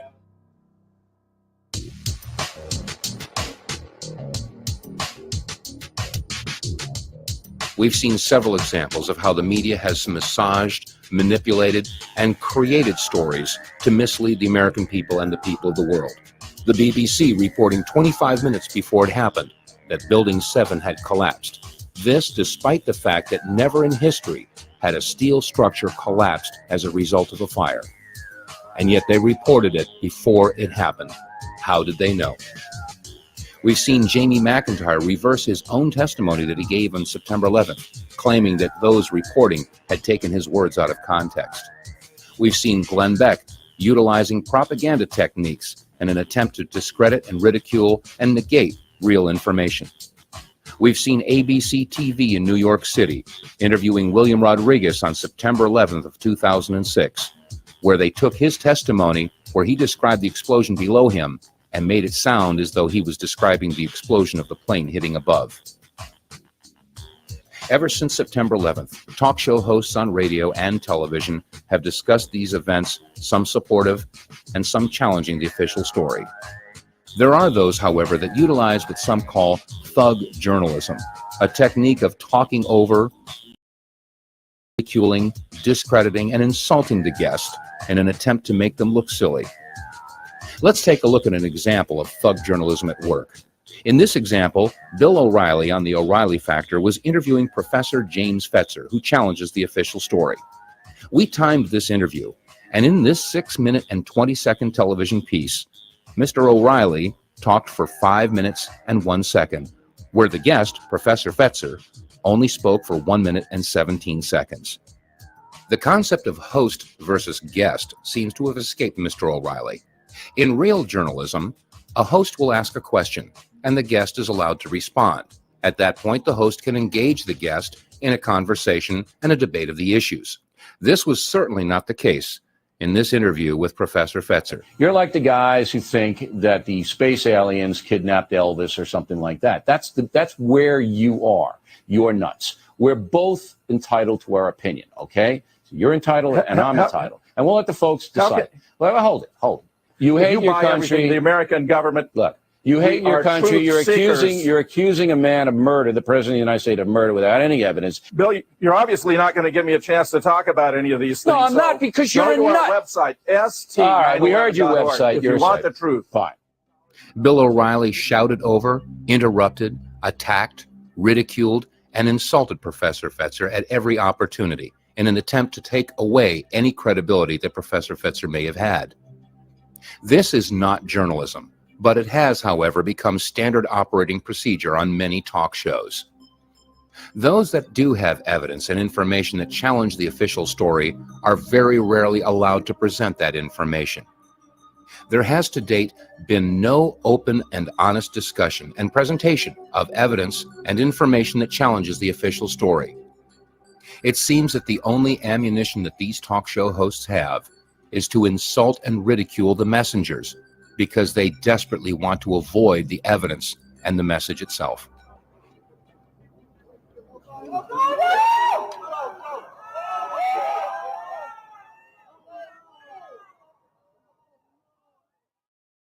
In this video documentary, we've heard from experts and seen video footage and photographs that challenge whether or not the planes that hit the North and South Towers were actually commercial aircraft. We've seen video footage and photographs and again heard from experts that challenge what happened at the Pentagon on September 11th. We've seen video footage and reporters' accounts of what happened in Shanksville, Pennsylvania in regard to Flight 93, the fact that there was no recognizable wreckage and a crater only 15 feet across. We've also examined video and photographs of the collapse of the buildings in New York City. We've seen how the mainstream media has twisted, distorted, and fabricated information. We've seen how they've attacked, ridiculed, demonized, and discredited anyone who dare challenge the official story of September 11th. With all this information that challenges the official story, we have to ask the question, is there any evidence that supports the official story? On September 23rd of 2001, Condoleezza Rice held a news conference, and she stated, "We have definitive proof and evidence that links Osama bin Laden and the Taliban to the attacks on September 11th, and we will release this information in due time." At the date of this production, we're still waiting to see that evidence. In October of 2001, this video was released and shown to the people of America and the world, and we were all told that this was Osama bin Laden accepting responsibility for the attacks on September 11th. But let's compare the Osama in this video to a photograph of the known Osama. When you compare the two, you'll notice that the Osama in the video has a shorter nose. He also appears to be a little chubbier. As the Osama in the video waves his hand, look carefully. You'll see he's wearing a ring and a wristwatch. Jewelry is forbidden by people of the Islamic faith. You'll also notice that when he signs on this pad, he's signing with his right hand. We know that the real Osama was left-handed. So we have to ask this question, where did this video come from? And why was it fabricated to mislead the people of America and the world? If you visit the FBI.gov website, you'll find the 10 most wanted list. And on that list, of course, is Osama bin Laden. You can pull up his wanted poster, and on that poster is a list of charges that he's wanted for. The curious thing is that nowhere in the list of charges is any mention of September 11th. The Muckraker report contacted Rex Toome, a spokesperson for the FBI, and asked why was there no mention of the attacks on September 11th on Osama's wanted poster. Mr. Toome's response was, "We have no hard evidence linking Osama bin Laden with the attacks on September 11th. Condoleezza Rice had stated that they would release their information in due time. Ladies and gentlemen, when you charge someone with conspiracy to murder 3,000 people, and you have no evidence to back up that charge of conspiracy, that makes the charge a conspiracy theory. That means that the entire war on terror is based upon fraud. We've been told over and over again that this is a war on terror. But is this a war on terror or a war for profit? We know that there are hundreds of government contractors in Iraq right now with countless contracts. Let's take a look at one of these government contracts, a no-bid contract that was awarded to Halliburton. The Houston Chronicle reported that 82,000 gallons of liquid propane fuel were to be transported to Baghdad. But they weren't going to be transported from the United States to Baghdad. They were going to be transported from Kuwait to Baghdad, a distance of approximately 300 miles. I contacted a liquid propane company and asked how many trucks it would take to transport 82,000 gallons of fuel. I was told about 10 trucks. I asked, how much would you charge to transport those 10 trucks approximately 300 miles? I was told approximately $1 per mile per truck, for a total of approximately $3,000. I asked if this was a government contract, how much would the charge be? And I was told that it would be 2 or 3 times that amount. So let's say it would be $10,000. The question is, how much was Halliburton awarded to transport this fuel? The answer, $27.5 million. How many of your tax dollars went to pay Halliburton to transport this fuel? Wouldn't it have been cheaper to have 10 privates drive those trucks that distance? The question is, how much money is coming out of the United States taxpayers' dollars to pay for this war and is being funneled into the pockets of companies like Halliburton? Is this a war for profit? You decide.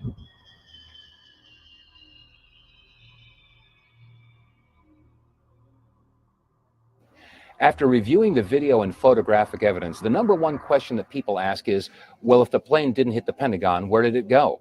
If the plane that hit the South Tower wasn't Flight 175, then where did it go? Where are those people? Well, we can't answer that question, and if we were attempting to do so, we would be engaging in conspiracy theory. However, consider the following scenario.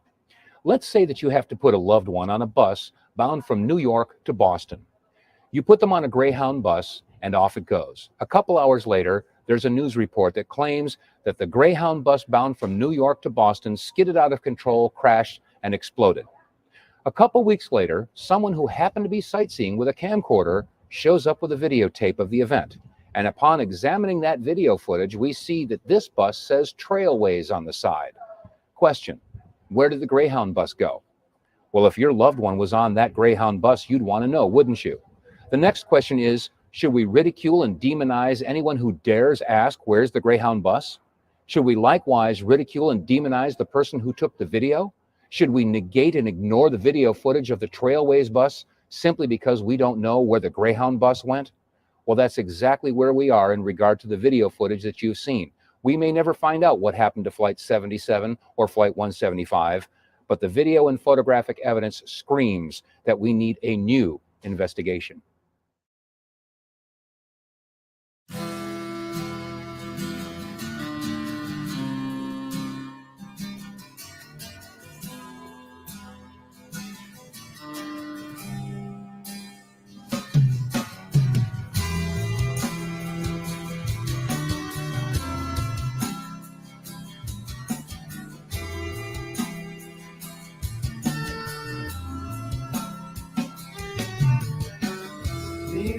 Dear brother, can you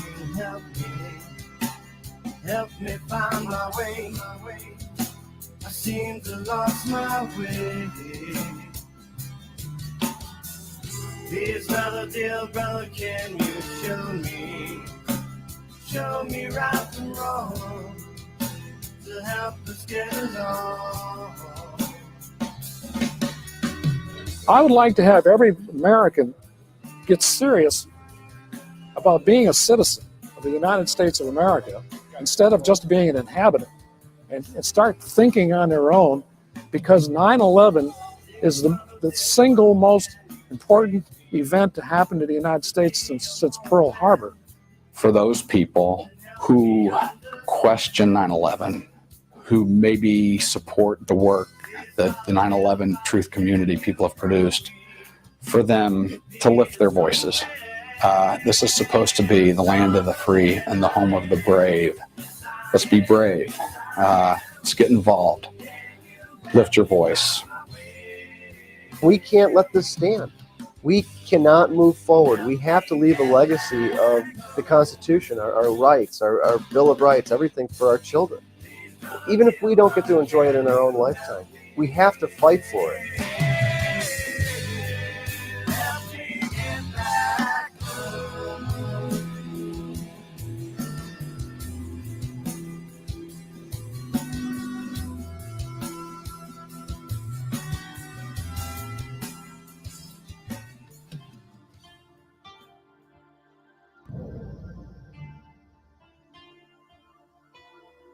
There is some suspicion that what hit the trade centers may have been military planes. Might not have even been the flights that we were told. Of course, this raises up the horrific idea that, well, then what happened to the poor passengers? It's one thing if they were killed as collateral damage in some sort of attack, and it would be a totally different thing if they were landed somewhere, offloaded, and then just cold-blooded murdered. The problem is we don't have the answers to all of this because there's never been a truthful investigation. I would like to see another investigation. I don't know if I could go with another official investigation.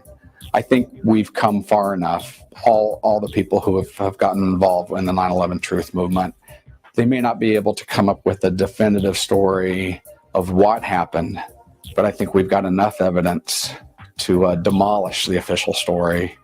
And if that's the case, we need to continue. What was the aim? Why are we in the Middle East? Why did they use 9/11 as a pretext, a false cause, and a lie to get us involved in the Middle East? We need answers to these kinds of questions. The 9/11 Commission report, it's the biggest insult and slap in the face of the American people that has ever been offered anywhere by anyone. This, David Griffin called it a 571-page lie. He said there isn't a word of truth in it, and he's absolutely right, because truth depends on context, and the entire context that's created in that book is myth, and more myth. That is sacred story designed to influence people's social behavior and their idea of themselves in the world, but it has nothing to do with fact. Myth can be true. Not all myths are false. If we're going to continue to call ourselves a free and democratic society, there must be answers, there must be accountability. Somebody has to be held accountable for what actually happened on 9/11.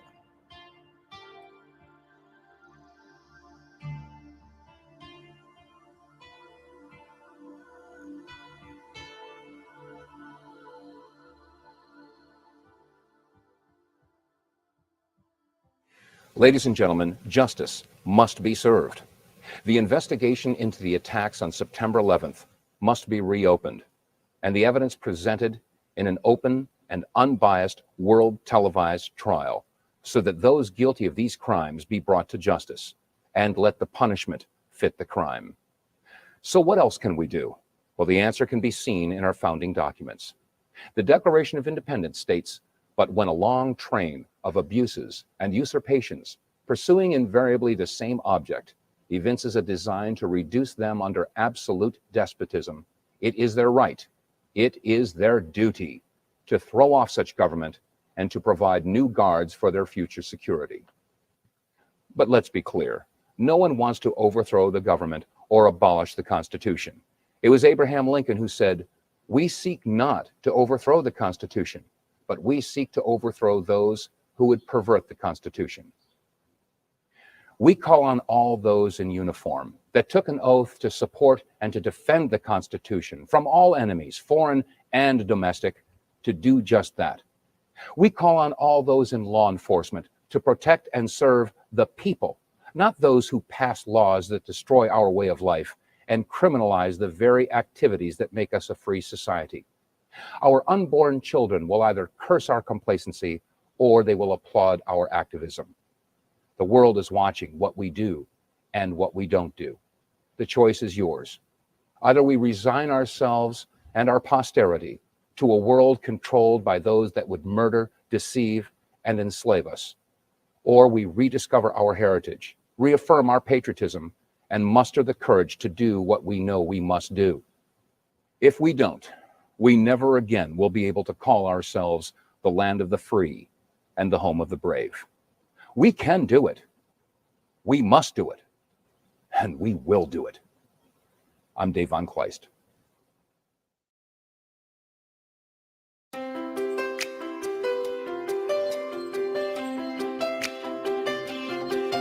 There's a million reasons why I don't believe it. There's a million reasons why it can't be true. Open fire, can't melt steel. It's not hot enough. It's nothing new, it's not a mystery. Check out the Reichstag, Germany. There's a million questions still remain unanswered. There's a million questions still to be resolved. Out of 19 Muslim guys, 7 still remain alive. It's nothing new, it's not a mystery. Check out the USS Liberty. 9/11, 9/11. What went down with Building 7? It's a mystery to this day. The building fell with such precision. Free fall speed, no reasons given. Like the towers, it just fell. Fire's not enough. No way hard enough to bring it down. The project for the new American century was added to a year before that day. It states in order to proceed, a modern day Pearl Harbor it would need.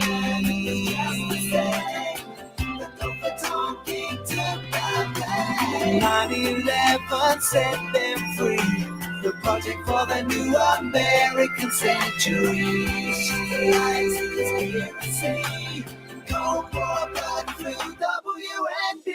9/11, 9/11, one went down with Building 7.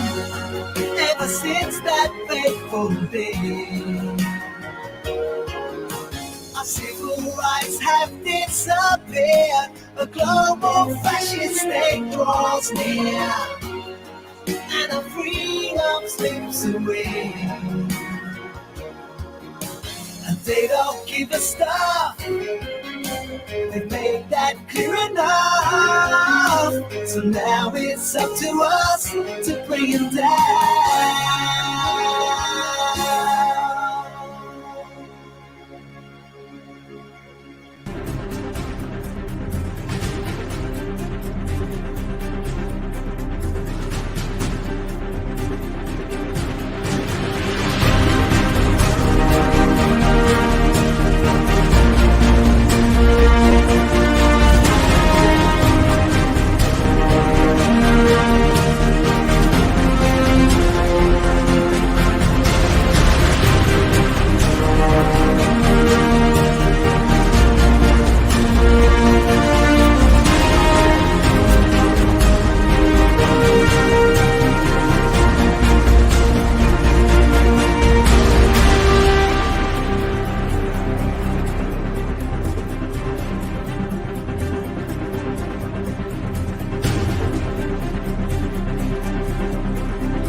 Welcome to the next generation of warfare, psychological warfare.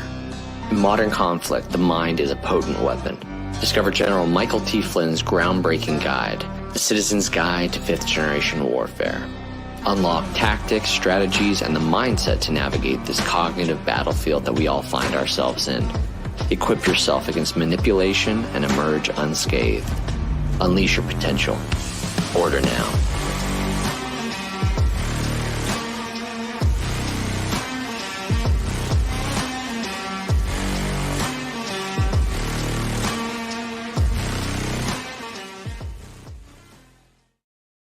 How's it going, everybody? And welcome back. Man, have we been lucky.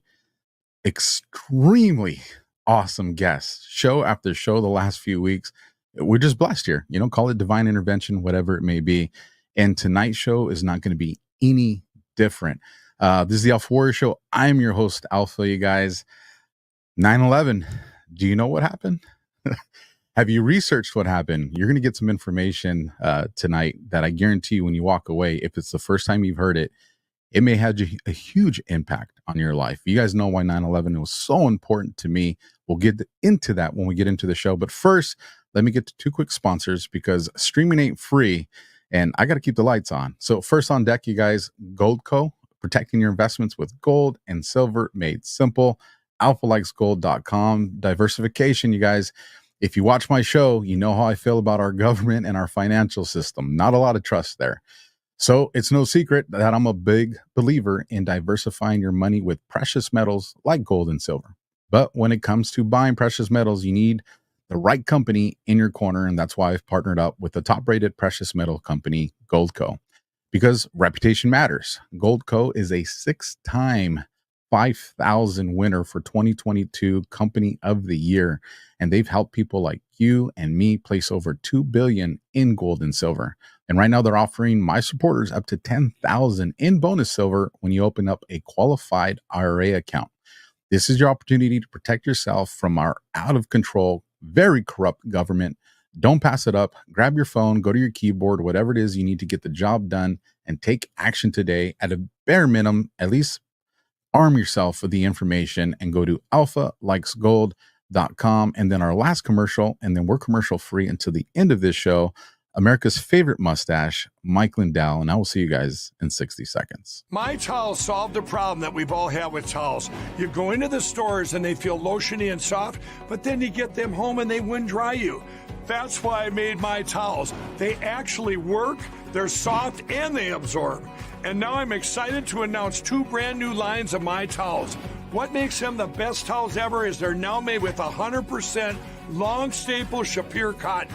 This is a combed ring spun cotton that makes My Towels even softer and more absorbent than ever. And now you get a 6-piece set for an amazing introductory sale price as low as $29.98. So go to MyPillow.com or call the number on your screen. Use your promo code to get My Towels for only $29.98. Or you can get my designer premium line for just $20 more. Either way, you save 50% now on all My Towels. They actually work. What a concept. This offer won't last long, so please order now. MyPillow.com. You really gotta love Mike's 80s commercial. The man has a great heart. Make sure you go support him. When you support Mike, you support me and all the other content creators he helps. So now, my guest, you guys, please welcome San Francisco Bay Area architect Richard Gage, AIA, member of the American Institute of Architects and founder and former CEO of Architects and Engineers for 9/11 Truth. He, along with his courageous wife, Gail, continue to lead the charge toward a real investigation into the destruction of all 3 World Trade Center skyscrapers on 9/11 at richardgage911.org. And as always, you guys, the links are down in the description. So if you're just listening and watching, you don't got to pull over. Everything's saved for you, and all you got to do is click it. Let me bring on the guests you guys want to hear from today. Richard, how are you doing, sir? Doing great. It's great to be here with you, Alpha. No, absolutely. And, we talked a little bit pre-show, and I explained to you why, 9/11 is such a big deal to me. So I'll recap it real quick for those that are new, first-time watchers of the show. Was 2 days after 9/11 happened, I was in the recruiting office of the United States Marine Corps, where I would ultimately sign up for infantry and then find myself in 2003 going to combat. And, having been a part of some things that I wish I could forget and other things that are just, a part of war. But it all stemmed off of something that happened on that day on 9/11, which you have done phenomenal work into to find the truth. So everybody has all these questions, and I like where you want to start with Building 7, because it doesn't seem to get a whole lot of love all the time. So, take us away. Where do you want to start with this? Yeah, this is indeed Building 7. And it was a high rise that went down on 9/11, and most architects and engineers know nothing about it. So yeah, let's share the screen, Alpha, and we'll get on it here. because we don't want your audience to be the last to know. I know you've been talking about this here and there, but everybody doesn't know yet. I find this always to be the case that 3 towers went down under very suspicious circumstances. And we've been talking about this in 24 different countries, about 700 times altogether. Presentations and an equal number of interviews, and yet still America is just not waking up yet about this. So we're going to change that today on the Alpha Warrior Show. I've been to conferences across the country with architects and engineers, and most of them don't know that a 3rd tower came down. I mean, this was a 47-story skyscraper, easily the tallest building in most of our states. And yet it came down, as we'll see, according to the official narrative, by normal office fires. And it was about 100 yards from the North Tower. And here it is standing just fine before as the towers had just come down. As you can see, the incredible dust clouds created there. The building stands just fine until about 5:20 in the afternoon, about 7 hours later, when this happens. And the east penthouse on the upper left comes down in an isolated event 6 seconds earlier, and then this happens. Well, what does that look like? You know, we've all seen the old hotels in Las Vegas, for instance. It comes down exactly like that. And that's the proof that we're going to be making today. First, let's listen to Shyam Sunder of NIST give us the official narrative about this building's collapse. What we found was that uncontrolled building fires caused an extraordinary event. The collapse of World Trade Center 7 was primarily due to fire. Fires. Well, we should look at those fires. These are the worst fires that we have photographed or videos of in this building. They're few, they're small, and they're scattered. These are big fires, right, in high rises, and not one of them has come down prior to 9/11. No steel frame, fire protected structure has ever collapsed by fire in history. So this is an unprecedented event that NIST, the National Institute of Standards and Technology, is trying to convince the few people that had the attention span to listen to them that it came down by fire. We haven't lost any of these fires, fully engulfed fires, since 9/11 either. They just don't collapse. They're fireproofed with cementitious material, which keeps that steel from rising to temperatures which could cause it to fail. Let's take a look at Building 7 on the left, a series of known controlled demolitions on the right. Is there any similarity? Wow. Is there enough similarity to warrant an investigation into the possible use of explosives, especially since we've never, especially since that's the official narrative of how this building came down. It looks exactly like an explosive, and no high rise has ever collapsed due to fire in history.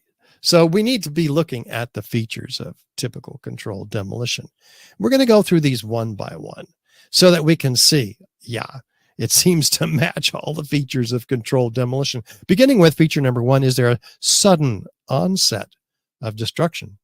The building, let's listen to Dan rather. Now, here we're going to show you a videotape of the collapse itself. Describe that. Now we go to videotape, the collapse of this building.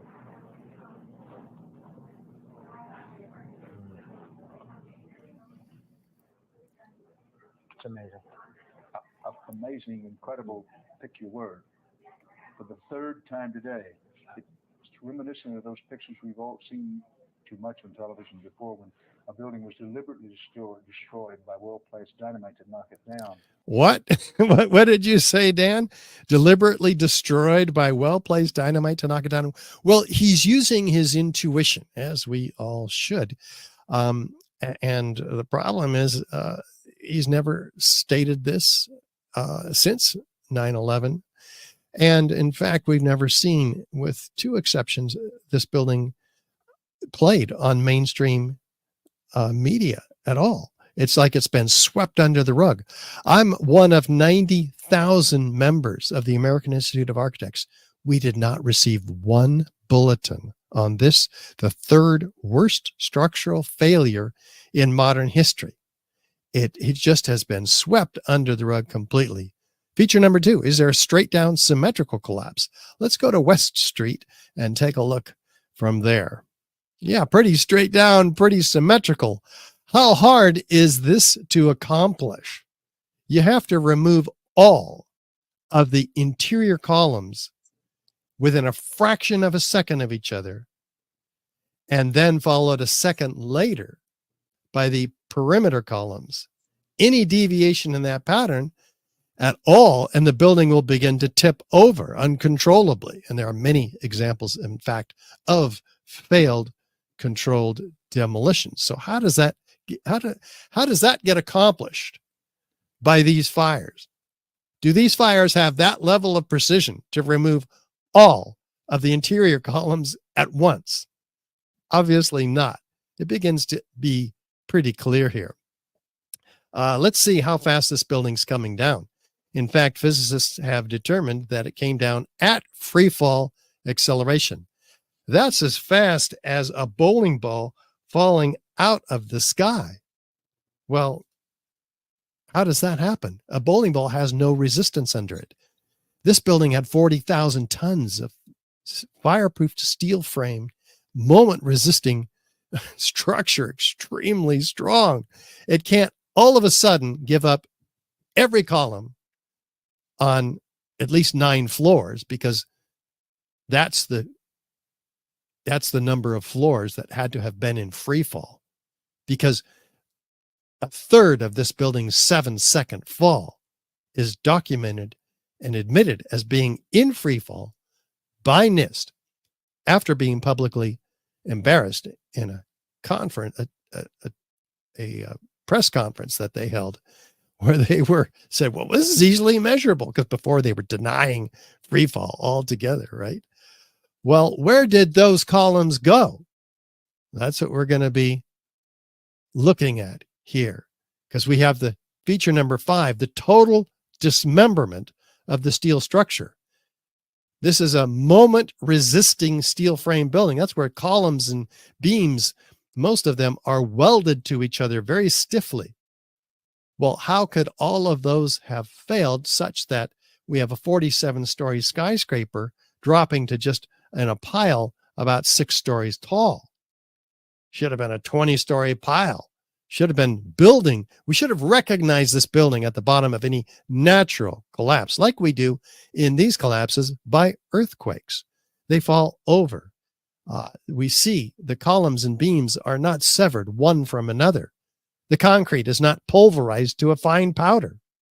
So let's go on and see what could have happened to this building. Looking for sounds of explosions, feature number 7 in controlled demolitions. Let's listen to these witnesses. This is Daryl, a medical student, interviewed on the radio that evening.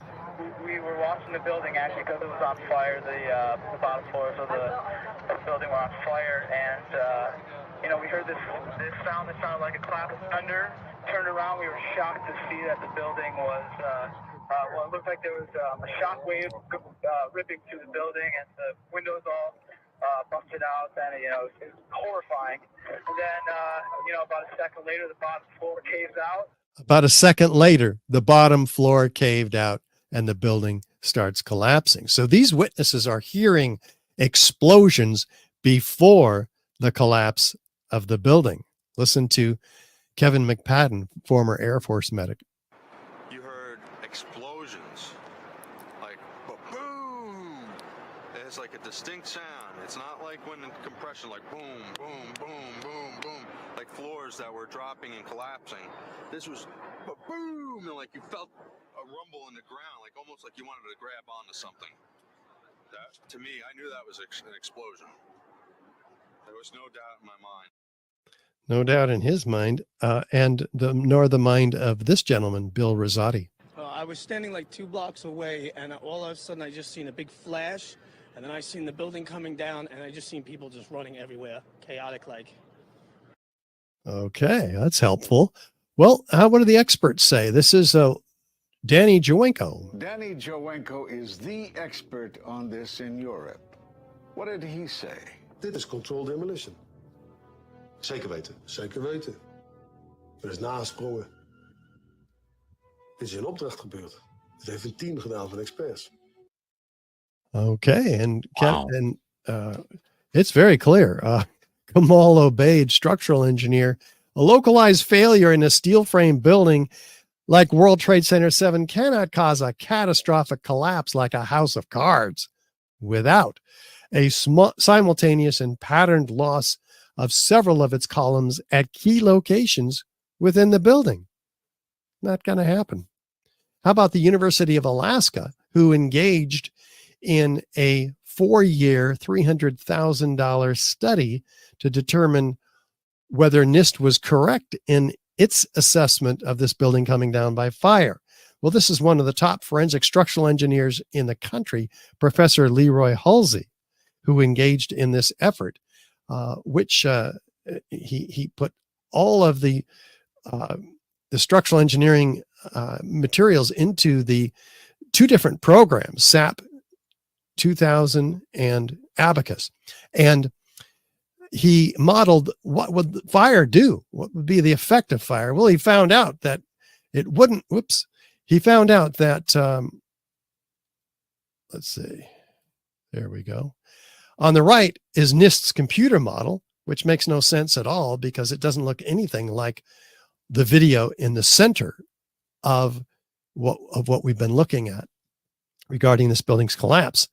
Well, the University of Alaska said, gosh, once we fail all of the columns in the building simultaneously within a fraction of a second on the interior, and then a second or so later, the exterior columns on that floor, we can get it pretty much to look like the original video of the collapse. And that's the only way.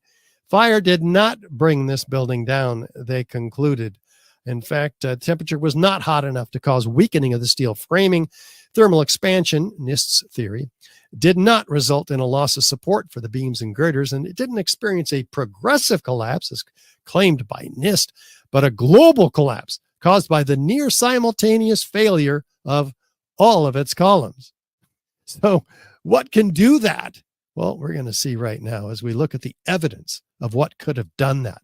Is there any evidence of ignited thermite? Thermite is an incendiary used by the military to cut through steel like a hot knife through butter. And in fact, that's exactly what has been given to us in the metallurgical examination of the steel by FEMA before NIST took this investigation over in 2002. So this is from Appendix C of the May 2002 Building Performance Assessment Team report by FEMA. What do they find? Never before observed eutectic reactions causing intergranular melting, causing a solid steel girder to turn into Swiss cheese, like we see in this piece of World Trade Center 7 steel. Guess what? Fire doesn't do this to steel. It doesn't happen. Silver dollar size holes they find in the steel. Fires, office fires don't melt steel. Rapid oxidation, sulfidation. Where did the sulfur come from? Liquid iron, that's molten iron. How hot does it need to be to melt steel? 2,800 degrees Fahrenheit. How hot were these office fires? Maybe 1,000 degrees at the hottest. These were not hot office fires. The hottest office fires get typically is 1,000 or 1,500 degrees Fahrenheit. That's less than half the temperature needed to melt steel. This is extremely important. Hot sulfur corrosion attack on the steel. They don't know where this comes from. The author of the report, Jonathan Barnett, fire protection engineer, says steel members in the debris pile appear to have been partly evaporated in extraordinarily high temperatures. There's a problem here, right? It takes 4,000 degrees to evaporate steel, only 2,800 degrees to melt it. And we have the evidence of evaporated steel here. This is a real problem. This is documented by UC Berkeley professor Abulhassan Astani Azal. But he doesn't know how this happened. He assumes it happened down in the pile. Well, we can tell by the temperature, by the color of molten metals like this, what its temperature is. This is a photo from the World Trade Center steel.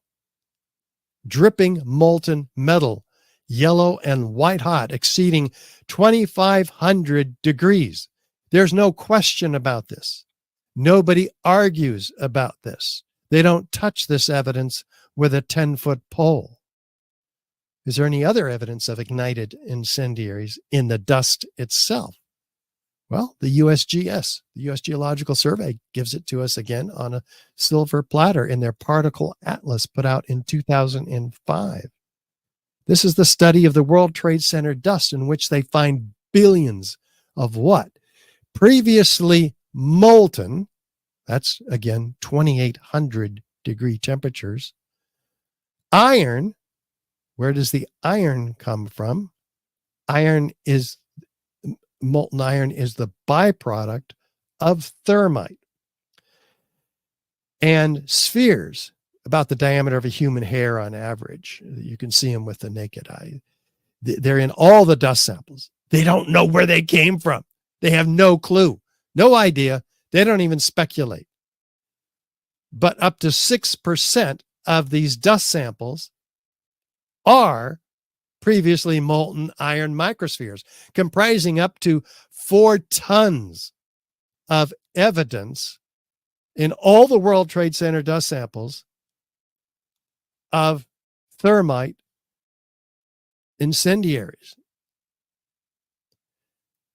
In fact, the EPA says, gosh, they're in all the dust samples, these previously molten iron microspheres. Let's use it to distinguish the World Trade Center dust from common office building dust. So they don't know what it is, but it's a signature component. In other words, it's not even World Trade Center dust unless it has these previously molten iron microspheres in it. Well, where do they come from? Let's do an experiment. Experiment is the arbiter of competing hypotheses. And in this experiment, you have thermite, a small amount of thermite producing thousands of what look like sparks, but what are molten iron microspheres that cool and fall in the pan. That's just because molten or aerosolized liquids like molten iron under high pressure conditions like that form themselves into spheres. That's what raindrops do. So the surface tension of small droplets. Could that be what's toasting the tops of these cars parked around the World Trade Center? Falling liquid molten iron. What else could explain in any rational scenario in this very high heat event? What could explain the toasting of those tops of those cars? I've never even seen the pictures of those cars before. Yeah, it's pretty incredible. They're just toasted, and they light on fire also.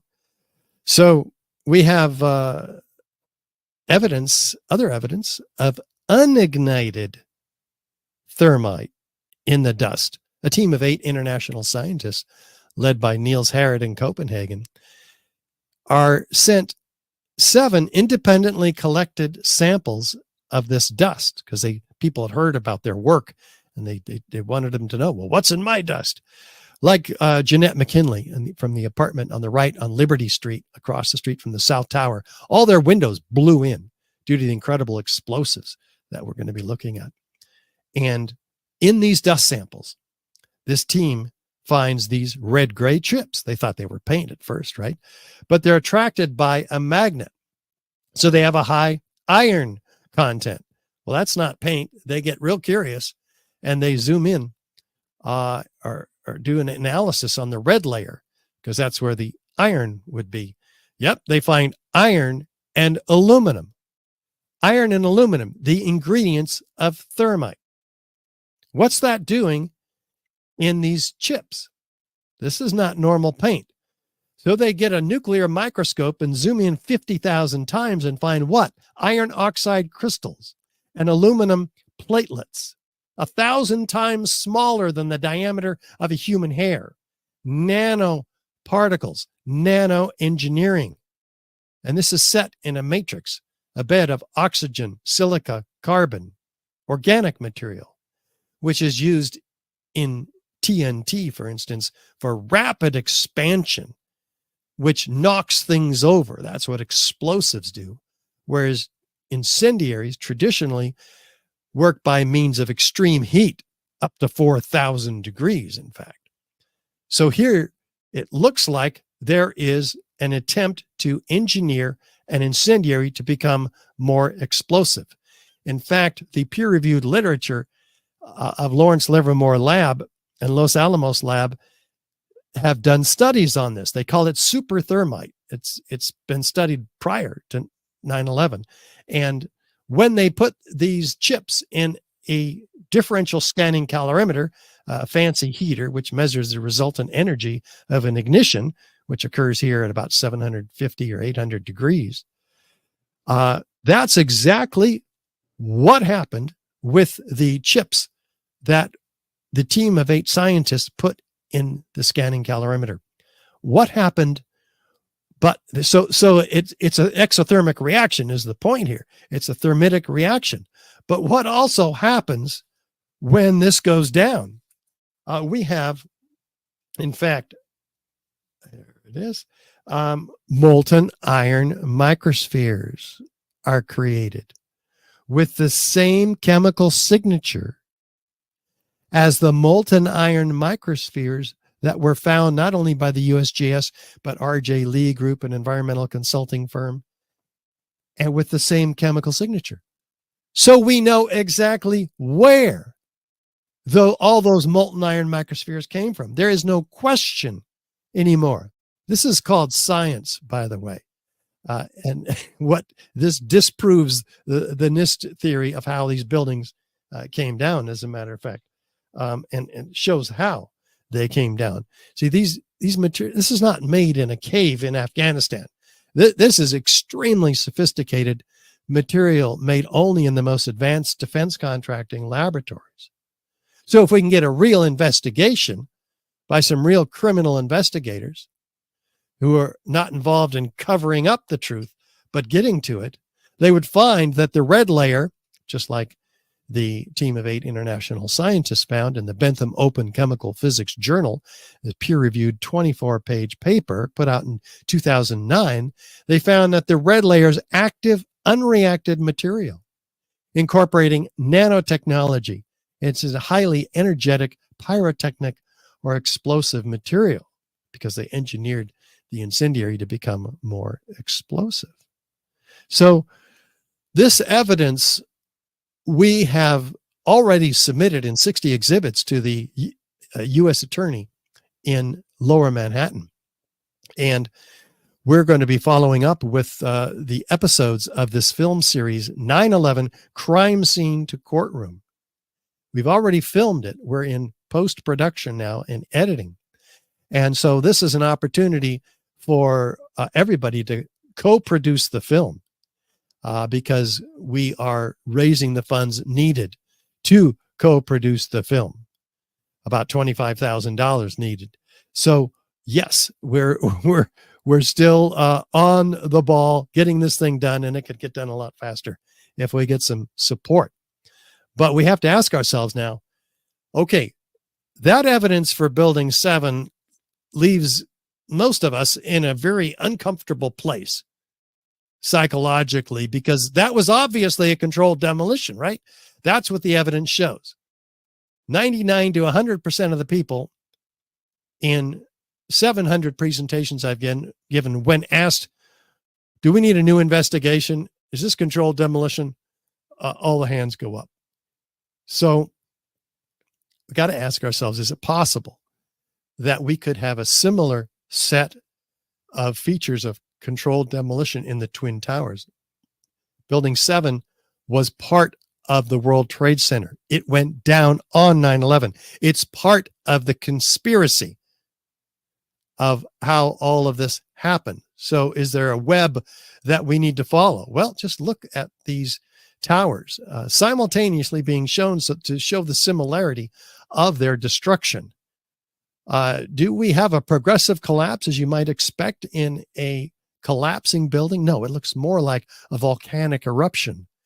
Freely flying structural steel trailed by thick white smoke clouds, which we'll get to.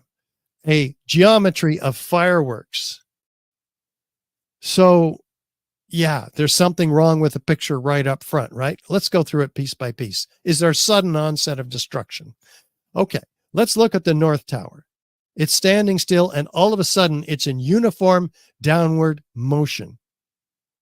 There's no halt, no jolt, no hesitation when this upper body meets the cold, hard steel below that would arrest its downward motion. That's not happening. We'll see why. How about the South Tower? It's standing still, and all of a sudden, it's in uniform downward motion. Suddenly. This is not what you would call a progressive collapse. NIST says, well, the top part was so heavy that it drove the rest of the building down to the ground and then destroyed itself. That's their theory. It's called the crush down, crush up theory.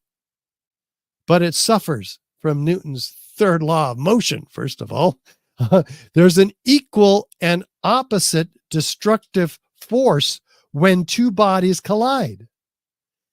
It's going to look a lot different than that. But this is the subject of a peer-reviewed paper that Zdenek Bazant from Chicago Northwestern University put forth. A very complex paper that took engineers 10 years to decode, by the way. And in it, he submitted this just 2 days after 9/11. Whoa. Us are in shock, right? What were you doing the 2 days after 9/11, Alpha? I know what you were doing. You told us you were getting ready to go into Afghanistan and Iraq and get those bastards that did this to us, right? Yeah. I was in the same place. I mean, I wasn't ready to go to war, but I felt like it. And so this guy's in his den producing the paper that remains today the key theoretical basis for NIST's column failure theory. They kind of renamed it. Well, wait a minute. As I mentioned, there's an equal and opposite destructive force when two bodies collide. Who's going to win, the Volkswagen or the Mack truck? The Mack truck wins. Does it matter if we drop the Volkswagen onto the Mack truck? No.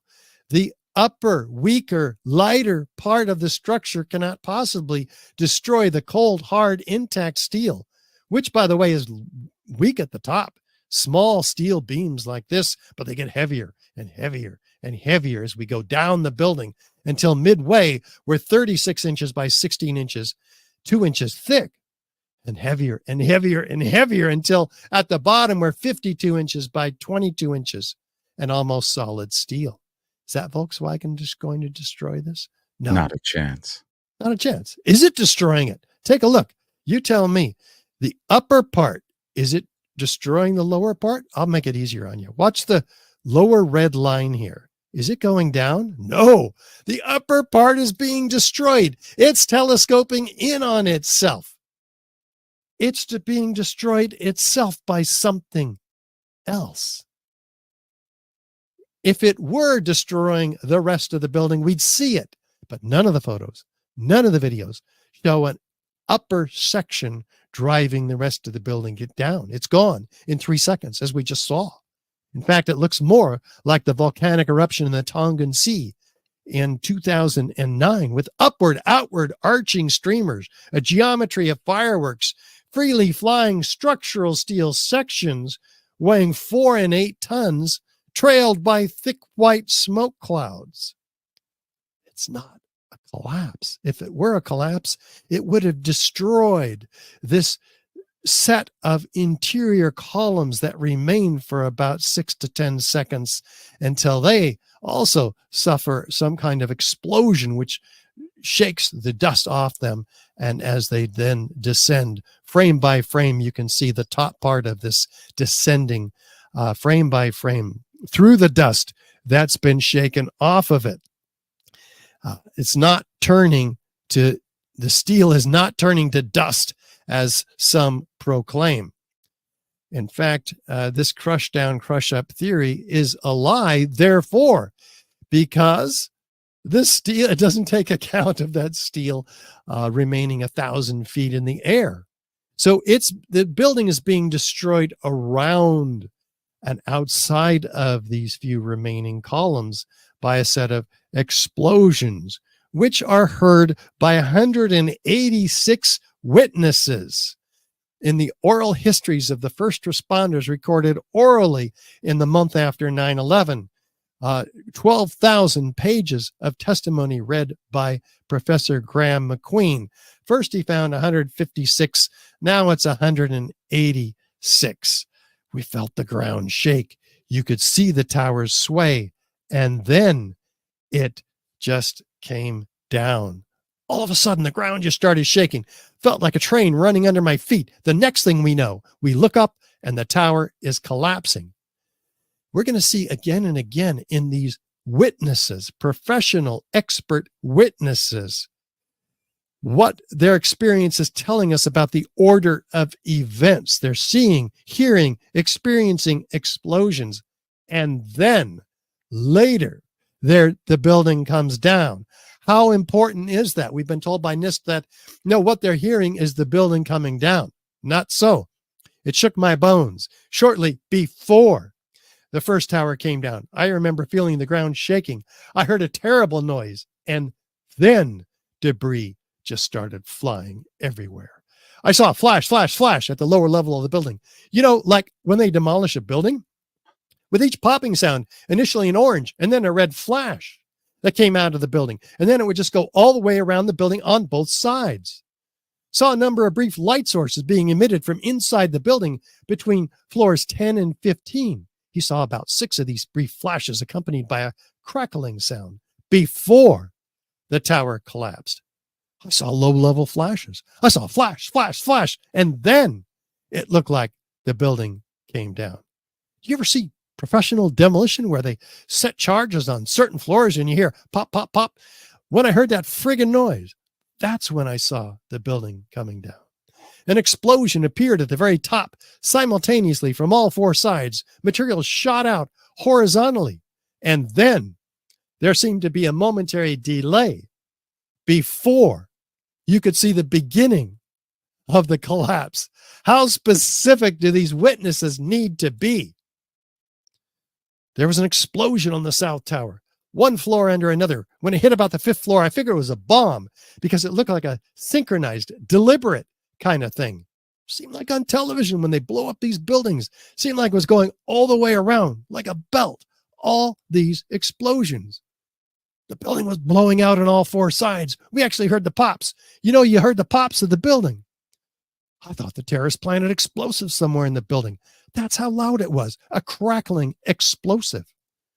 Another loud boom at the upper floors. And then there's a series of smaller explosions which appeared to go completely around the building at the upper floors. And another loud earth-shattering blast with a large fireball that blew out more debris. The lower level of the building. You know, like when they demolish a building, that's what I thought I saw. Did you see any flashes? I said, yes. I thought it was just me. He said, no, I saw them too. Everybody, I think, at that point still thought these things were blown up. So I was fully expecting anything else to blow up. You were there when the planes hit? I said, no, I was there when the building exploded. Oh, you mean when it fell down? No, when it exploded. They try to lead these witnesses. How many of these witnesses, Alpha, do you think that NIST included in their draft or final report on how this building came down? I would guess zero. And it's crazy because coming from someone whose career was in investigations, witness statements are so important to painting the picture of what happened. And they claim to have interviewed over 100 first responders. So like they missed every one of these. And there's 186 of them. Let's look at the South Tower. Does it go straight down? Go ahead. And it's important, Richard, that people understand that these are first responder witness statements, because these are people who have the training to recognize details and remember details in chaotic situations when a lot of people are stressed. These people are trained to listen for the specifics and the visuals. So like their witness statements are so important. Excellent point. And it was totally ignored. And of course, they were abused after that without proper medical care and financing for that. Well, feature number 3, is there a straight down symmetrical progression? Let's take a look at the South Tower. It's an anomaly. It begins to fall over, actually. In fact, it's falling 20 degrees off of the vertical. So we have asymmetrical loading from this upper section of the South Tower. We have asymmetrical damage from the fires. We have asymmetrical damage from the plane impacts. How do we get complete symmetrical damage, just like the firefighters described, all the way around the building like a belt, all these explosions? It makes no sense. That upper section should have fallen off. Let's zoom into the leading corner of this destruction and let's examine what we're seeing here. What I'm seeing is a series of about a dozen independent explosions, about every third floor or so, leading down the building, in addition to this squib, which we'll get to later, and the lowest level there. In this looped video, what we're seeing is not a nuclear weapon going off. It's not directed energy weapons. It's individually placed explosions that are easily isolated and determined and heard by the witnesses. Pop, pop, pop. So this is an incredibly important testimony to lay to rest these alternative theories that don't explain all of the evidence that we're looking at today, or any of it, actually. Feature number 4, is there isolated explosive ejections occurring? These are called squibs in the controlled demolition industry. Well, they're occurring 20 stories below, 40 stories below the zone of destruction. And these isolated explosive ejections even occur 60 stories down below. How can these possibly be explained in the official narrative? They're obviously mistimed explosions. They're not nuclear weapons, and they're not directed energy weapons. On the left side of the South Tower in this looped video, you can see a dozen of them or so going off all at once. These isolated explosions, which then gives us a clue what's happening in the South Tower. Its internal rigidity, its structural steel frame is being taken apart by many more of these explosions. So it loses its rigidity and it cannot maintain that reaction against the lower, stiffer part of the structure and then fall off as we would expect. So it just sort of settles back in on itself, as we've seen in the video. Feature number 5, is there a near free fall acceleration? Well, this is documented again by physics teacher David Chandler. It's falling almost at free fall, 2/3 of free fall, 64% of free fall.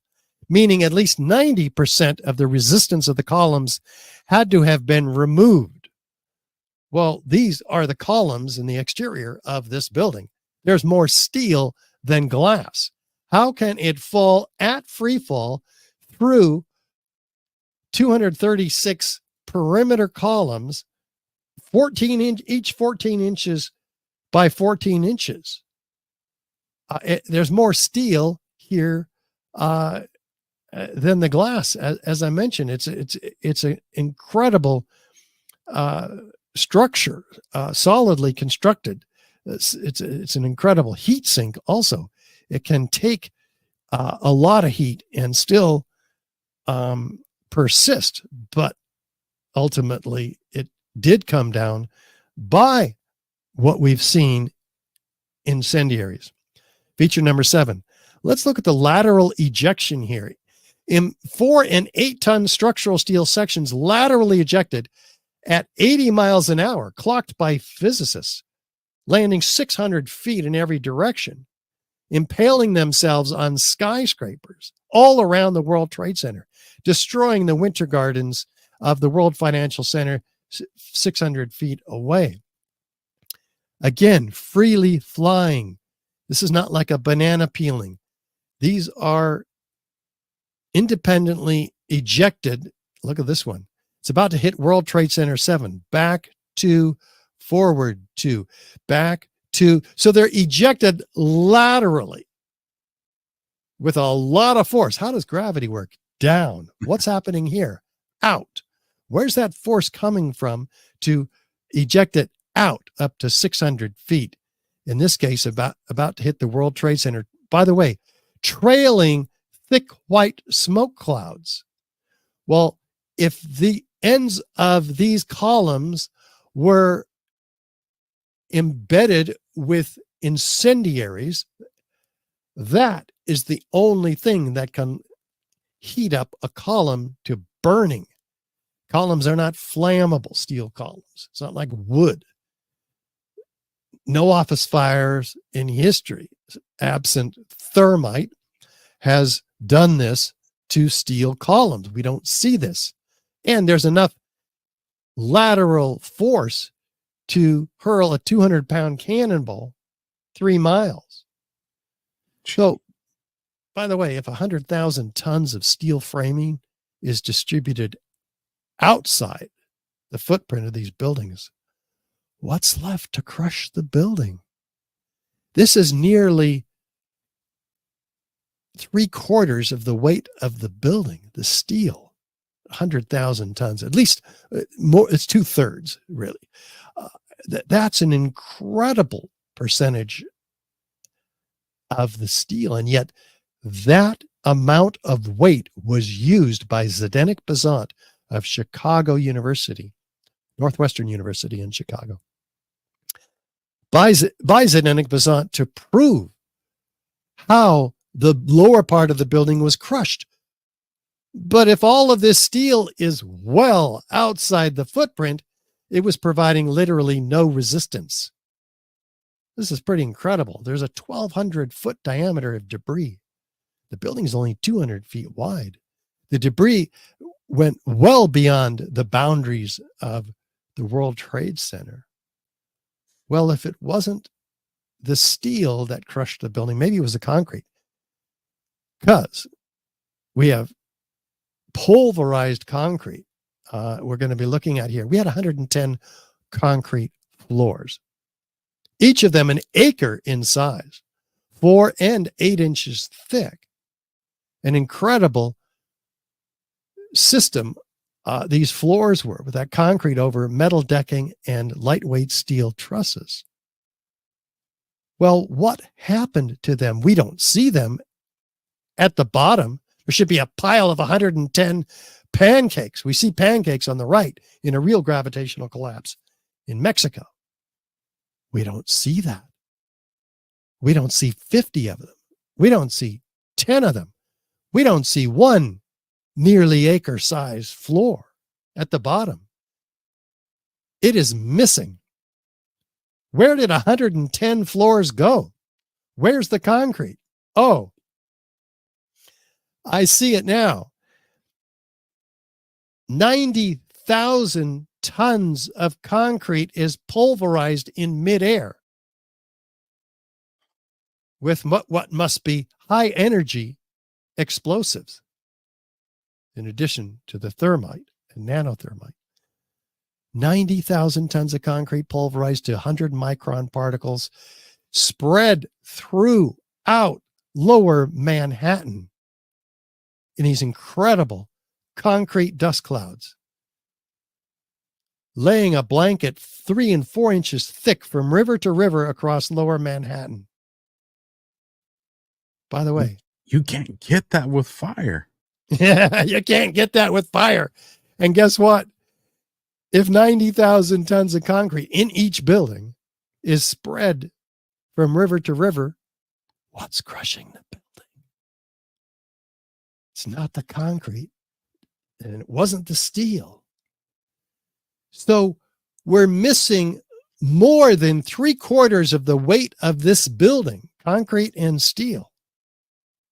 And yet all of that weight was used in this fraudulent crush down, crush up theory, which was peer reviewed and produced in the American Society of Civil Engineers Journal of Engineering Mechanics. In fact, they had to double the mass up above and decrease the column strength below by a factor of 3. It was totally rigged in favor of a collapse. It is absolute fraud on the American people. And structural engineers have missed it across the country, but not Tony Zambodi, Richard Johns, Gregory Zudolinski, who submitted their own paper, their peer-reviewed paper, refuting this work. And it was rejected as out of scope by the American Society of Civil Engineers. How is it out of scope to challenge and refute a paper that's the whole purpose of the scientific process and peer-reviewed papers and journals that publish them? Well, what about the evidence? Easily the largest and most perplexing structural failures in history. 400 truckloads a day we have taking this material out, starting just 2 weeks after 9/11, put on the landfill and then put on barges, sent to China for recycling before investigators could get their hands on it and do a proper forensic investigation.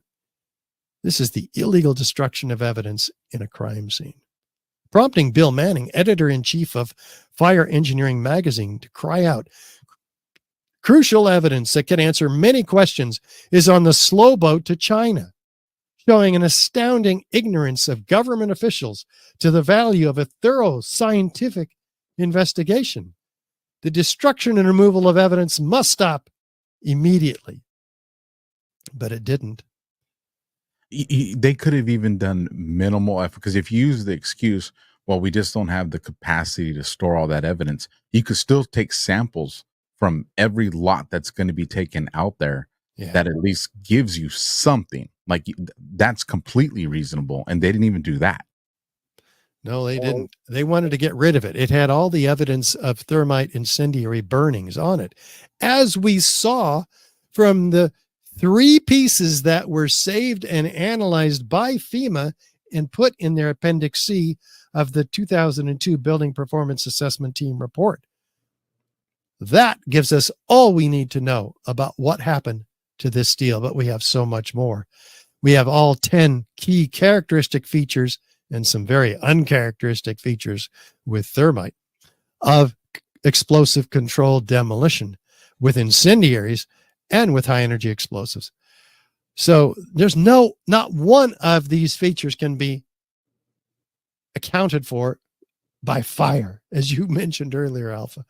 It let alone all of them with additional circumstantial corroborative evidence and testimony like we've seen from the expert witnesses. This is proof of controlled demolition.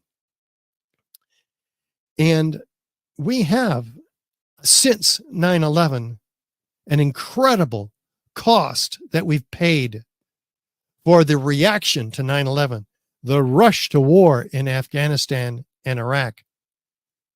And Brown University actually did quite the study. They found that the Afghanistan 20-year war cost us $14 trillion. And the post 9/11 wars altogether, because there were about 5 or 7 of them, depending on how you count it, $8 trillion, 1 million deaths, 38 million refugees, and displaced, 7,000 U.S. soldiers killed in the course of combat, and many times that, 4 times that, have taken their own lives since coming back. You have a comment on that, Alpha?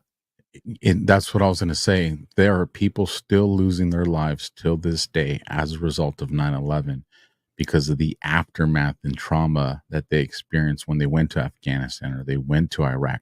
That we still have service members in every single branch that are committing suicide because of that. So that's a number that is continually growing. And why is that happening? The stuff that we had to do and expose and saw out there, it does something to the human psyche, and not everybody is capable of surviving that, and they become victims where it's too heavy of a burden, and they do self-inflicted injuries and take their own lives because it's a burden they just can't carry. Wow. I mean, I can't even imagine. And that cost alone exceeds these numbers of dollars. So, and this is why we have to expose this. It's not just about buildings. I mean, 3,500 architects are testifying. They signed publicly the petition demanding a new investigation based on the obvious evidence of explosive controlled demolition of these buildings. But the cost of 9/11, the false flag operation, the complete manipulation of the American people and people of the world with enough control and capital and mainstream media domination to drive many nations to war, even under circumstances in Iraq where it was obvious very quickly that Saddam Hussein had no ties to Osama bin Laden and no weapons of mass destruction, that this was a ruse to inflict the agenda of the Project for a New American Century, a neocon think tank, who were brought in with the Bush administration, but before they were brought in, they established their goals: regional hegemony in the Middle East, a vast increase in the military budget. But they said in their paper, Rebuilding America's Defenses, absent a catalyzing and catastrophic event like a new Pearl Harbor, these goals will likely take a long, long time. And Bush wrote in his diary after the night after 9/11, today we had our new Pearl Harbor. So they tell us what they're going to do, and then they do it. And we've seen it happen again in the last 3 years with COVID and the false solution to the false problem.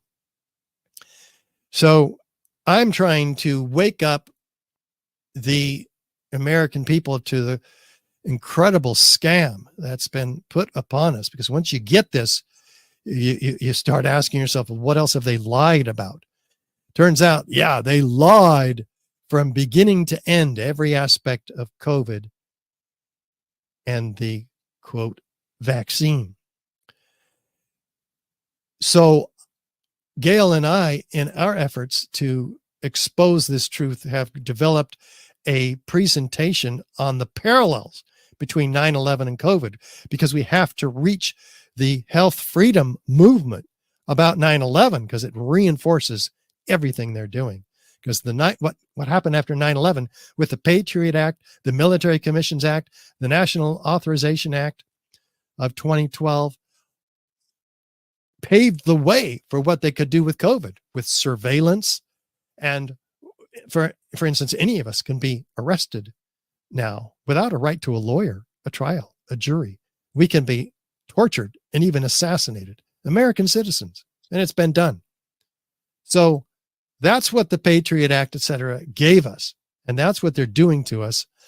And I'm thinking reaching the freedom movement about 9/11 and reaching the 9/11 truth movement about the truth about COVID, because many of them have swallowed the blue pill about COVID, and they need to wake up about that also. It's very interesting phenomena. You can be awake and alert about the scam of 9/11 and buy right into the vaccine, and many of them have taken it. So we've produced documentaries on the 9/11 side, 9/11 explosive evidence experts speak out, with 24 high-rise architects, structural engineers, metallurgists, chemists, physicists, controlled demolition experts, all laying out this evidence. The movie 7 by Dylan Avery, exposing the 4-year study that the University of Alaska has done, which exposes the NIST lie. And then the 15-minute documentary just on Building 7, narrated by actor Ed Asner. All important tools in the wake-up process, all available on our website, richardgage911.org. And again, I encourage people to help us make this film, complete it, and get it distributed widely, because the truth about 9/11 is a very dark truth that we don't want to wake up to, but we have to. Sometimes the truth is painful, and it forces us at some point to draw a line in the sand. And each of us have to ask ourselves independently, where do I draw my line in the sand? Do we wait for the next 9/11, which has already happened with COVID, and is happening again, starting in Gaza on October 7th, which threatens a widened war in the region, which they're trying to drag us into, and they being the deep state, the puppet masters that are pulling the strings of the Israeli government and the US government. They have to have increasing chaos in order to get the control that they need. And I have also, therefore, engaged in an article series, 20 articles long, about the parallels between 9/11 and Gaza. And they are numerous. We've documented 20 of them already. We can review those if we have time. But I want to encourage everybody first to speak the truth about 9/11. It's not so difficult. We may only be, for instance, 1 or 2 millimeters high compared to the deep state. We may be the first domino, but if we tell many others, then our leverage increases. Boom. I like that. That was 13 dominoes. If I had 29 dominoes, the last domino would be as tall as the Empire State Building. And that's the deep state that we intend to bring down by our collective action. If each of you shares this video with just 2 people and ask them to share the Alpha Warrior podcast with 2 others, then by God, we will win. Even though they seem to have all the money, they seem to have all the media, they seem to have all the guns, and they do comparatively. But guess what? There's a million times more of us than there is them. So wake up, people. It's time. Don't let your friends and relatives and neighbors be the last to know. Do something. Go ahead. First, phenomenal work and information there, Richard. I mean, it's math and science that you don't you don't get to ignore it. That's what we've been taught, even though we're in a part of society where it's, you know, my truth instead of the truth. It just, this is math and science.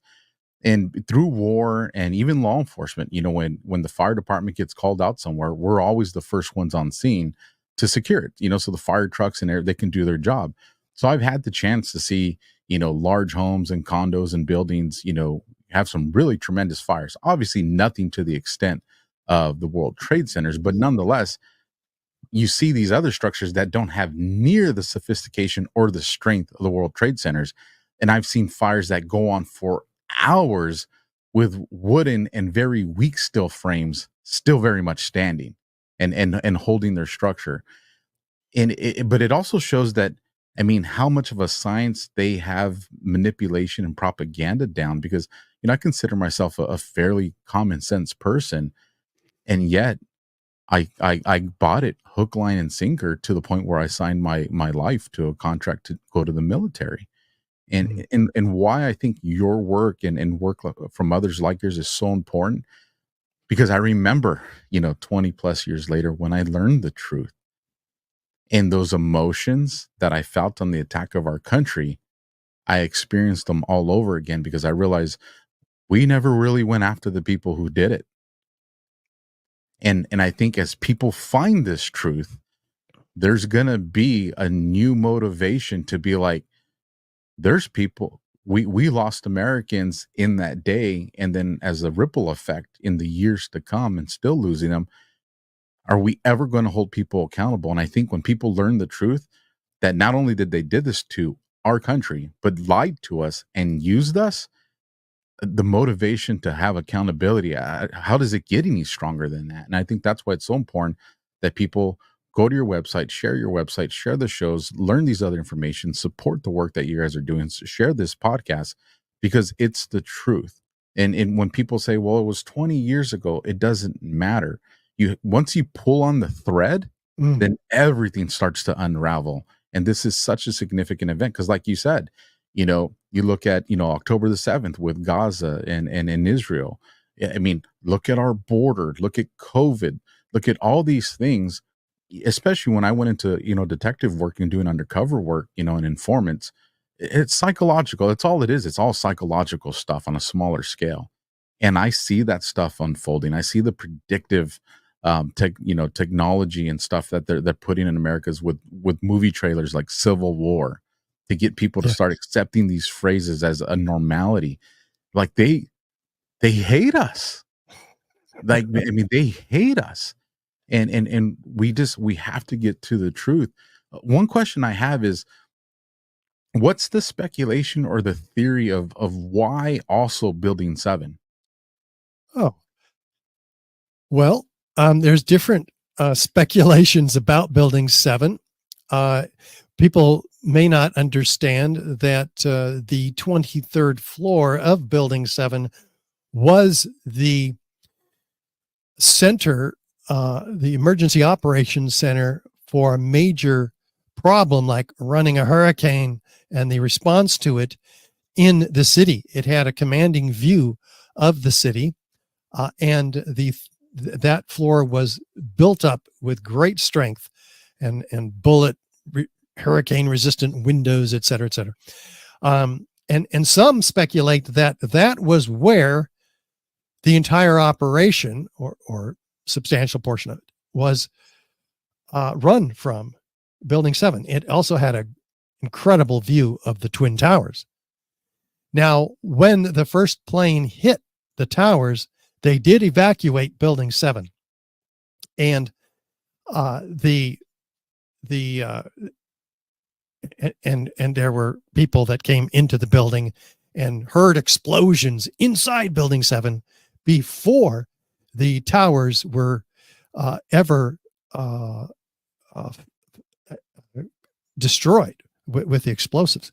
So that's important. They obviously intended to bring it down. And we also have the Securities and Exchange Commission, for instance, on the 12th and 13th floor, which lost thousands of cases, which very high, thousands of files related to hundreds of cases. very high profile cases like WorldCom and Enron, which were still going on at that time and which were fatally sabotaged by the fires, which many suspect were arson on those floors. The fires were caused in some instances by the molten iron on the ends of the columns that were ejected out of the North Tower. But they were most severe on the Securities and Exchange Commission by far, those floors. So those are a couple of thoughts about. And if I remember correctly, I think it was either on September 12th or the 13th. Wasn't there supposed to be a huge press conference about trillions of dollars that were missing? Well, I don't know about that press conference after, but a press conference before 9/11, the day before 9/11, commanded by Donald Rumsfeld, Secretary of Defense, he announced that $2.3 trillion was missing from the Pentagon budget. Well, it's unaccounted for over the decades. And he said, I'm going to war against this. So he must have felt compelled to admit this problem publicly so he could kind of get it off his chest a little bit. But also, on the other hand, knowing that the next day history would change and that this would all be forgotten about. There was also, people don't know this for some reason, a major biochemical attack drill going on and prepared for the day of, or before 9/11.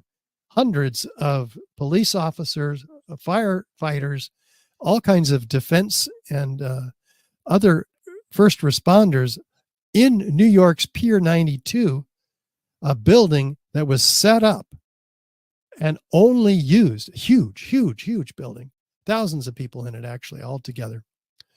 And that was for a biochemical attack drill that was scheduled to take place on September 12th. But they were in place and ready to go and take over the emergency operations center that was abandoned in Building 7. So they had another place to go already set up, and that's where it was run from, the emergency operations.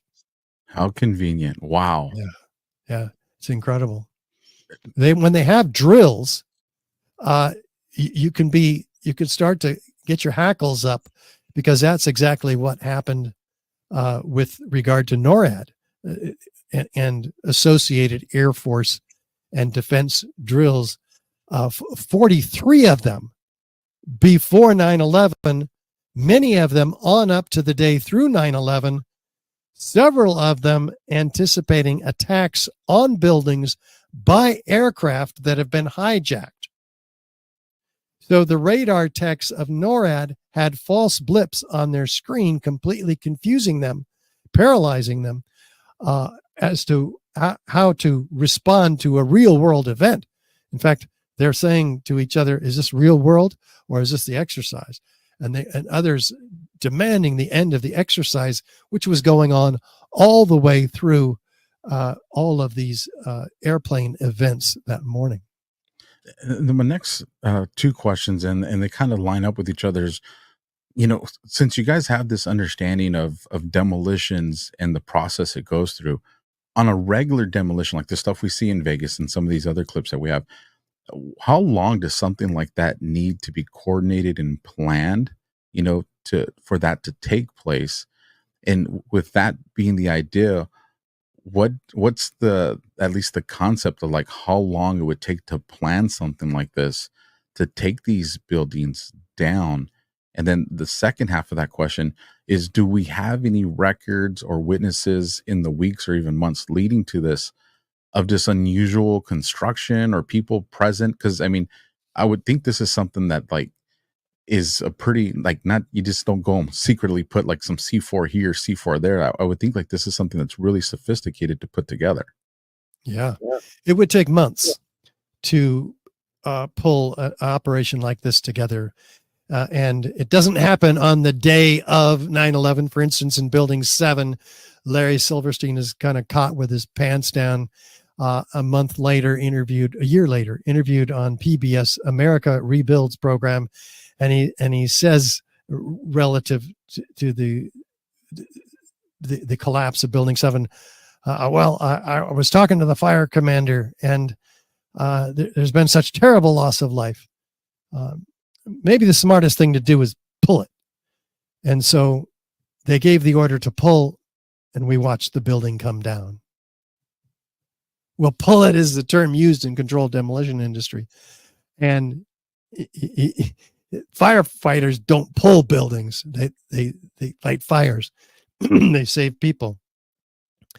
And so this is a completely ludicrous exclamation. And he says later, well, I didn't mean pull the building. I meant pull the firefighters out of the building. Well, that's not how you refer to firefighters. Pull it. And the firefighters weren't even in the building. They were never allowed into the building to fight the fires. They were told it was going to come down on its own. And so they're standing around waiting and watching the fires. And sure enough, they hear explosions, and then the building comes down. So that's relevant to your question. Equally relevant is the largest elevator modernization in the world going on in the Twin Towers the 9 months prior to 9/11, which would have given operatives under this modernization, because Ace Elevator came out of nowhere to get this contract. They somehow grabbed it from Otis Elevator, who had built the elevators and had been maintaining them up to the time of this contract. And Ace Elevator has very suspicious origins, and 85 employees were in the building until the morning of the attack. And they fled. And this is a scandal documented in USA Today in March of 2001. So the hoistways only have a couple of inches, elevator hoistways of gypsum board. And so from the elevator hoistways, you can get to all of the core columns and beams in the building and set those charges. And there was a number of complaints of white powder on people's desks and everywhere, coming through the ventilation system. So connecting those dots, we can make a reasonable speculation, certainly, that's how they got their access. Also, this building, by many researchers' estimates, was only a half occupied. And also, they've noted that tenants were moved around quite a bit in the building. So that would free up floors themselves, entire floors. We also have, to do such work, but we also have some research by Kevin Ryan of digwithin.net, digwithin.net. And he documents the placement and the upgrades of fireproofing on certain floors of the building, both buildings. Interestingly, that were associated with the locations of the plane impacts, which were different on each floor. 30 floors down in the South Tower, 15 floors down or so in the North Tower. So could that have been an operation designed to not fireproof, but to lay charges or coat the beams, the underside of the floor slabs, with a nanothermite mixture, which was obviously applied fluidly in a fluid application due to the multi-layers that they find on these red and gray chips. Red is one layer, gray is another. So if we try to connect these dots, we can speculate with greater reason. Well, I mean, The elevator upgrade is just, as soon as you were mentioning that, I'm like, that is that is an extremely well planned way of doing a covert operation, if you want to, given the access to all those floors and everything you said. The last question I have, Richard, we've seen these horrific videos and images of people hanging out from these windows, atop of these buildings. I mean, with the amount of heat that they argue was present to take these buildings down. I mean, this is after some of the, the breeze flying everywhere. I mean, does that just add up? Because we've all been close to a hot barbecue or something like that. And like I said, I've been near house fires that, are nowhere near what they're saying the heat needed to be at. And I mean, you feel that from a good distance, and we see people that were on these floors. I mean, does that add up to you? It's a complex question, actually, because there are also people jumping, 300 people jumping out of the building. And I could see heat being the source, and smoke being the source of that motivation. So perhaps there was more heat on some floors than others, because we do see, for instance, Edna Citron, a woman hanging out of the hole that the building, the airplane went into. So, yeah, I could see it both ways. Understood. Richard, what do you need from the audience? I know we asked them to share this, but what can they specifically do to help you continue with this work and the stuff that you're doing? Yes, I would encourage people, one, to share this with everybody every architect and engineer that you can find, your political representatives, and everybody. What's it gonna? I mean, this is better than just sitting on this information and doing nothing with it. Now you have the information. You're responsible. Hopefully your conscience will guide you to do something and what you can best accomplish. And emailing this link to this AlphaWarrior podcast can accomplish a whole lot, because guess what? There's 4,000 to 6,000 of you. And I can talk to you, but what if each of you can talk to and share this information with 2 or 6 or 10 or 12 other people? All of a sudden, we've reached tens of thousands of people. You can be a part of that. I mean, what are you going to do when we're living in a totalitarian nightmare because people did not share this information? And your child asks you, Daddy, what did you do about all of this? You don't want to be sitting on your thumbs at that point. You want to say, I did everything I could. Absolutely. And I know AlphaWarrior is doing everything he can, and I am too. So join us. I will keep doing everything I can to help until the day that these people are held accountable. And I don't care how old they are now. The people that did this need to be held accountable. Richard, it's been an absolute honor to have you. Make sure your wife understands that we appreciate her just as much, because we know she's also behind the curtain making a lot of this work. You guys, we run this content commercial free to the end, so make sure you stick around, support the people that support this channel, and I will see you guys tomorrow, 9 p.m. Eastern, 6 p.m. Pacific. God bless and Semper Fi, everybody.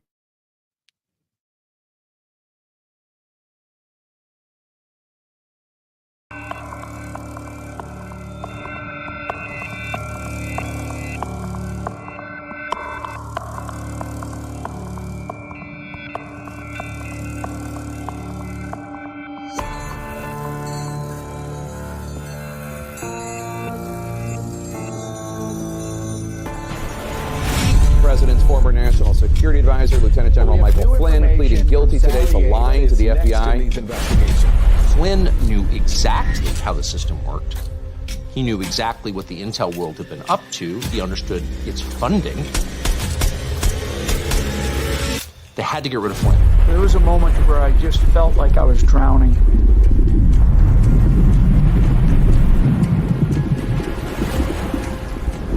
So I'm in there with these other political appointees. They're all supposed to go in there and tell what they believe to be the truth. What they did was they took my assessment and they wanted me to change it.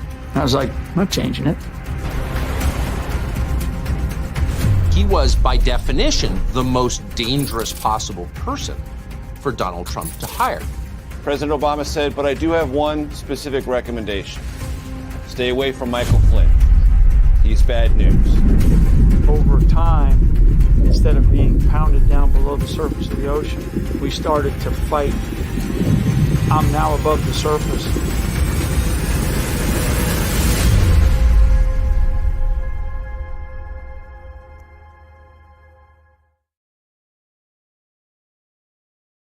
My towels solved the problem that we've all had with towels. You go into the stores and they feel lotiony and soft, but then you get them home and they wind dry you. That's why I made my towels. They actually work, they're soft, and they absorb. And now I'm excited to announce 2 brand new lines of my towels. What makes them the best towels ever is they're now made with 100% long staple Shapir cotton. This is a combed ring spun cotton that makes my towels even softer and more absorbent than ever. And now you get a 6-piece set for an amazing introductory sale price as low as $29.98. So go to mypillow.com or call the number on your screen. Use your promo code to get my towels for only $29.98. Or you can get my designer premium line for just $20 more. Either way, you save 50% now on all my towels. They actually work. What a concept. This offer won't last long, so please order now. MyPillow.com. Are you worried about the effects that higher inflation rates will have on your investments? Are you trying to secure your retirement savings against losses, but you notice that inflation is a hot topic these days? But how dangerous are low inflation rates on your retirement savings? An inflation rate of 2% may not seem like much, but it means that prices will just about quintuple over the lifetime of the average American. And 4% average inflation rate means that something that costs $1 when they're born will cost $23 when they die. That demonstrates the danger of even low inflation rates. So when it comes to gold and inflation rates, many investors want to know whether inflation rates have an effect on gold prices. What history indicates is that over the long term, increased inflation should lead to correspondingly higher gold prices. From September 1971 to August 2020, gold grew 7.5 times as much as inflation. Not only can an investment in physical gold help protect your assets against the damage done by inflation, it can also help grow the value of your retirement portfolio over the long term. If you're looking to protect your retirement assets, why wait until stock markets crash and gold begins to rise in price?